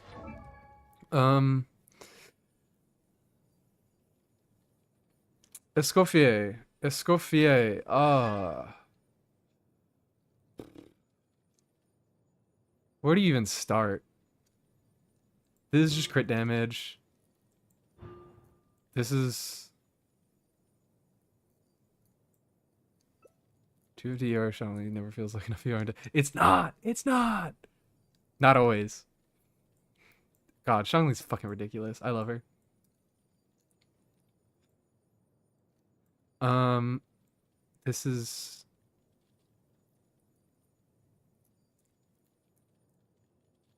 She gets okay. She gets stacks. She gets quill stacks. Cool. And guess what? They're all scaling on her attack, and she already builds a shitload of attack. So who cares? Why can her ER be searchable? I agree. I definitely agree. Like I'm deluding myself a little bit. Her ER can be disgusting very often, but I like that I have to think about it. That's it. I just like that I have to think about it. I have to consider it a lot. And she does make a lot of teams feel worse. She does make a lot of teams feel a lot worse. But it, particularly when it comes, I wish I would just have Malika overtake Xiangling in the teams where all she's doing is applying pyro, and we're not worrying about damage. Even still, Xiangling applies more pyro than Moika does, and I think that's cool that the unit that applies the most pyro in the game, you have to work for it a little bit. Really only when it's compared to Moika. I wish there was a unit that applied more pyro and didn't do a gazillion damage and all the other things that Moika does. Like, if we had an easier to play unit that just didn't do a ton of damage but also applied a good amount of pyro, that would be cool. But in the current state of the game, I think that like it is good that I have to work for a character that can deal a lot of damage and does apply a lot of pyro. I just wish that in the situations where all she was doing was applying pyro, I didn't have to think about it. And I would use Malika if I had her, but I'm not pulling Malika just for that, because it's not enough situations. Rehab diet lasts 6 more seconds while it active you 100 extra HP and energy. Boo hoo, boo, boo. We like energy. This chance corresponds to Scofia's crit rate? Okay, never mind. I kind of like it. I kind of like it. It's kind of funny. But Risley? Well, actually, Risley, you run her with Bennett anyways. I was gonna just go ahead and look at Emily and be like, Emily should be, you should use Burn Melt Risley. You should use Burn Melt Risley. But yeah, Xiangling in Bennett in Risley teams, you're gonna run her with Bennett anyway, so that's not solo pyro. But still, it might be nice. So yeah, boring effects, kind of funny that it scales on crit rate. Just a little funny that it scales on crit rate. They have insane tone. Yes, they do exist. They're all mediocre, and you play them with Emily, and then they're better. And then they're better, and they're enough pyro for Risley. Use Emily. Take the Emily pill. I also don't really love PMC because of the low uptime. I think I prefer Dea. if we're being honest. I'll take the lower damage. Okay. When your party's active, what is this? She gets a coordinated attack. Okay, cool. Coordinated attack is a little interesting. Critting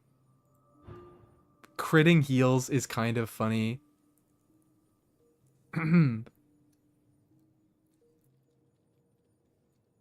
It's like I don't want to put her higher than I have to, because she's still pretty boring. Fundamentally still pretty boring. Hi, Demise darling. Hello, hello. I might have to run to go to the bathroom again real quick before I do the standard units, and then I don't know what I'm gonna do. It's like funny. It's funny. It's I don't know. What do I do with the Scofier? Critting heals is silly. I think we put her right next to Clorand. I think that's where she goes. I think that is perfect.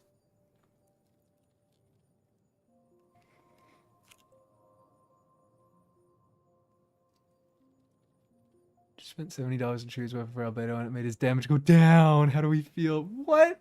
How does that happen? I thought it was better than Spindle.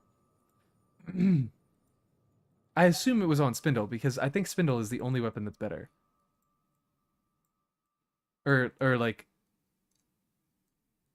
Spindle is the only weapon that it's better than. It's only R1? Wait. Hold on, because yeah, Uraku has that it has that. I guess I could just go back. Uraku has that requirement. Uraku has that requirement.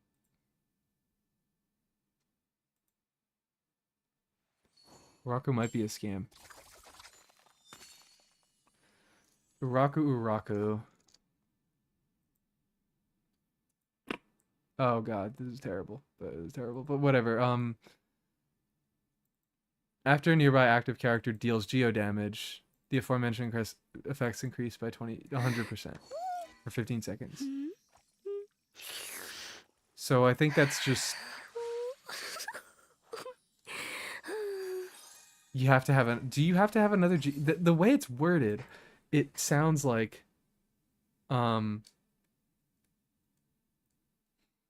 what? The way it's worded, it sounds like you can have the wielder deal the geo damage, but I don't think that's true. I think you have to have another geo unit.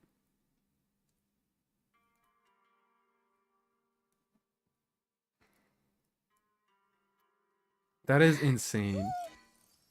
Yeah. I thought you need someone else to do the damage, but the way it's worded,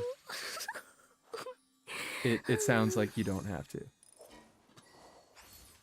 So that is crazy. Yeah, that's gotta have something to do with I don't even know. I don't even know. Something to do with something. I'm gonna take a quick bathroom break again. Not again. I never took a bathroom break. I took a tea break. But I'm doing a bathroom break. I'll be back in a second to think about Uraku. Where is this? Here it is. Boop.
Okay.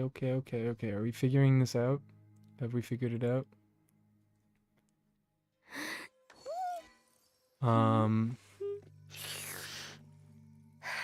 talking about it. Okay. Which are the original ones? Maybe you're misreading and it went from 60 to 100k. 70, 150, and 5200. Hello. I'm interested. I need to know how this works. 3 different builds I switched between on sealed husk stats are 220. This is very confusing. This is awful confusing. I don't know how this even happens. Although I thought let me pull up Where is it? Let me pull up the KQM albedo guide. Let me pull that up. Sometimes Husky induced troop. R1 Uraku is Albedo's new best in slot weapon over Cinnabar Spindle.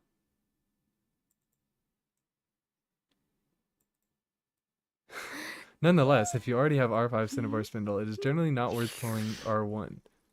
Apparently not even if you have R1 Cinnabar, it's not worth it.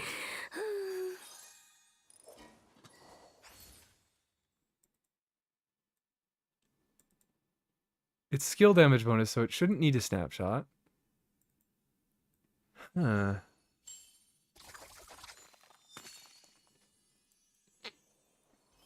That is really, really odd.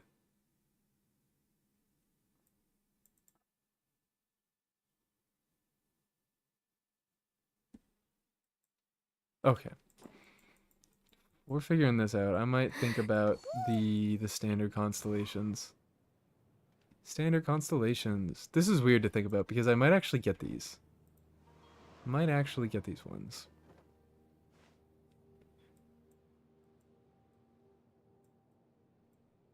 Gene. I know Gene constellations suck. I don't really like Gene constellations. This one's funny. Movement and attack speed 15%. Anima res decrease. I wouldn't bother. I wouldn't bother because it needs to be in the AoE. Just use Farazan. And then this is damage decrease. Yeah, these all suck. These are all very boring. Sorry. Sorry, Gene. You have shit-ass constellations. Womp.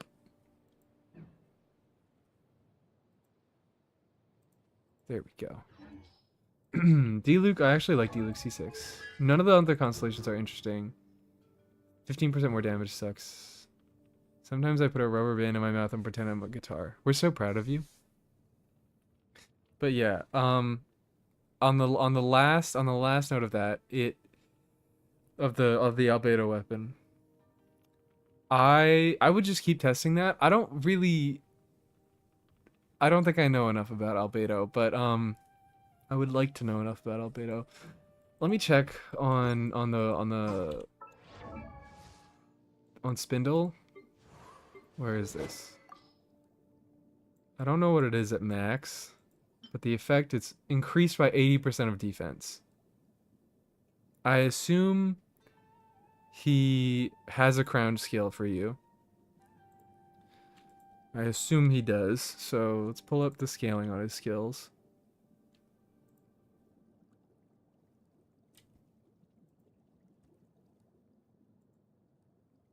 Skill does 240% of his defense, so that's up to 320 at crown. The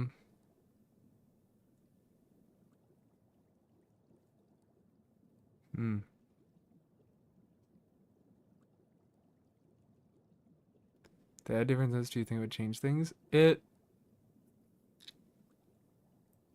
might. I know that Golden Troop is his best at this point. Yeah, no, Golden Troop is his best at this point because the damage bonus can't be snapshotted, so his snapshotting doesn't really matter. But Cinnabar, I wouldn't imagine that they would be. I think it would mainly come down to your substats and your crit ratios on each stat. It's quite low, and the flat buff from Cinnabar is quite high. Yeah, it's still. I feel like dropping that much is still crazy, though. Do you have a fully leveled albedo skill? Is it crowned? Because that could be a big difference maker. Because this is adding so much extra scaling, it'll go down in value as your skill levels get higher and higher.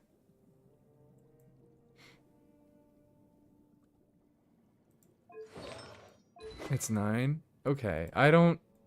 9 is only at 13% lower. So that would, one extra skill level would not account for that much.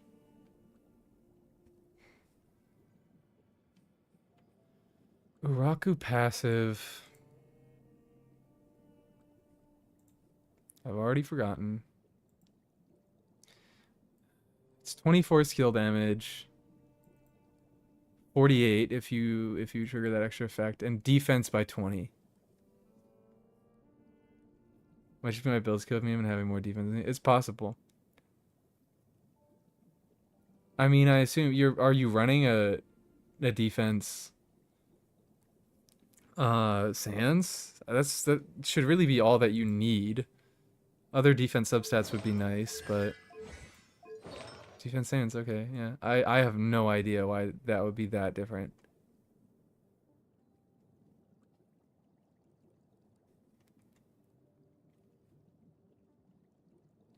Try Def Call, but that made his damage way worse.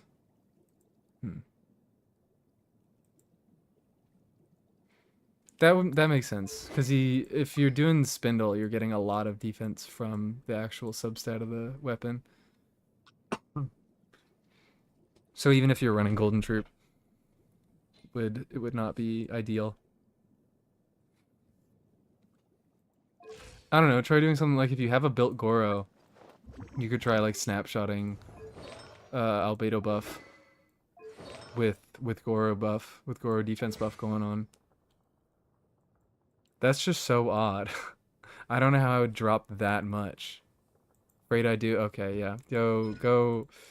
Welcome to the club. Used to main Mono Geo. I never really mained Mono Geo at any point. It was my ideal team for a while. Ito was the first character that I really, really wanted, but I didn't get him until 3.3. I don't know if you guys can hear it, but my voice is going. I probably can't stream for too much longer. I loved I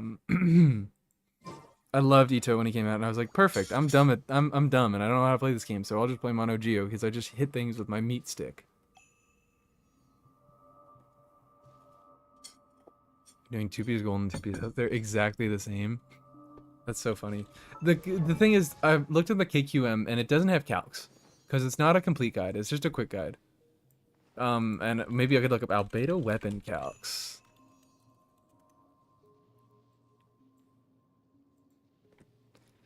C2 Albedo and new set weapon. Okay, C2 doesn't do anything for his skill damage, so who cares? This is choosing.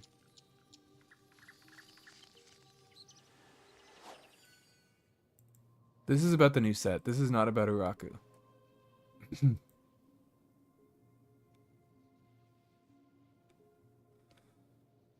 Tell me weapons. Tell me anything about the weapons.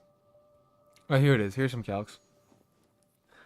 This is based on this is based on Harbinger of Dawn. Oh, this doesn't have this full guide does not have Uraku.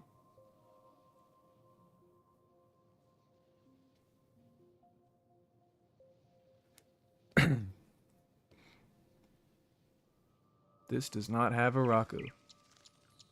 It's ridiculous.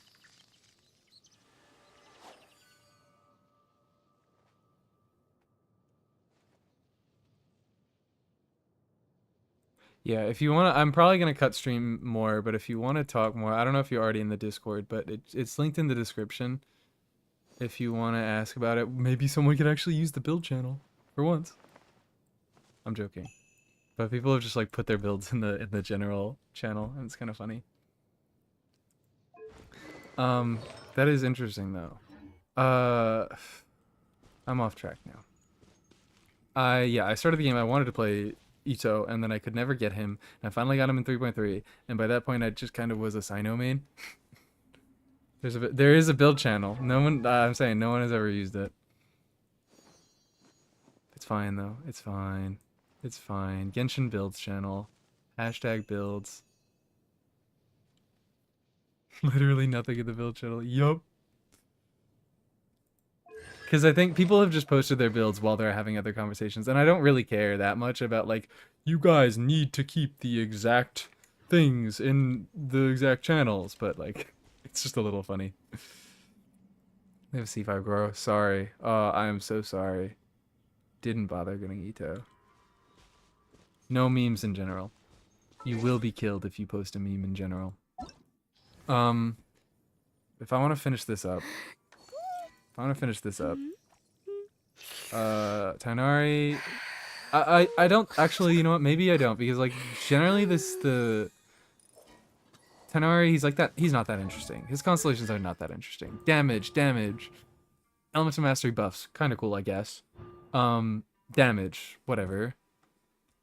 He just gets. Did I even like tab in? I did not tab in. You get my point. Damage, EM buff, damage, whatever. Who cares? It is not interesting. So Tainari goes in boring. Diluc is maybe the only. I'm thinking I'll save Diluc and Mona because they are both potential. Well, okay. Kutching I'm also just gonna preemptively put in boring. Chi-Chi.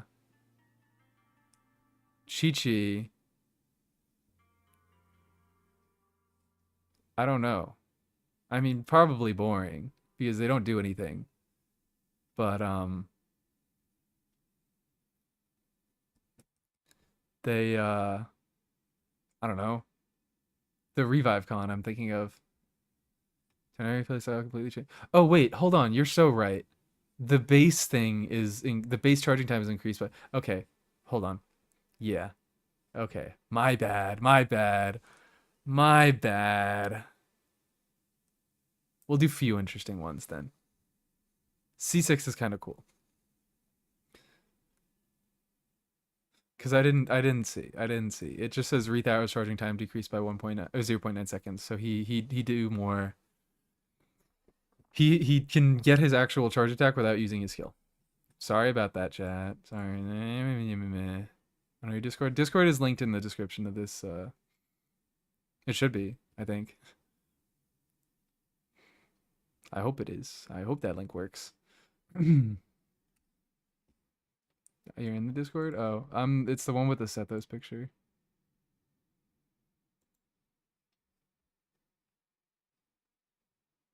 My bad. Oh, now there's a Misk builds. Oh, okay, alright, yeah, I'm seeing this now. Okay, alright, yeah. Sorry, I don't I don't keep track of the names. Some people have different names. I see now your username is the same as it is on Steam. But I don't fully keep track of the names of who's in the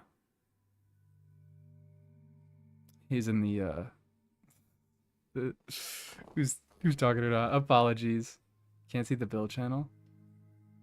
The build channel isn't real? Hold on. Am I fucking lying? Am I fucking lying? I see, here we go. First build channel here. Yeah, it should be visible to everyone. It shouldn't be blocked to anyone. Oh, there's a hide after inactivity thing. I don't know anything about Discord. Doesn't do anything.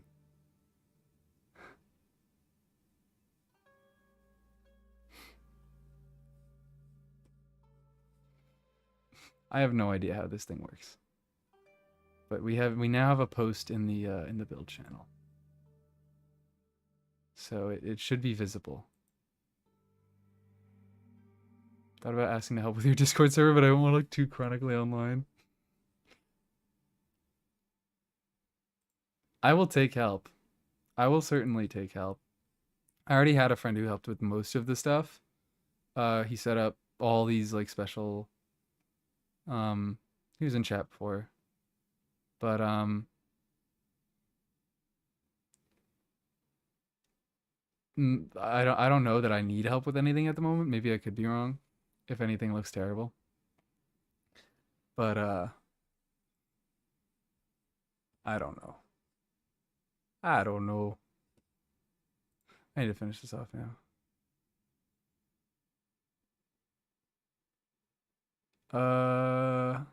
Okay, well, Dea. Fundamentally, they are just damage cons, but Dea is not a unit that does damage normally. Dea is not a unit that does damage normally. She just doesn't do a lot, and her cons make it so she actually does do damage. So I think, I mean, I've said as much. I think it is. I think she gets a pass. I think she gets a pass, and I think she goes into the. Honestly, all cons are cool tier because they are cons. Streaks web. I saw webhooks so many times. They were like, if you want to set up webhooks, and I'm like, I don't fucking know what a webhook is. That is a made up word. Toggleable channels. Yeah, I don't. He did some cool stuff. I don't know what's up here. But yeah, Dea gets a pass, and she, even though all of her cons are just damaging cons, she is not a unit who normally does damage, so where she gets tossed up to A tier or S tier or whatever the fuck it is at this point. Webhooks are horrible to set up. Okay, so cool. I'm never gonna look at them in my life. Now I'm stuck with these three. Who they're kind of interesting. They're kind of interesting. They're a little interesting. Mizuki's weird.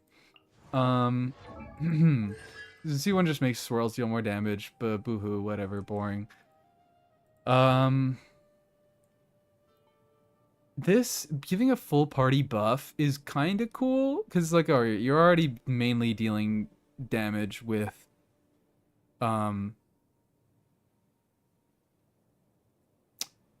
all your off-fielders, so this is like kind of a cool thing. It's like, oh yeah, she's not the one dealing the damage; it's everyone else dealing all the damage. It's like, it is just numbers, but it's kind of cool. It's interesting numbers because it's not just her dealing damage. It's playing more into what makes her unique. I see here. Toggleable channels are why people can't immediately see channels selected. That isn't something I'm like clicking on. That can not something that can be fixed. It's a Discord issue. Fuck. Interesting Discord I've been in through actual setup. Interesting.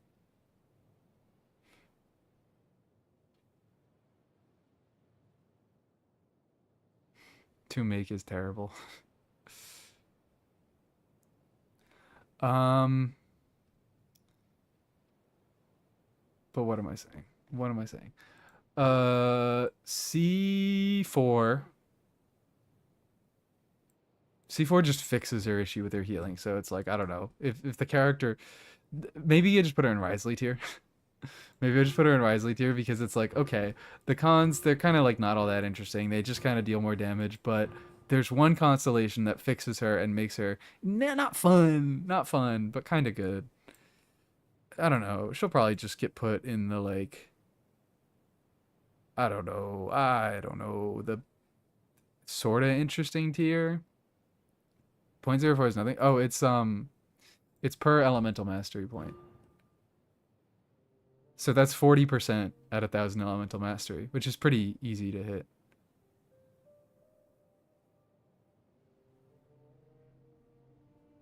Yeah, that's, I don't know, that math? I don't know. I'm just using 1,000 because that's easy. Mizuki was Gene. Who said Mizuki was Gene power creep? I was hating since day one. Since day one. Thank you, Nahiba. I'm so good at multiplying by 1,000. But yeah, that's the, you know, it's a scroll buff when Mizuki is 1,000 EM, which is not crazy impossible. She ascends with EM. Give her an EM weapon. She gets an extra 100 from this, extra 100 from that.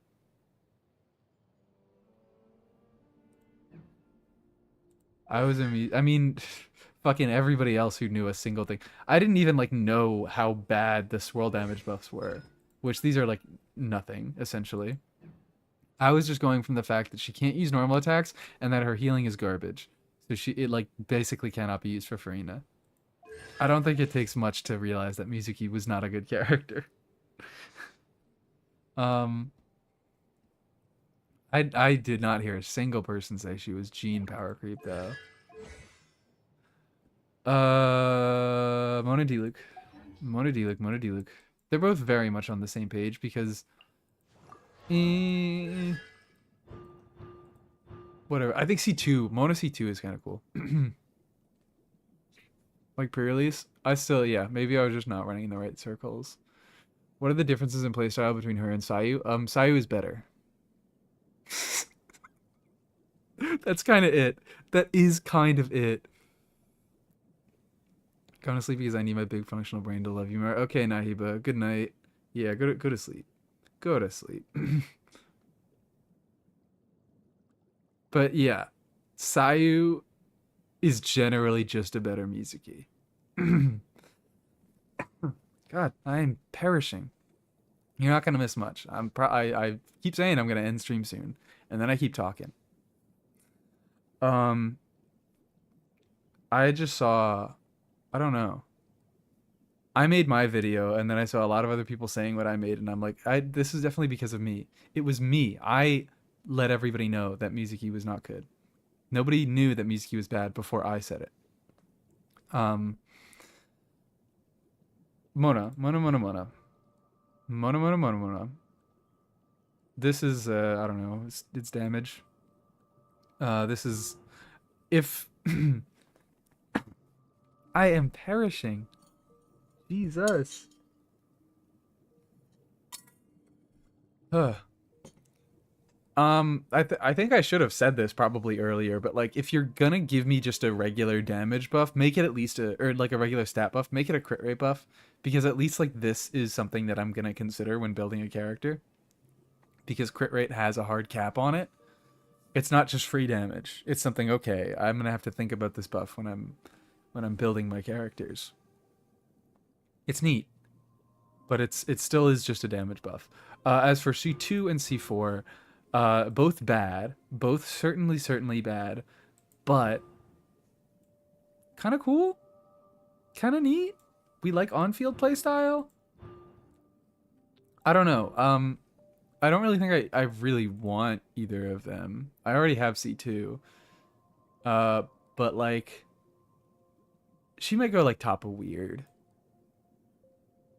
Cause like I don't think I would play her a lot with my extra buffs, or like with these buffs for her for an on-field play style, but they're funky enough that I consider her.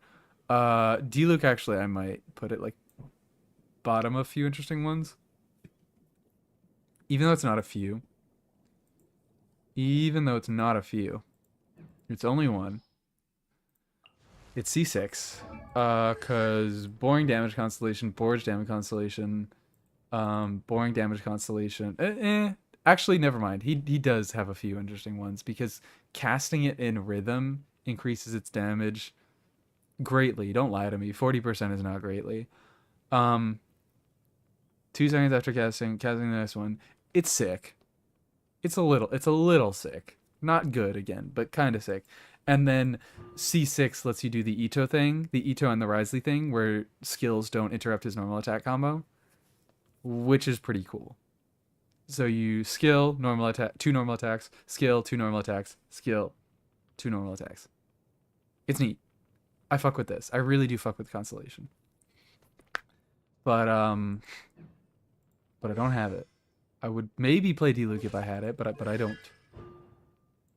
So yeah, there we go. Tier list done.